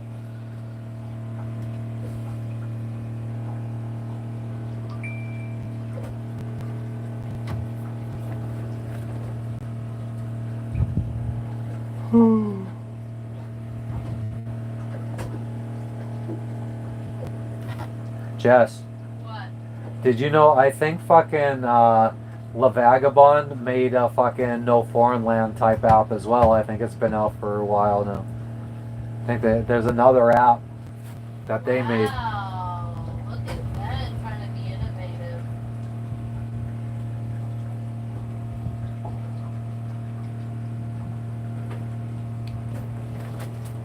Beans, what are you doing?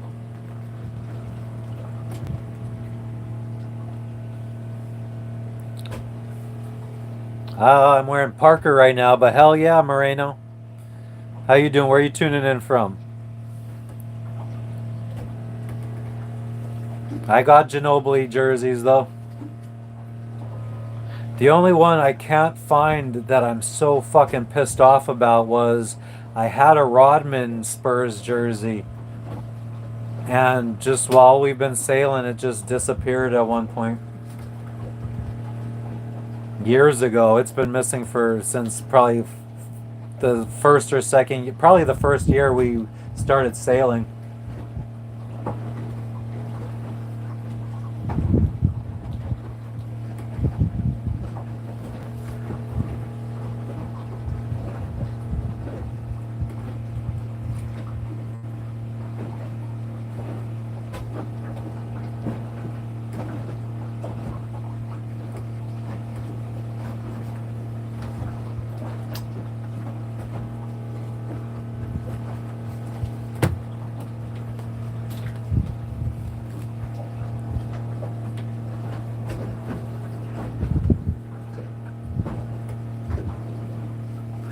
The Sea People app.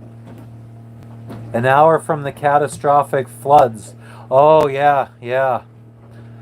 I just looked into it this morning because people on the live were asking me if I knew about it, and I didn't understand how so many people, so many campers were able to die in a flood. It's like was it just like a big wall of water that came and swept them all away? But it seems like it came through while everyone was sleeping. It started.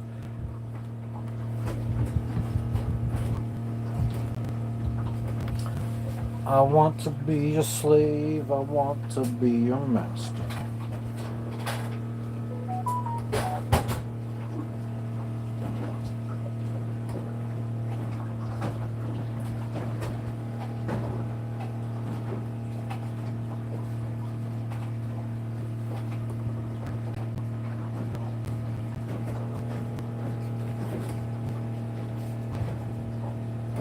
Yeah, that sucks. 26 feet. Fuck. Damn. Yeah, nobody was able to explain that to me yesterday. People were just like, yeah, flood, people died.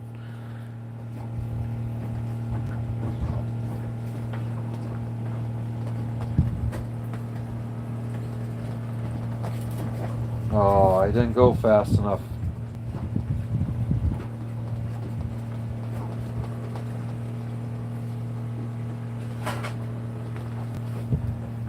Trying to sign into my Google account using my other phone.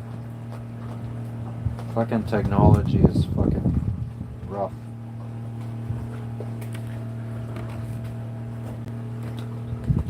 But yeah, I mean that's something that you can't even really prevent other than not going camping in a fucking area that could happen. Here you go. Great. Can I have the hot sauce too? More chicken nuggets.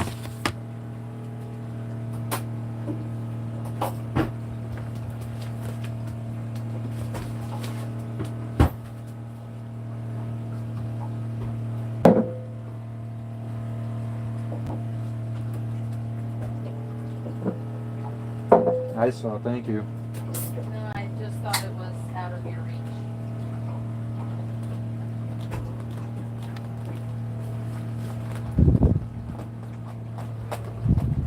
15 miles from their campsite.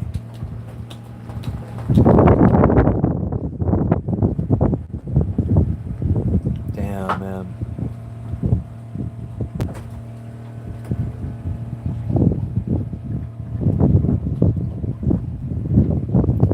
Gotta fall asleep with a fucking flotation device.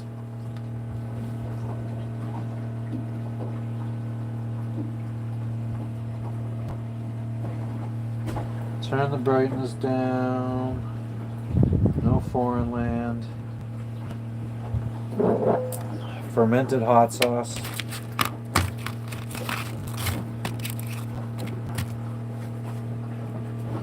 Yeah?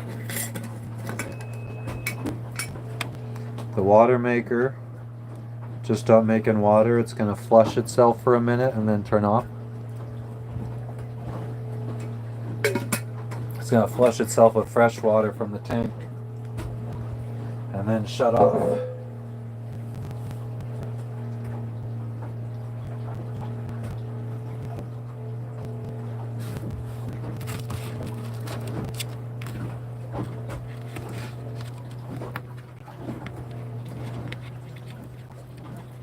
Yep, that's why you gotta fall asleep with a friggin' flotation device in those areas.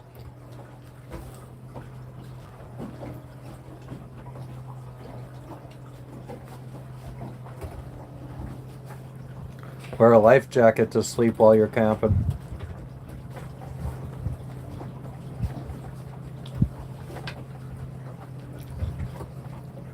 Didn't Texas have bad floods in the past like 1 or 2 years? Other than that too, hasn't that been kind of like something that's been going on a lot in recent years?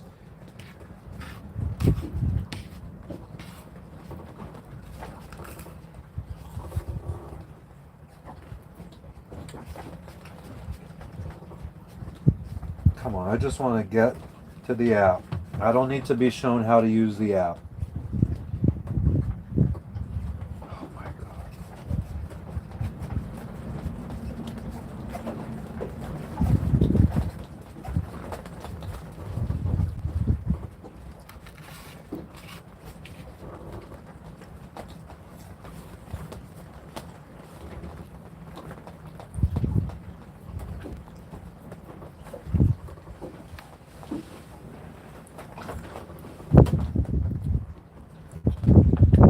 Am I right? Correct in remembering that? This has been kind of floods in Texas have kind of been a common problem recently.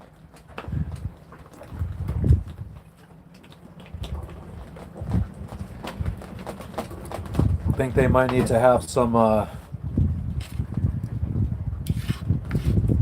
engineers start maybe trying to prevent this kind of stuff.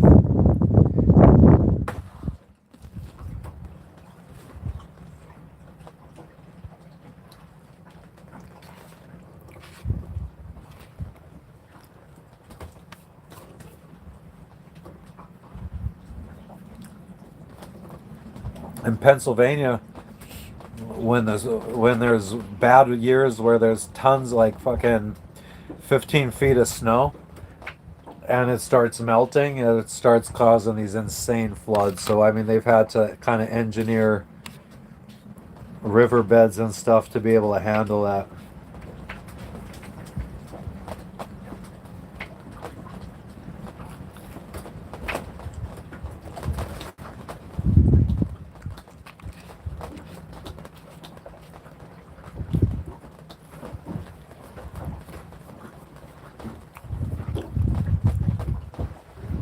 That's right. Yeah, cold winters. I forgot about that. Even Florida, in friggin' northern Florida, they'll sometimes get a couple flurries and friggin' it's accidents galore.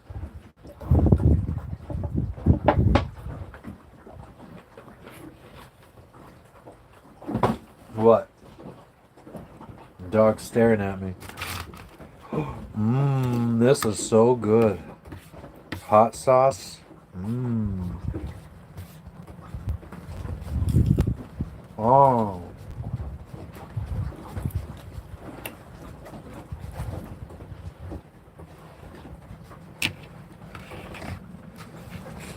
So, my thought is,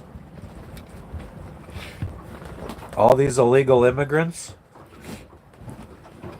before we ship them back to their country, let's have them do a little social, a little payback to society for allowing them, or to kind of cover the cost of being shipped back and all that kind of stuff. So let's have them start being the labor for solving some of these engineering issues. They could do the manual labor and build in some, whatever it is needed to protect these riverbanks and stuff.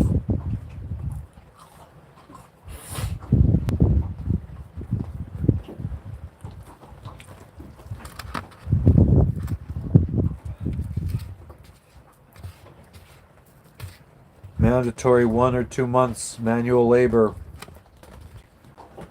Helping fix America's infrastructure.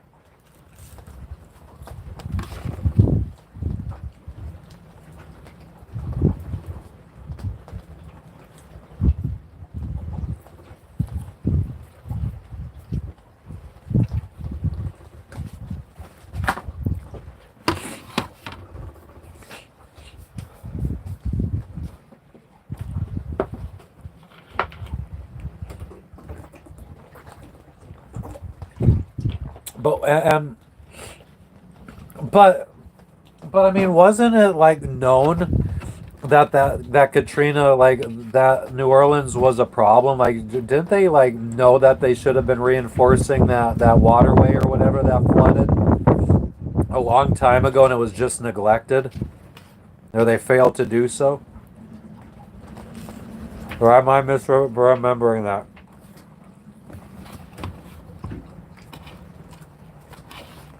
I thought that was something that like engineers or something were warning about breaking or not being sufficient.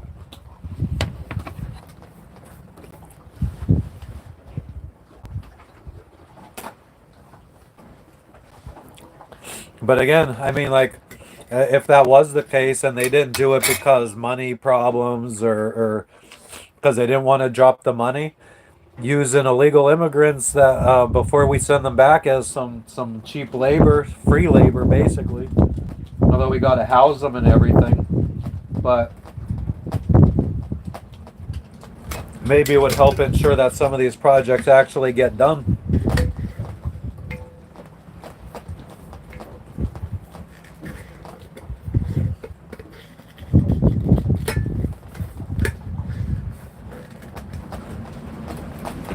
That's just an opinion from somebody that's like one step above a Neanderthal, so take that with a grain of salt.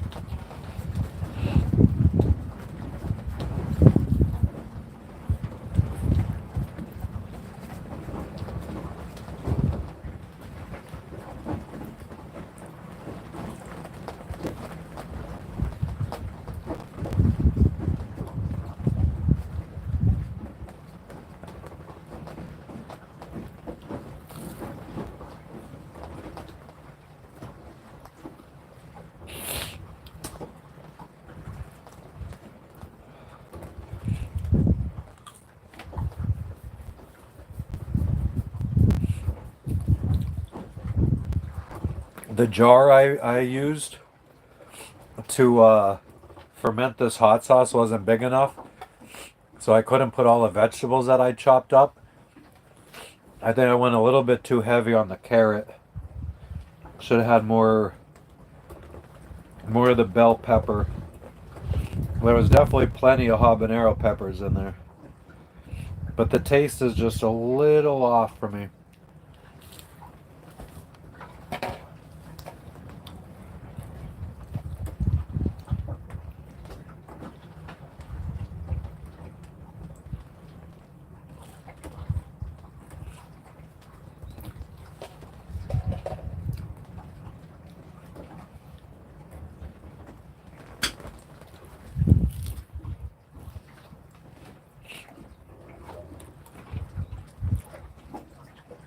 Yeah, so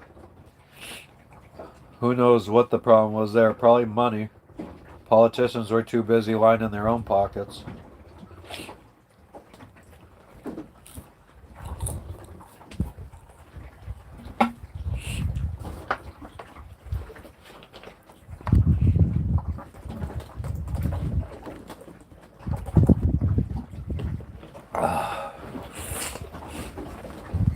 Nose is running, so there's definitely a lot of habaneros in there. 23% on the battery. Now let's go roll one up for going to land.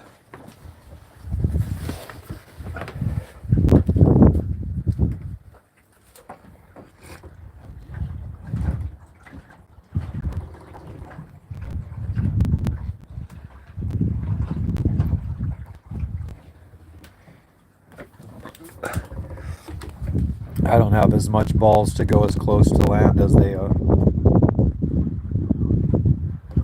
were we're anchored in like 50 feet of water. There's a fisherman or something with a trap out there. I can't even focus in on it. It'd probably be better for me to put my other phone in front of this one and zoom in with the other one.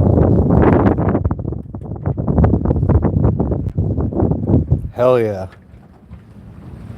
And I think their launch or their dinghy or their ponga, whatever people call it, is right. Oh, I can't even friggin'. Where's my finger? There. Right there. There's a little boat. These guys both have their dinghies out behind them, so they're not on land.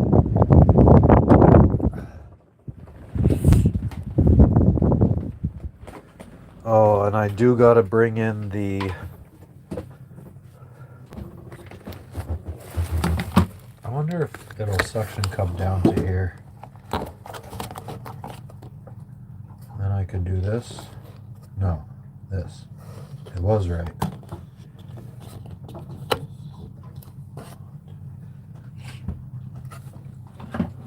Then we could actually be charging it from our USB port on the boat instead of the backup battery. Then I could use this one to charge my other phone, or maybe the iPad. I'm gonna grab the iPad real quick. And I'll grab you 2 beans.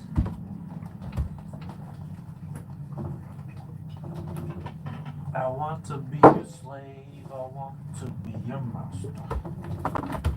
I want to let your heart beat fast like a roller coaster.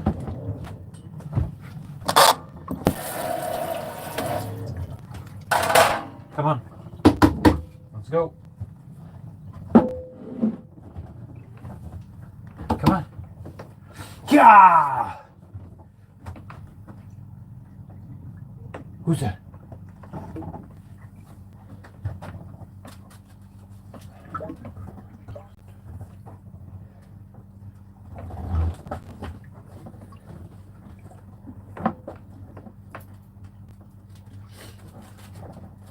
I don't want to mention names, but you could look at this picture.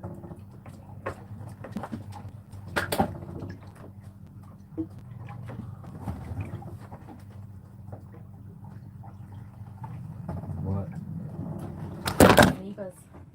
Huh. I wonder That if that's sucks. what you have in the intestines. What up, STG? We're all anchored. Yeah. Yeah. Aw, thanks for not getting me in there. Huh?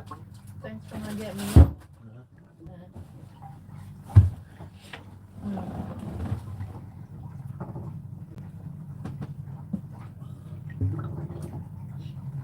You can drink most of it and leave me a little. Damn right.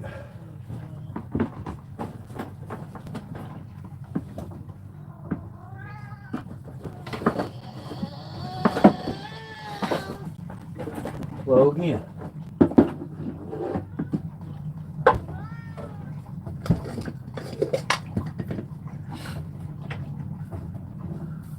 I feel like that's enough to roll 2.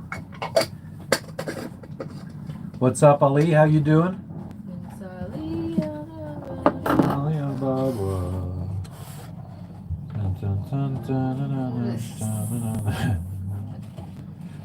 Killed 100 bad guys with swords.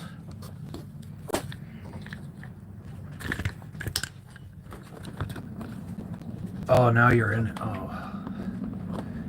Tits are probably hanging out, practically hanging out. Mine?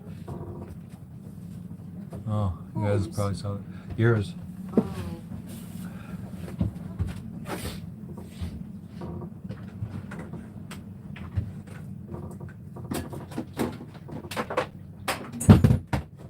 Wow, look at how much rain there was. Like this was the day of my trip to...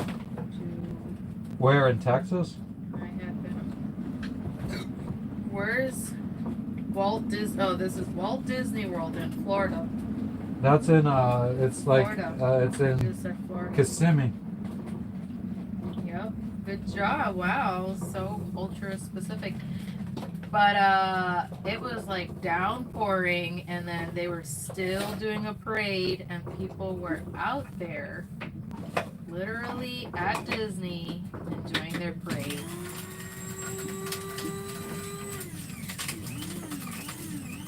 Wild.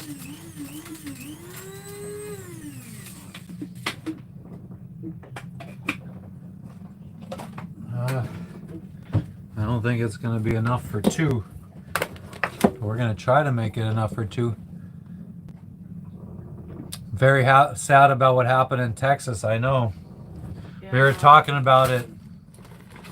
Ryan, thank you for stopping in. We're gonna try to enjoy it. Bye, Ryan. Catch you on the next one. Catch you, baby. And I do think that this is broken. It's the connector. Here, that one. Is that one good? That one's good. It's our only one. Unless you have more. Why would you Ka-chia, Pepe. do that? Oh. I was just gonna put it on this other cable. Our only functioning one. No, I got more. I'm not an idiot. Idiot, I get jerk, prepared. idiot. I stay prepared. I mean, I think I also have like an actual iPhone charger probably. Or maybe I gave you all of them.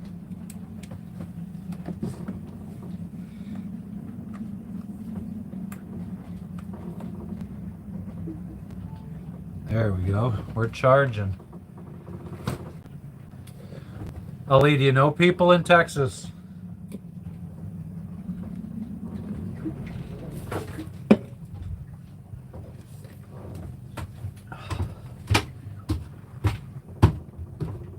Ka-chia, Pepe.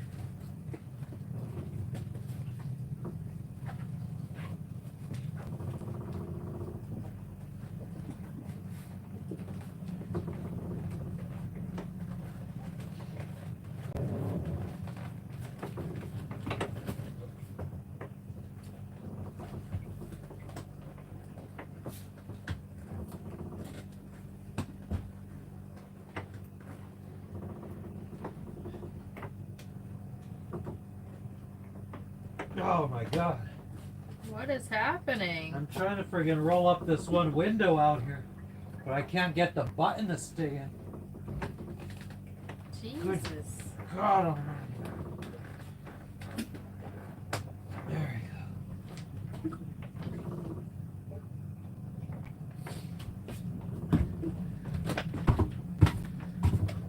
Winds are about 10 knots. Oh, well, it's good that nobody you know is dead.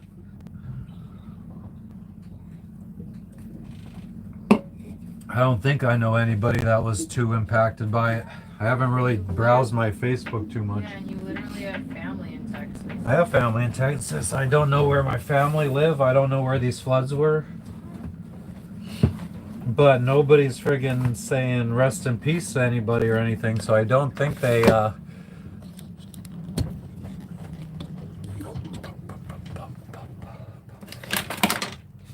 What did you say about rest in peace? like nobody posted on Facebook, rest in peace, blah, blah, blah, so.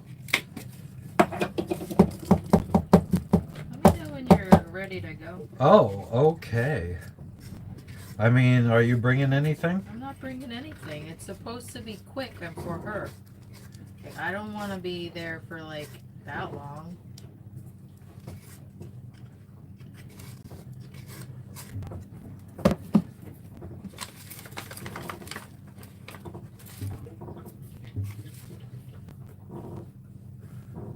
What's up, peoples?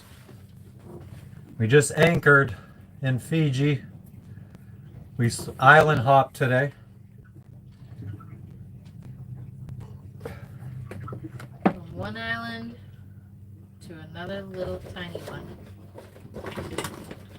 Vanua Levy. Vanua. What is it called? Levu. Vanua Levu. I didn't know I was in frame this whole time. Oh, I didn't either. Like literally in frame. I hope you aren't like randomly letting your titties up. I haven't touched them, but I also feel like Bob Marley. people could see up my dress. Snapper shot.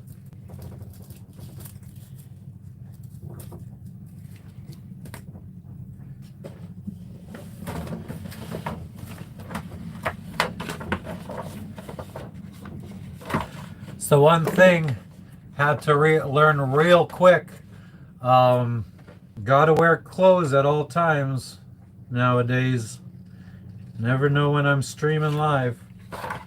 Yeah. Absolutely. One of my first lives, Jess was topless.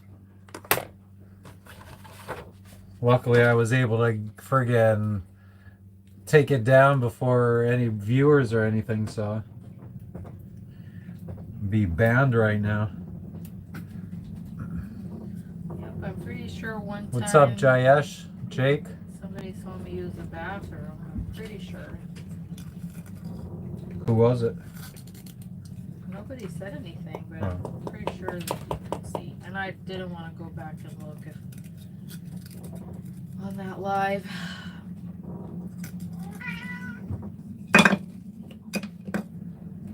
But yeah, that's the annoying part about streaming and moving the camera around too many places. Uh-huh.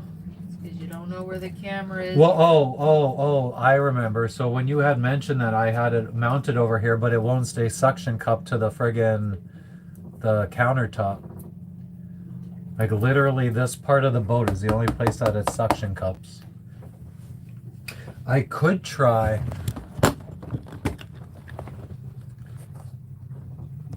How do we do this without bothering the live audience, the live studio Allie or audience? Ollie?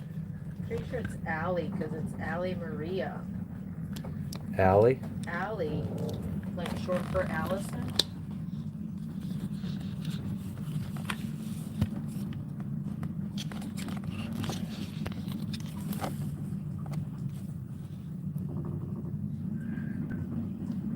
How do I do this? No, they said Ollie. Oh, okay. Early. Okay. Forward. I've had this conversation with them before. Oh, okay. Ollie Maria? I know they were just saying just Ollie. My wife is named Maria. Oh, I get it now. Okay, thank you. I actually remember you having that conversation. Exactly. Well, I mean, I truly don't know how else to, oh, I could go like that. Well, no, you're still in frame then, but I guess not as much. I just have to move, I guess. Well, now there's nowhere for you. Well, no, you're kind of blocked now. She's taking a treatment right now? Hope everything is going all right for her. Yeah. Sending you love. Sending you hugs. Wishing speedy recovery. What she said. She's better with the nice words. Oh, sorry to hear that. Friggin'. Yeah, I have to say about that, we always say, fuck cancer. Yeah, he's mentioned it before. It sucks. It's a bitch.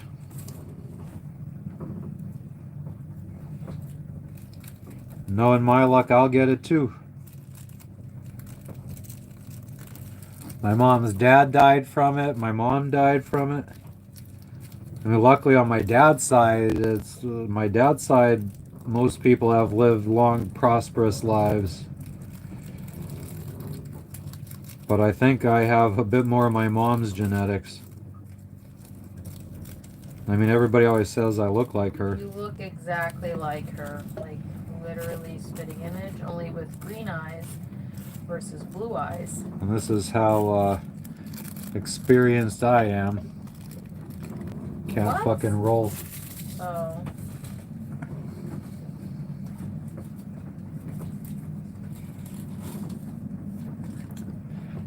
Requires some gentleness that I don't have.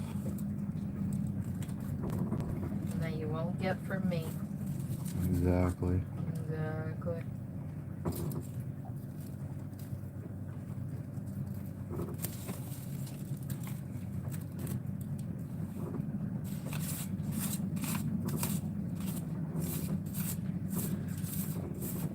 Excited about the beach.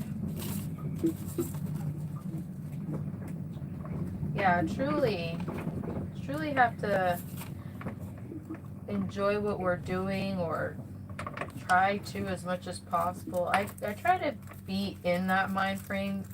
Sometimes I forget, you know. Sometimes I wallow too much in my own little head, but when I manage to get out of my own thoughts, my own little weird thoughts, it's like you gotta step back sometimes and be like, what am I worrying about? Why am I thinking life is coming to an end when it's going to be any further from the truth? Like, nobody, like, if you're well, look at where you are. Everyone in your family is well, thankfully. So, definitely no worries. Enjoy your life. I actually have an audiobook that is something about that. Something about, I think, worry less and enjoy more, or something like that. That I have requested to listen to it. So, because I feel like I'm a little bit of a worrier. Can I have some soda? I think I might finish it. You might finish it. Yeah. I wish we got fries. You wish we got fries? Yeah. Thank you. Yeah, why be fucking sad? Like, why are you sad? It's a waste of time to be sad. Sometimes it feels good. No, it doesn't feel good to be sad, to be honest. So people do it, I don't know.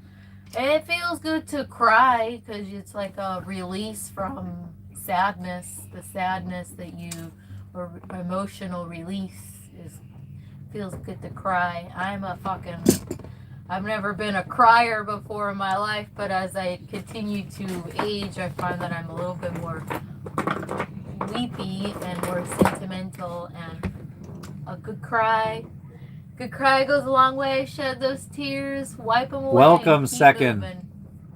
Turkey. Welcome. Turkey in the house. Turkey. Whoop whoop. Sultan. Oh, this one still works. So we'll keep that till we use that up. I can't even bust it open anyway. How do you say hello in Turkish? Let's see how you say hello in Turkish. Alright, maybe we won't be fucking putting oil in this thing.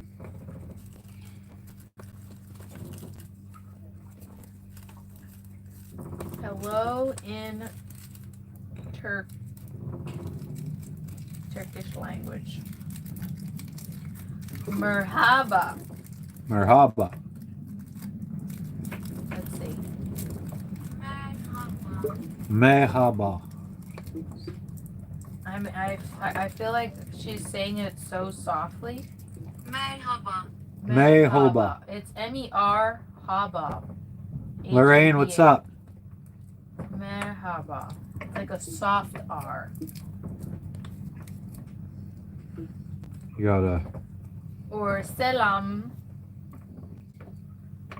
Selam. Like shalom. Salam alaikum. Shalom alaikum. What is that? That's like a greeting in Muslim, isn't it? Yeah.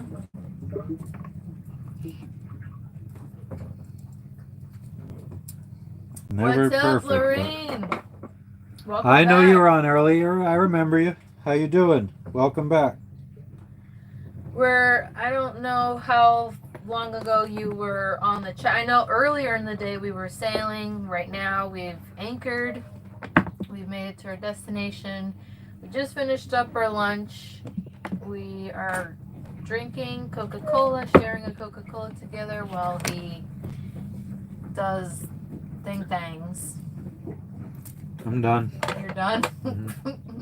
We got the dinghy in the water, but we have to put the motor on and gas tank and everything. What time is it? It's 3:17 p.m. Tuesday, July 6th.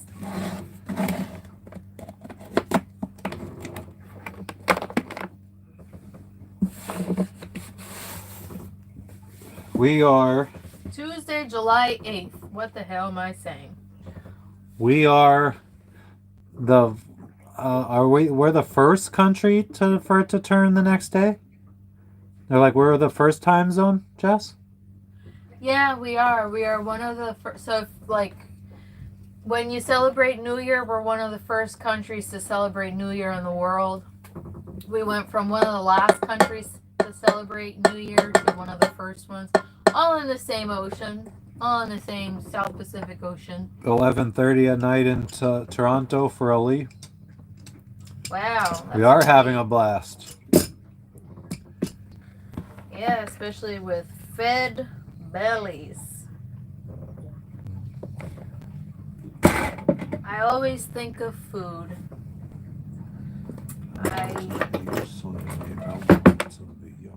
I'm already thinking of dinner, even though I just ate lunch, a very late lunch. But to be fair, it's not. It was just chicken nuggets. I mean, it's not really made to, it's not a proper meal. Protected joint. Vape. That's still got some life in it. Maybe the fishermen on this island got some weed they want to sell.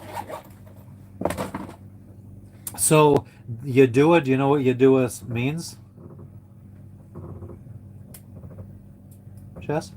Oh, I thought you were asking the chat. No, the island that we've arrived to. What Do you know does what it means? mean? It means green stuff, marijuana. No. Mary Jane. No, I think Saba is the word for marijuana here. Oh, wow, that's cute. I think. What does Yadua mean before you get distracted? Huh? It means one village. Oh. Or one town or one village, something like that. One island, one village, one No, heart. one village, not one island. I know, I was just freaking... I was trying to quote Lion King, but that failed. Yeah. We are one...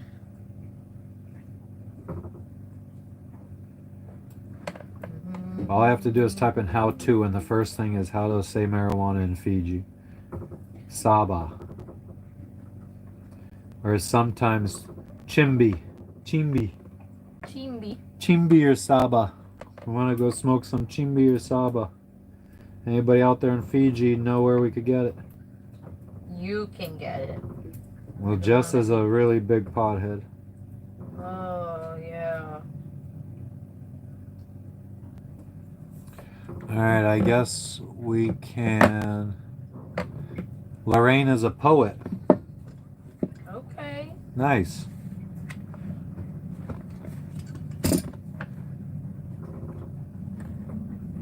Okay, poet. Give us a little... I'm a published poet. A little haiku, a little something.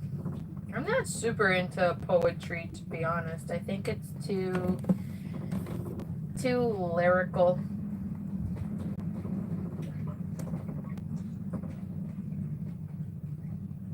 Very fluffy. Been through stuff. Yeah, I know poetry could be like uplifting and yeah, it's just a good way of expression as well. It's like a form of art. Maybe one day I'll learn to appreciate it some more. I definitely don't think this island has any kind of cell signal. No. So we wouldn't even be able to get text message alarms about our anchor dragging. Well, I mean, we're not luckily, going far. Yeah, we're gonna be right there. Oh, but when we're gonna go fucking scuba dive, we're gonna be underwater anyway. So it's not like we're gonna know. Yeah. I'm scared to go scuba diving by ourselves.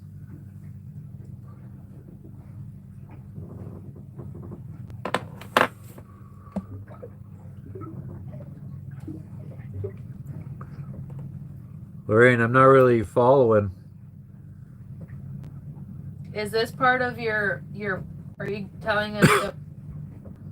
You're telling us. Is this the part of the poem? poem? Is this the poem? Been through stuff. He was drunk. I feel like that has to be part of the poem. What happened? I think this is part of the poem.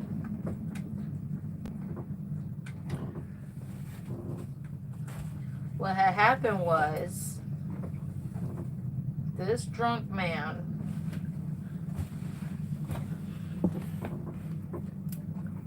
No, it's not a part of the poem. I'm not understanding what you mean then. Who was drunk?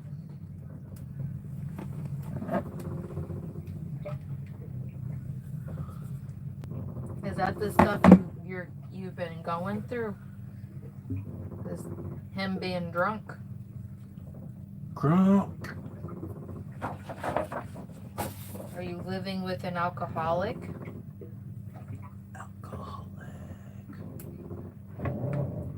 I hear, do you have your volume up? Yep.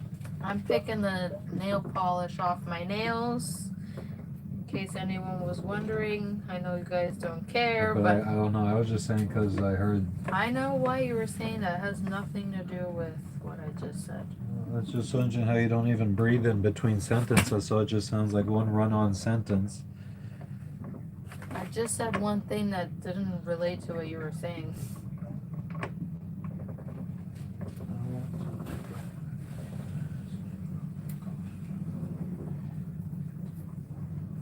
I'll never go back, Lorraine. They're not gonna change. They never change.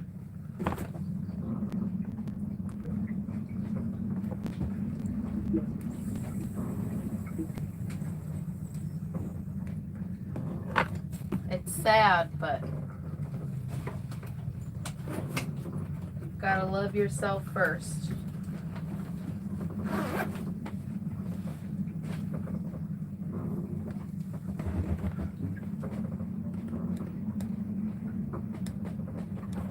I'm getting lazier and lazier the longer I sit here. Well, then stop sitting. Meaning I don't want to go anywhere. Stop sitting then. Are we going? Let's go. What? Okay.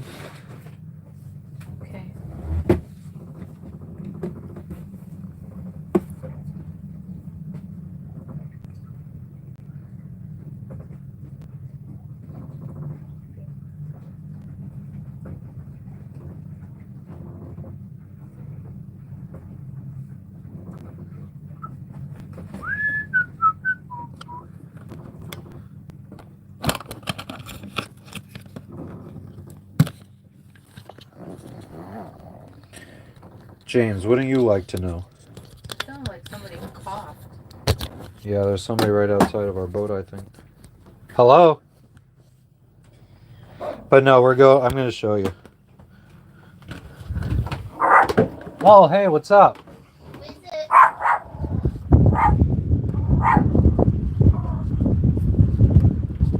I think we're going to go there. So what fucking...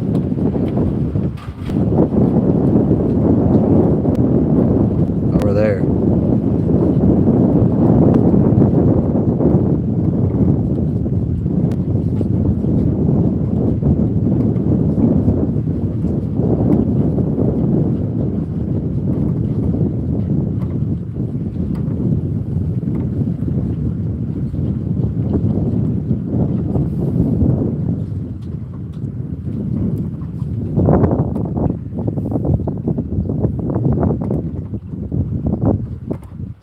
It almost looks like that faraway boat. Oh, maybe that's just my shitty eyesight. Kind of looked like they were already in their dinghy. Let's go. I hear laughing. Yeah, it's the guys on the beach, the locals. There's locals on the beach. Jess, who did you think was on the beach? When both boats have Which dinghies hanging out the... Right there.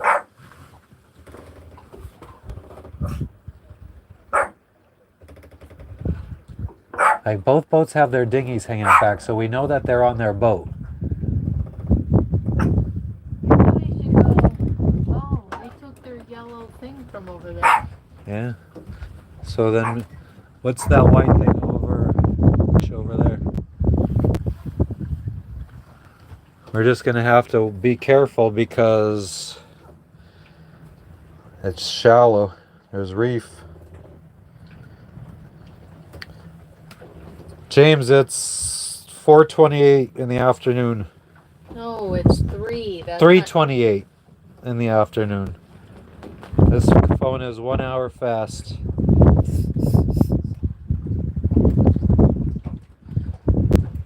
Lorraine, you have to go. Well, thank you for stopping in again. Bye, Lorraine. We appreciate it. Happy you got away.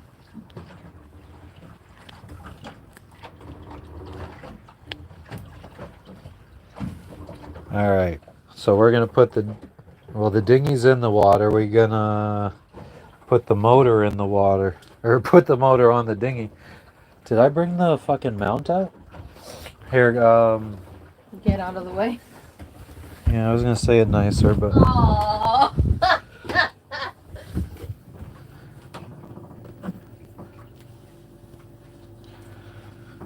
Our anchor alarm.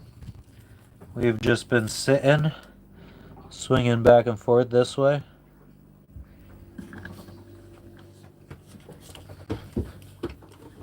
"19 hours ahead of you in California." Is that right? Yeah, I think so.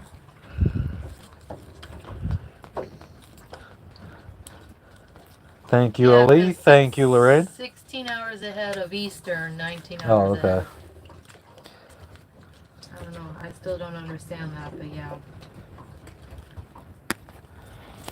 Trying to get the phone in the mount.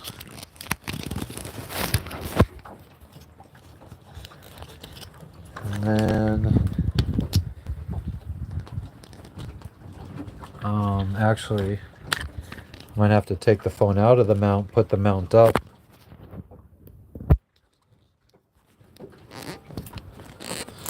And think of a better place to put the, maybe, I'm just,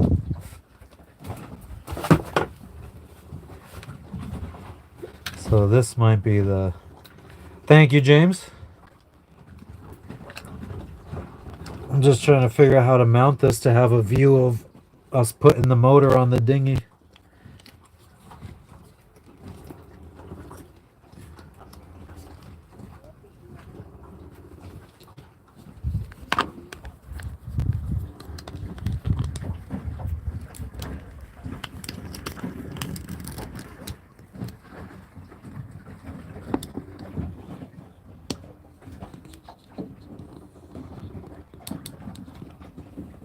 I think that's going to be okay.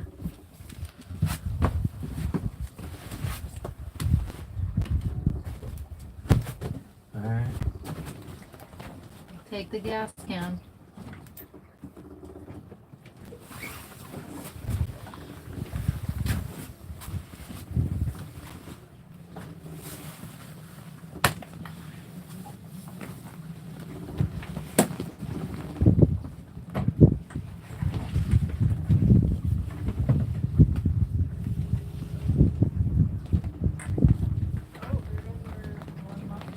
Oh, great.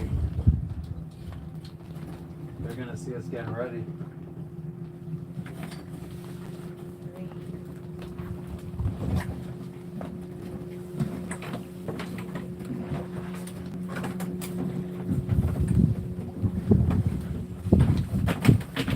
They're probably going to try selling us fish. I would take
basically blue until you get right over where we need to drop it.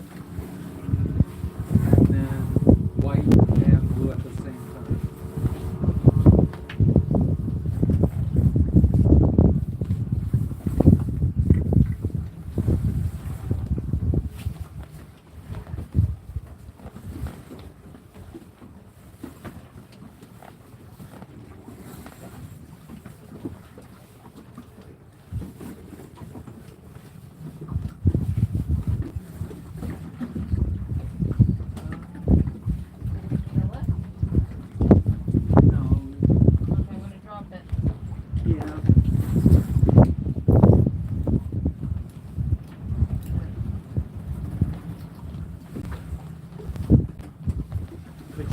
Lift both of them up just a smidge. Jump. Yeah, that's good, I think. Yeah, that'll do.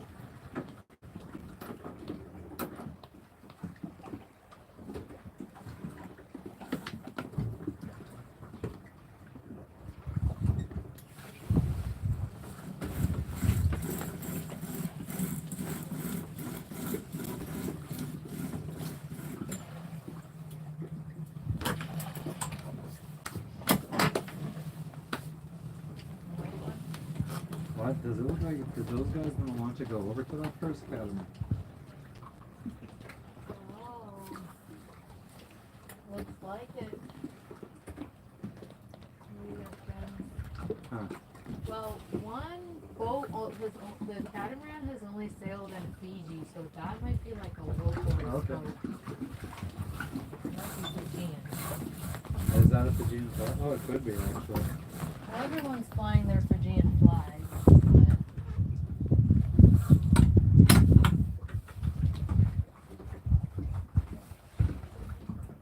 Okay, let me grab, I don't know. And we still gotta see if this engine even runs. Yeah, I because it know, might be that's a what I'm repeat gonna of- show them. I'm gonna show them how to make you have a great evening. Be safe. Thanks, James. Okay, let's see. Gently get this off. Oops. All right. Dinghy, motor, gas can. Get her. Oh, the Key. hose. Key. Let's grab the fuel pump or whatever this is called. And let's go down below. Hopefully. Oh, there's the key. Right here. All right.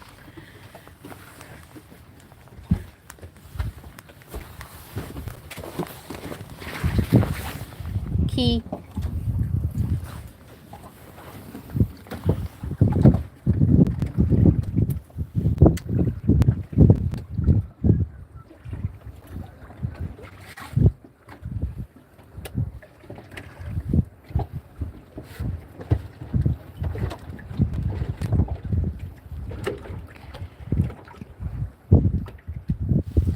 There is some smoke in the distance. I don't know if you guys can see that. Oh, missing some action. Ooh!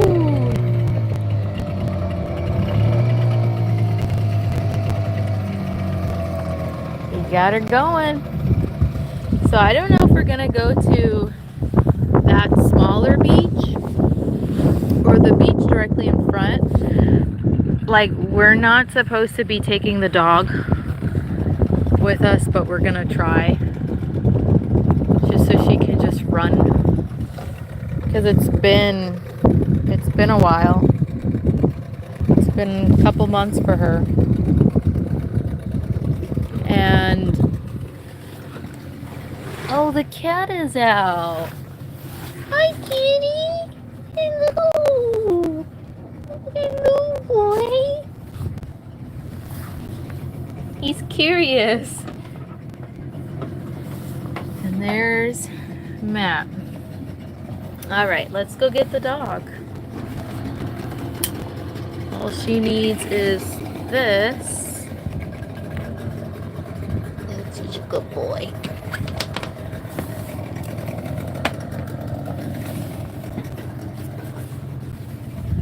There she is. Oh, I need some poop bags.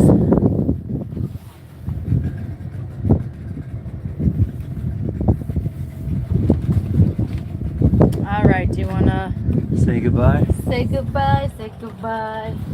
Say goodbye.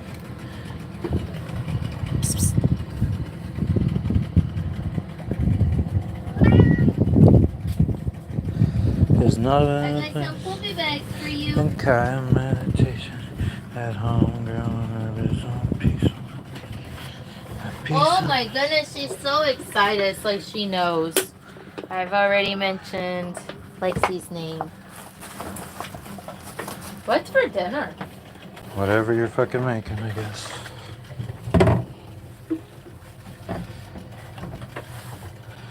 Say bye-bye. I'm in the bathroom. This thing doesn't even want to fucking...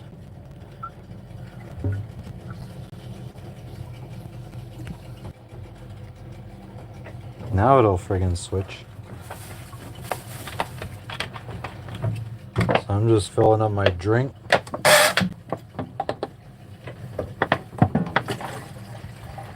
But yeah, unfortunately there's no cell towers on this island, so we can't even go live while we're on the island.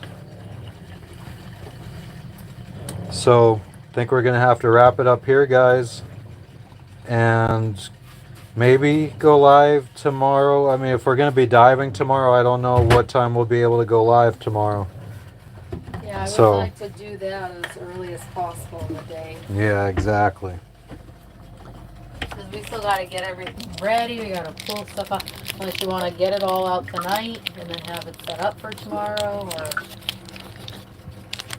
I don't really want too much stuff sitting in the cockpit in the event someone climbs into our cockpit at night. I don't know. I just think about these things. So yeah, we'll see if we go live tomorrow. Thank you, Ali. But we'll try. If not, we'll probably be going live the next day as we move to the next anchorage. So thank you everybody for stopping in, and we'll catch you guys on the next one. Bye. Peace out. Tamara, sorry, but Tamara. we gotta go. We're going to the beach. Catch you in the next one. Yeah, we don't have internet there. Bye.